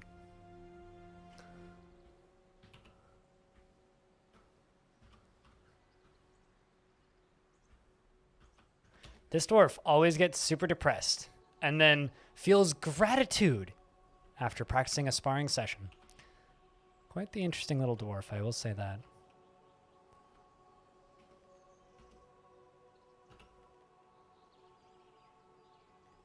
You know, let's actually do all of this.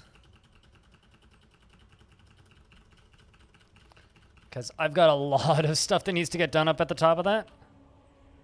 But I kind of just want to suspend all of it. The higher the number, the more recent the version. So you can download whichever one you want. But if you want all of the history from that entire document in your world, you'd want to download the most recent one. I'll update the world save again on Saturday, so you'll end up in your own alternate dimension. But you'll have all of the past history that I've discovered up until the point where you downloaded the world in there, including like previous forts I've done with different factions and whatnot. And down at the bottom, there are different... Good Lord, there's so much of this. There's so much.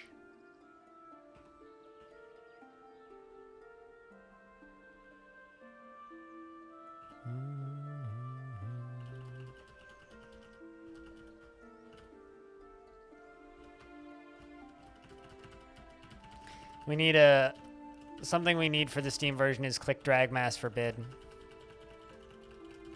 That's something that we need.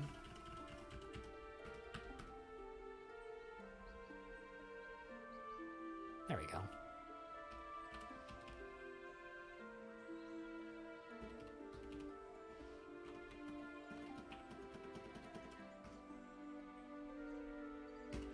Forbid all? I wouldn't want to forbid all.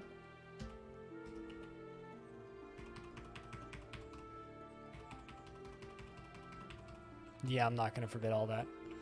So what I guess I'll do...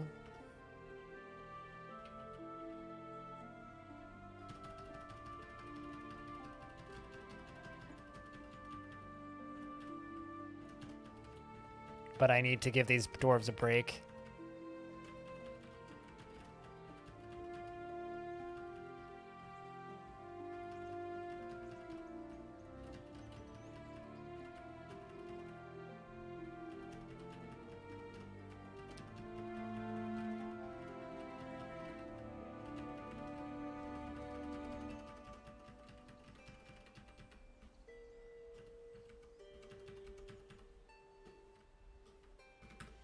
There we go, that'll do okay.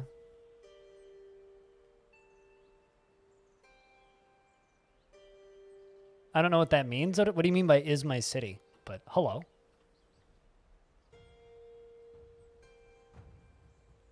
Window capture it. Unless you're playing full screen, in which case, I don't know. Then monitor capture it, I guess?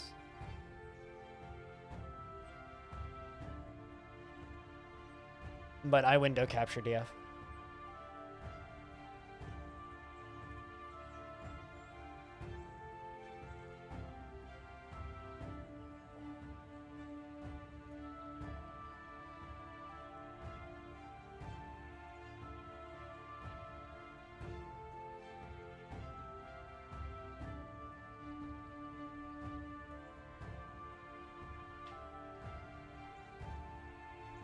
Okay.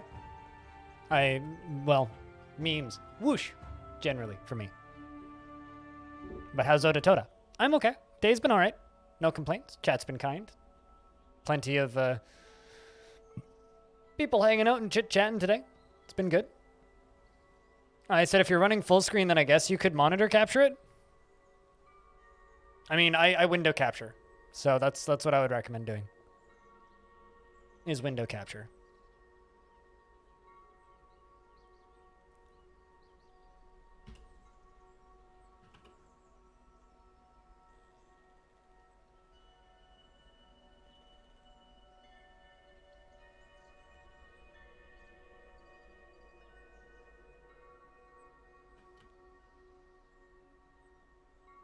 Good to hear, Oda Toda. But we're working on a really big vacation dome for up here. This is where we're gonna spend year 200, the entirety of year 200. So I have to get it ready in time for that. I mean, it's not a game, man. It's a lifestyle. What? You'll ask again when the world is downloaded? All right, well, I'll do this then.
Things are just a black screen. That is not broken. But it just means you don't know how to correctly capture it. But that is not broken, I assure you.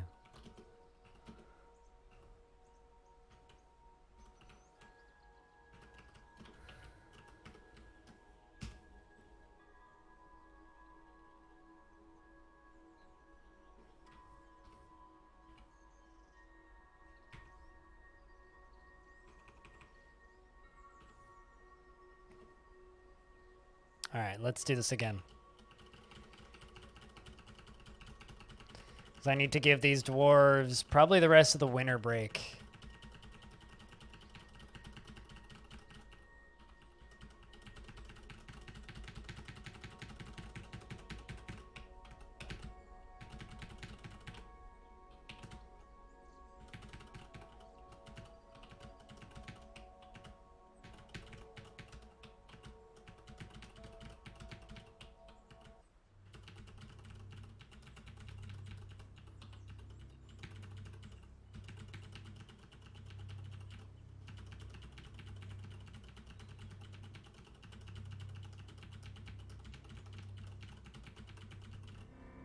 You do one thing when it works when you do it to capture Minecraft. Capture anything else, nothing? Well, that's because every game is different and needs a different form of capture potentially. Some will work with game captures, some will only work with window captures, some will only work with region captures, some will only work with screen captures, some will, like, you just kind of need to know what you're doing. So just because it's not working doesn't mean OBS is broken. It probably means you've set it up incorrectly. That's usually the gist that I get anyway. I mean, I've been using OBS for years, and I've only really had a small number of things actually break.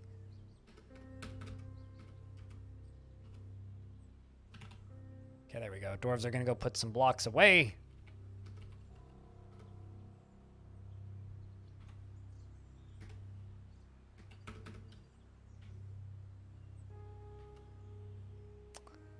Bunch of jobs have all been canceled. Ooh, hello.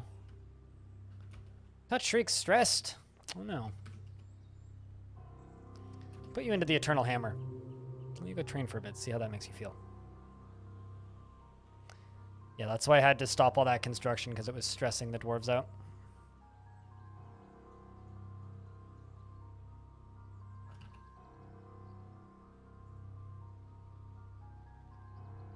What do you do with DF full screen?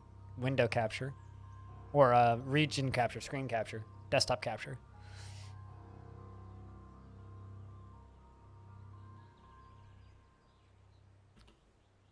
If you're playing full screen, use desktop capture.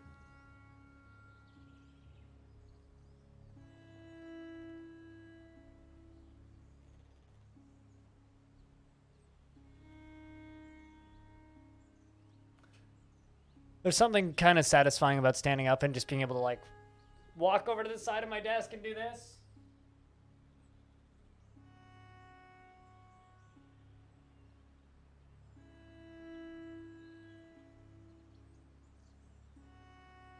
I find it very amusing. Yeah, I don't know why you would ever play Dwarf Fortress in full screen. It's like, I don't know.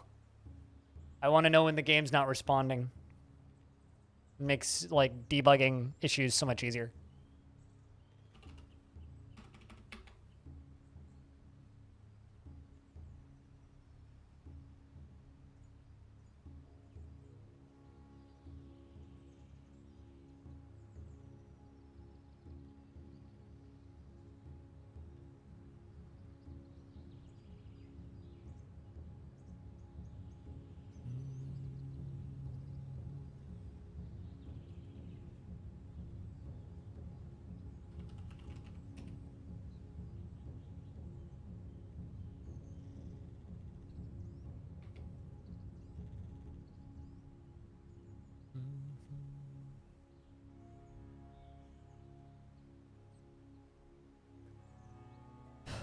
Okay, so now dwarves are all just kind of putting all this wood away that's up here.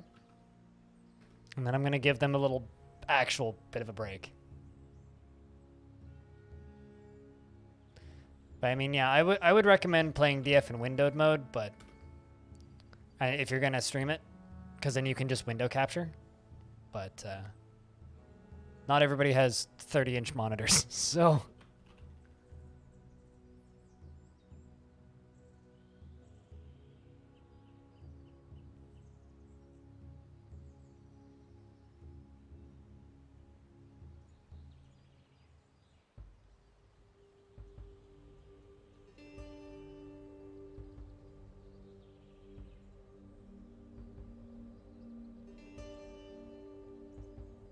And they're putting all of that wood away. You know, I'm actually going to assign 3 wheelbarrows to these. It's probably going to slow it down, but then dwarves aren't going to mass haul as much. Oh no, Touch Shriek slipped into depression. That was sudden. Turns out that working in construction for a whole year without a break is enough to break some dwarves. But fortunately, Touch Shriek, I haven't seen it in a while actually, made an artifact earlier today, which also means he can't actually go totally insane. So hopefully he'll go train and be okay.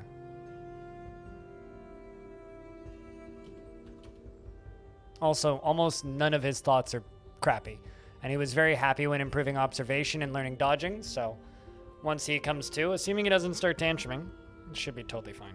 27 years old.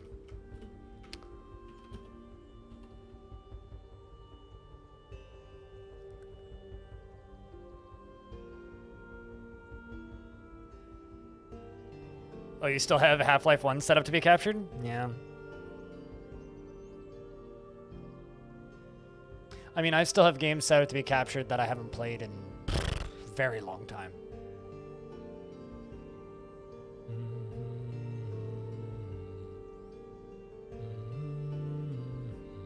Also, I think I'm going to play Shadow of the Worm on Saturday after Day Forts. When you load up the game? You can't see the region when you load up the game. Again, I don't know why. I don't know why. Have you restarted it since you put the whole folder into there? You're the only person that's ever had a problem with it. Most people I know that have installed it have had no issues.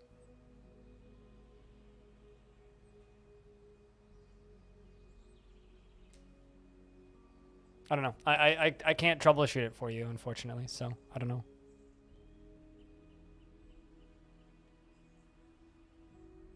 Yeah, that's what I would ask. I mean, like, I don't know how else to troubleshoot that. Aside from, like, it just should be put in that folder. There we go. You go sleep, Dwarf? I mean, you are exhausted.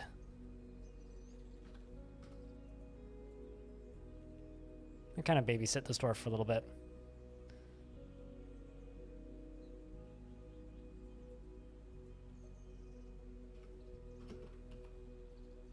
Interesting. Why'd you stop being a military dwarf while walking? It's weird.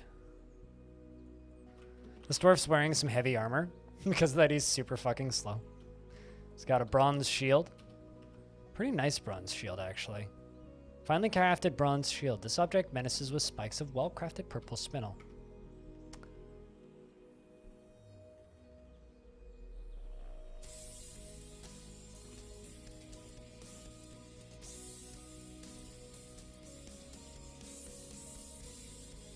What version is the current version? 0.5?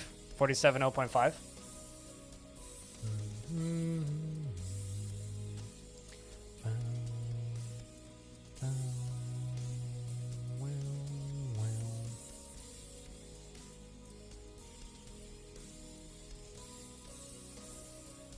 I mean, I showed him what folder it should be in.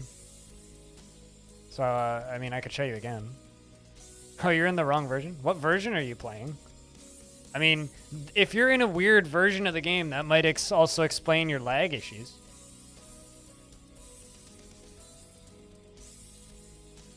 Yeah, that will cause problems. I mean, we had somebody realize that they were playing a version of the game from 2012 recently. They were asking me for for help, and they were just like, wait, how did you install this? How did you do this? How do you make guild halls? I can't figure out how to make dwarves dance. And then I was just like, what version of the game are you playing? And they're like, and I looked up the version, and it came out in 2012. 0.4? Okay, so you're playing the version that I'm playing in this world right now then. Which still wouldn't explain your lag issues, but still not ideal. Blissful after sleeping in a great bedroom, dejected after caught in a snowstorm. We'll just let you do that for a bit.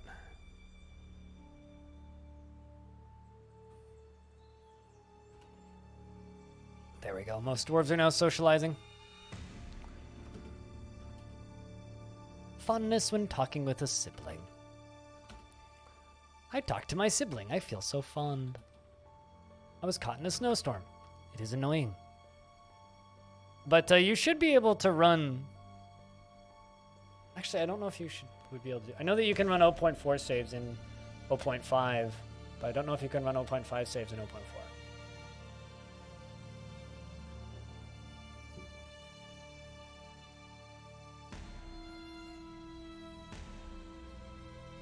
But that sucks.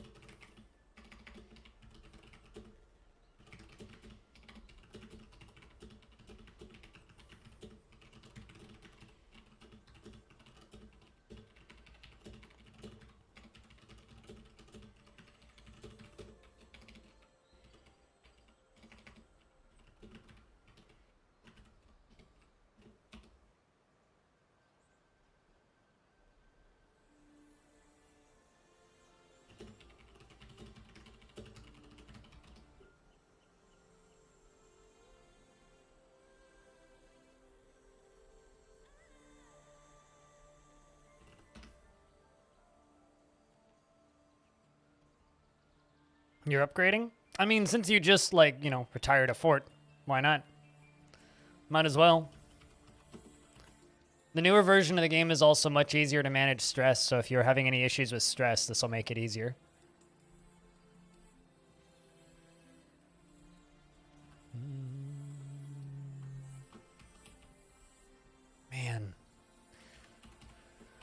just want to have all of this done. This is gonna take so long. I'll just like go up here and unforbid this bits at a time.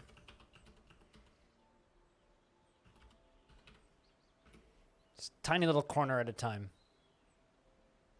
Itty bitty bits. One bit at a time. Slowly work our way back up. Man, I can't tell you guys how excited I am to see half of my fort covered in statues of cheese. I'm so excited to just see random ass statues.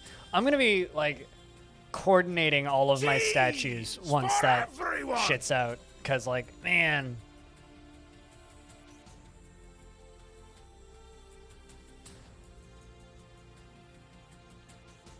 Man.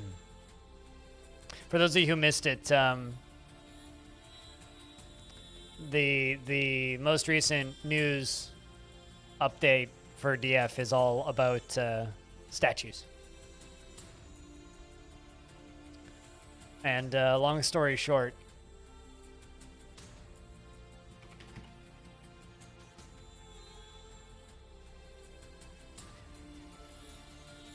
check this out. Look at all these! I guess those are statues of waves, I guess? I'm not sure what that is. It's a fish of some sort. Foul blend deck. It's good stuff.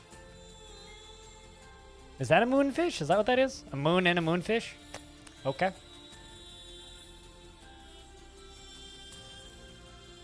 I like this dwarf's beard. Glorious braids. Looks like spring has arrived. No! No! No!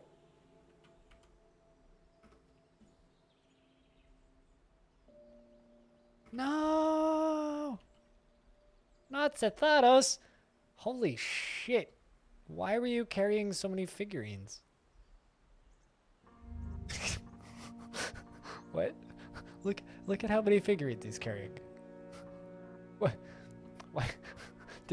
Were you crushed by the weight of figurines? Rest in peace, Sethados. You were a good dwarf.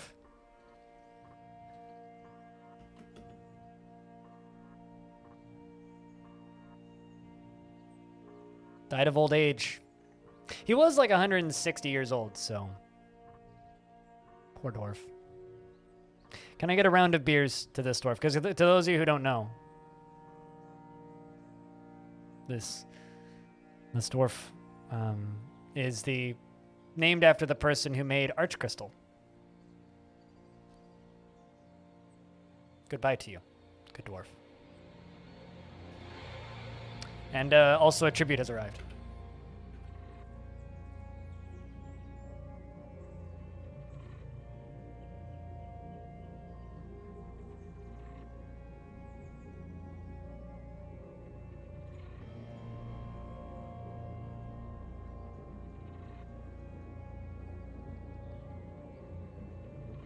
It's probably their entire collection of miniatures. Basically, yeah. It's like they left their Warhammer for the fort, basically. Oh, man. I'm so sad. What a dwarf to lose, man.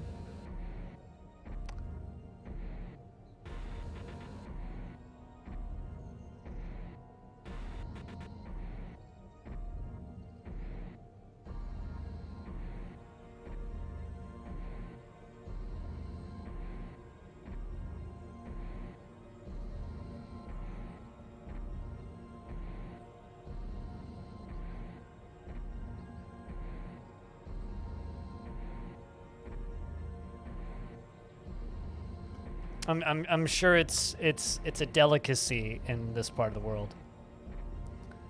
That sweet bread.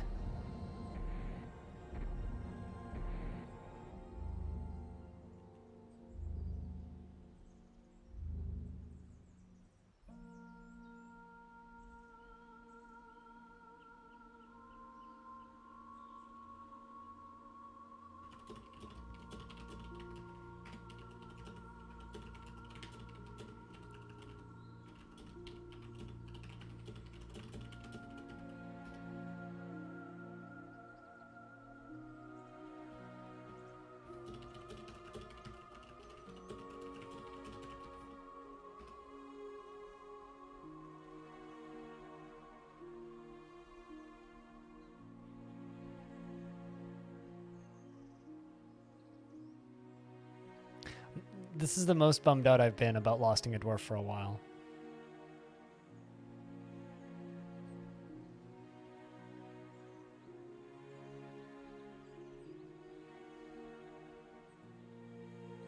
I'm gonna give him an engraving on the floor, I think.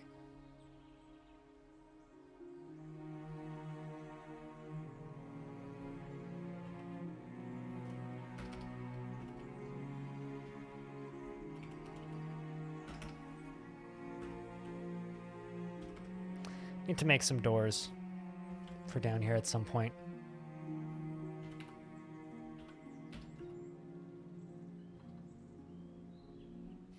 Right. I never did put any of those nice statues anywhere, so we'll do that real quick. These are the nice statues from the nice stream.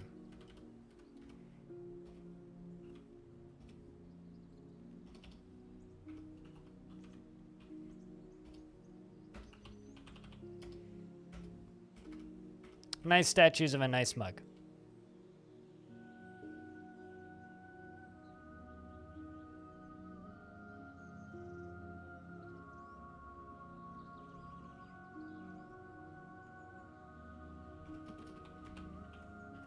Yeah, I'm kind of with you, Stone. Don't need to install DFHack, but if you want to install DFHack, you can.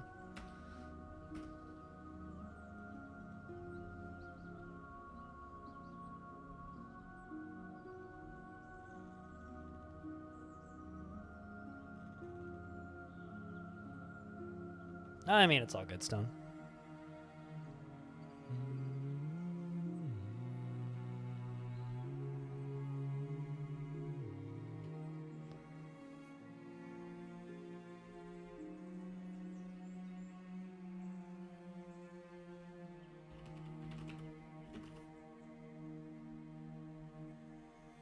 Oh shit, Ultimatum's back up to mostly positive reviews. Well, good for them. Up from mixed. They were down to 56% positive reviews, but they seem to have recovered their review score, so that's nice. Mostly due to, I think, the fact that they added save and load.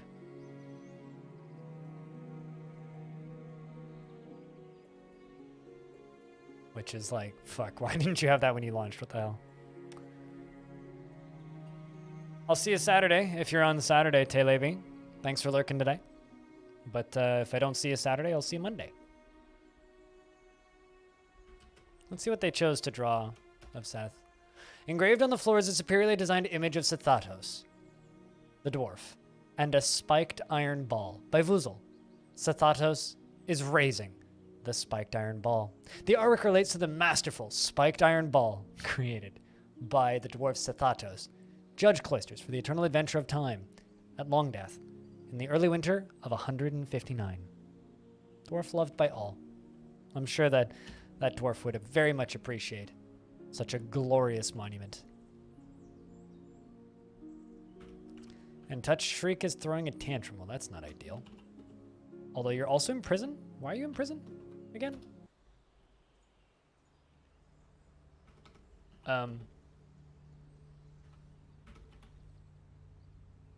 Okay, I don't know what you did to get put in prison, but throwing a tantrum in prison, apparently.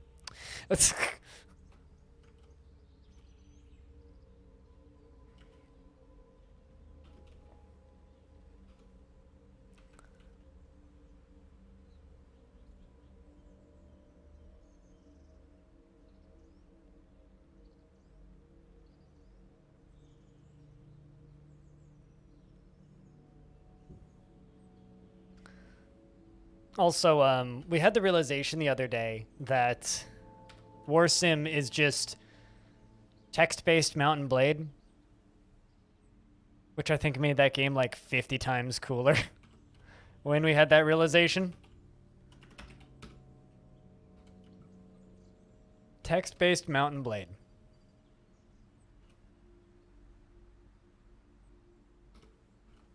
What's War Sim? The game I'm going to be playing in about 10 minutes.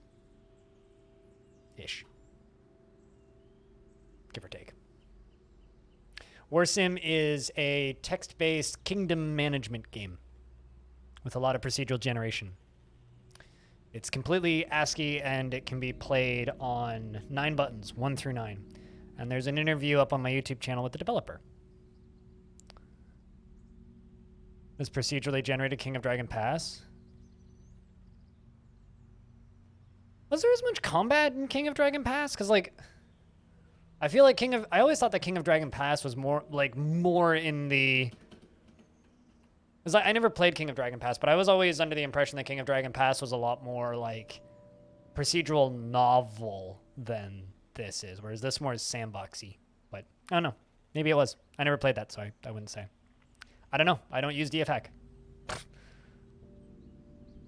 But you can make seasonal autosave without DFhack by just going into your settings and setting it.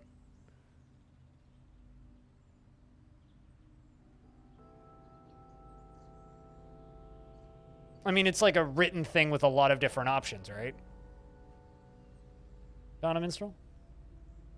Like, it's a written, like...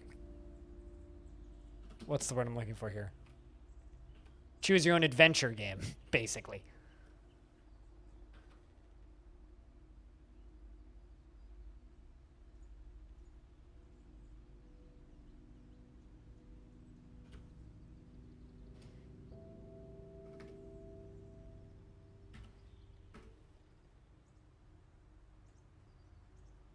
With a lot of text options? Yeah. I don't know. I much prefer what the idea of what Warsim's doing, but I don't know. I think Warsim might have accidentally become one of my favorite games to play recently. I have a feeling that Warsim's gonna stick in the rotation for a while. Just a suspicion, but it's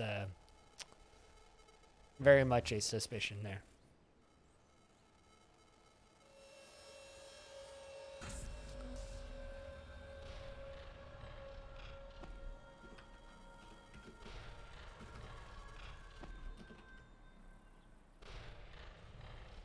Just tuning in? Not much. Just lost a kind of a long-time dwarf who's been in the fortress for a while, which I'm kind of sad about. But we are just working on a big mega projects buildings. I'm about to trade with some elves in a moment here.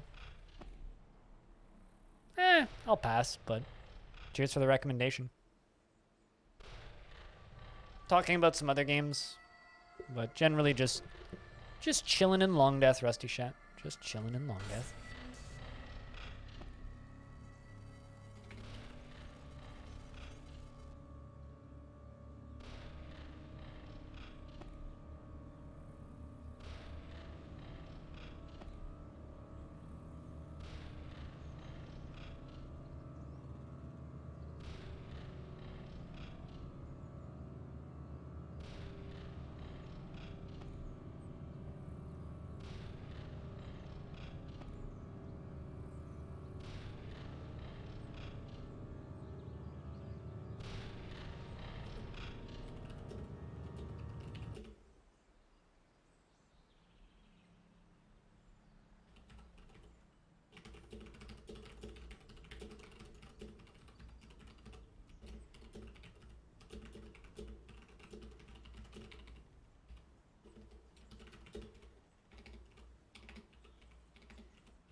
Lets you trap the caravans? Why would you want a bunch of random crap from the caravans? Like, they bring a shit ton of stuff you don't need. I mean, if you want to, it's kind of fun, but not exactly a particularly good use of your time, I guess. Rowan yellow zircon altar. Flying squirrel, a cardinal, no cool animals. I'll trade for some pecans. And almonds.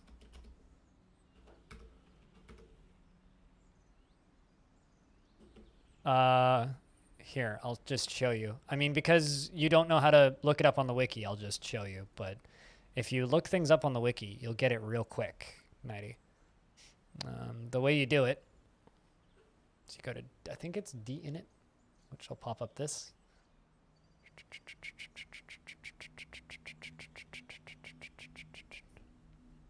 No, it's just normal init. Go to init.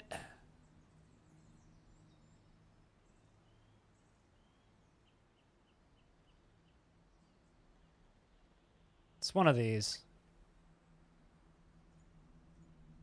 I don't do it very often, so I forget where it is.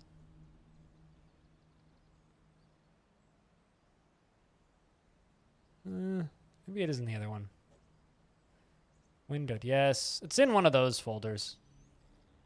I mean, if I control F, I'll find it.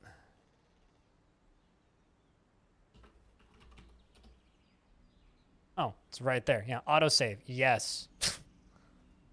Autosave, yes. At the top of D in it. There you go. Just set it from no to yes. And there's another one that says seasonal autosave and set that to yes as well.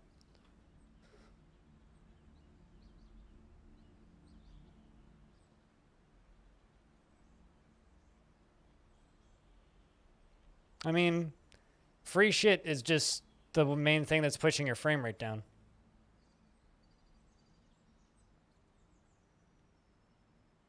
You can also do that, yeah. But if you're like me and you don't use DFAC, then you have to do it all manually. I like doing it manually.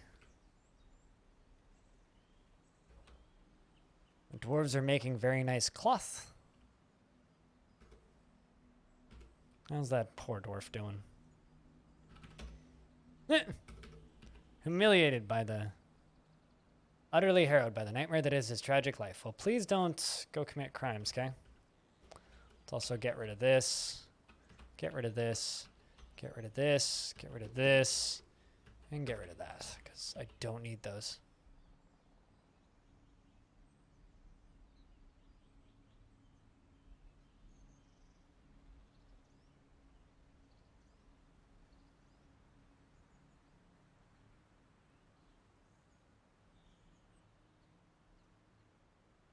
Yeah, I very much push back against the implication that one needs to use DF hack to play Dwarf Fortress. I don't really have anything against it, but what I do have against is when people state that you need external plugins to play the game, because that's just wrong.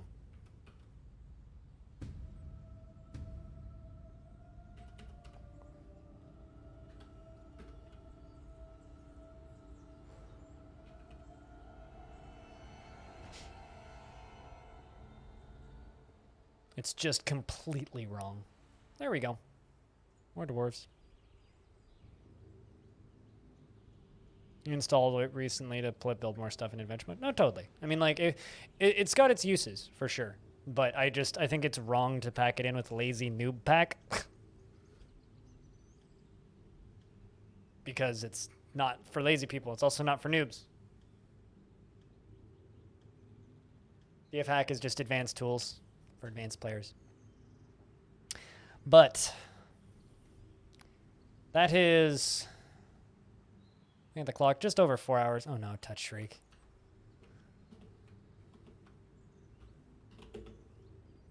That was a short tantrum. Hang in there, dwarf. All right. It is year 171 mid-spring. We started early spring in year 169, so we got 2 years under our belt today. And I think I'm going to save the game, and we are going to jump over to a different game. So before you immediately run off, if you're looking for more Dwarf Fortress related things, well, I guess you'll never find out what War Sim is. If you're looking for more Dwarf Fortress related things, you can find that all over on my YouTube channel. But we're going to go and play some War Sim for the rest of the stream.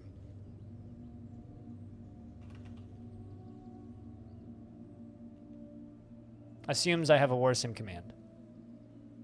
Does be luck.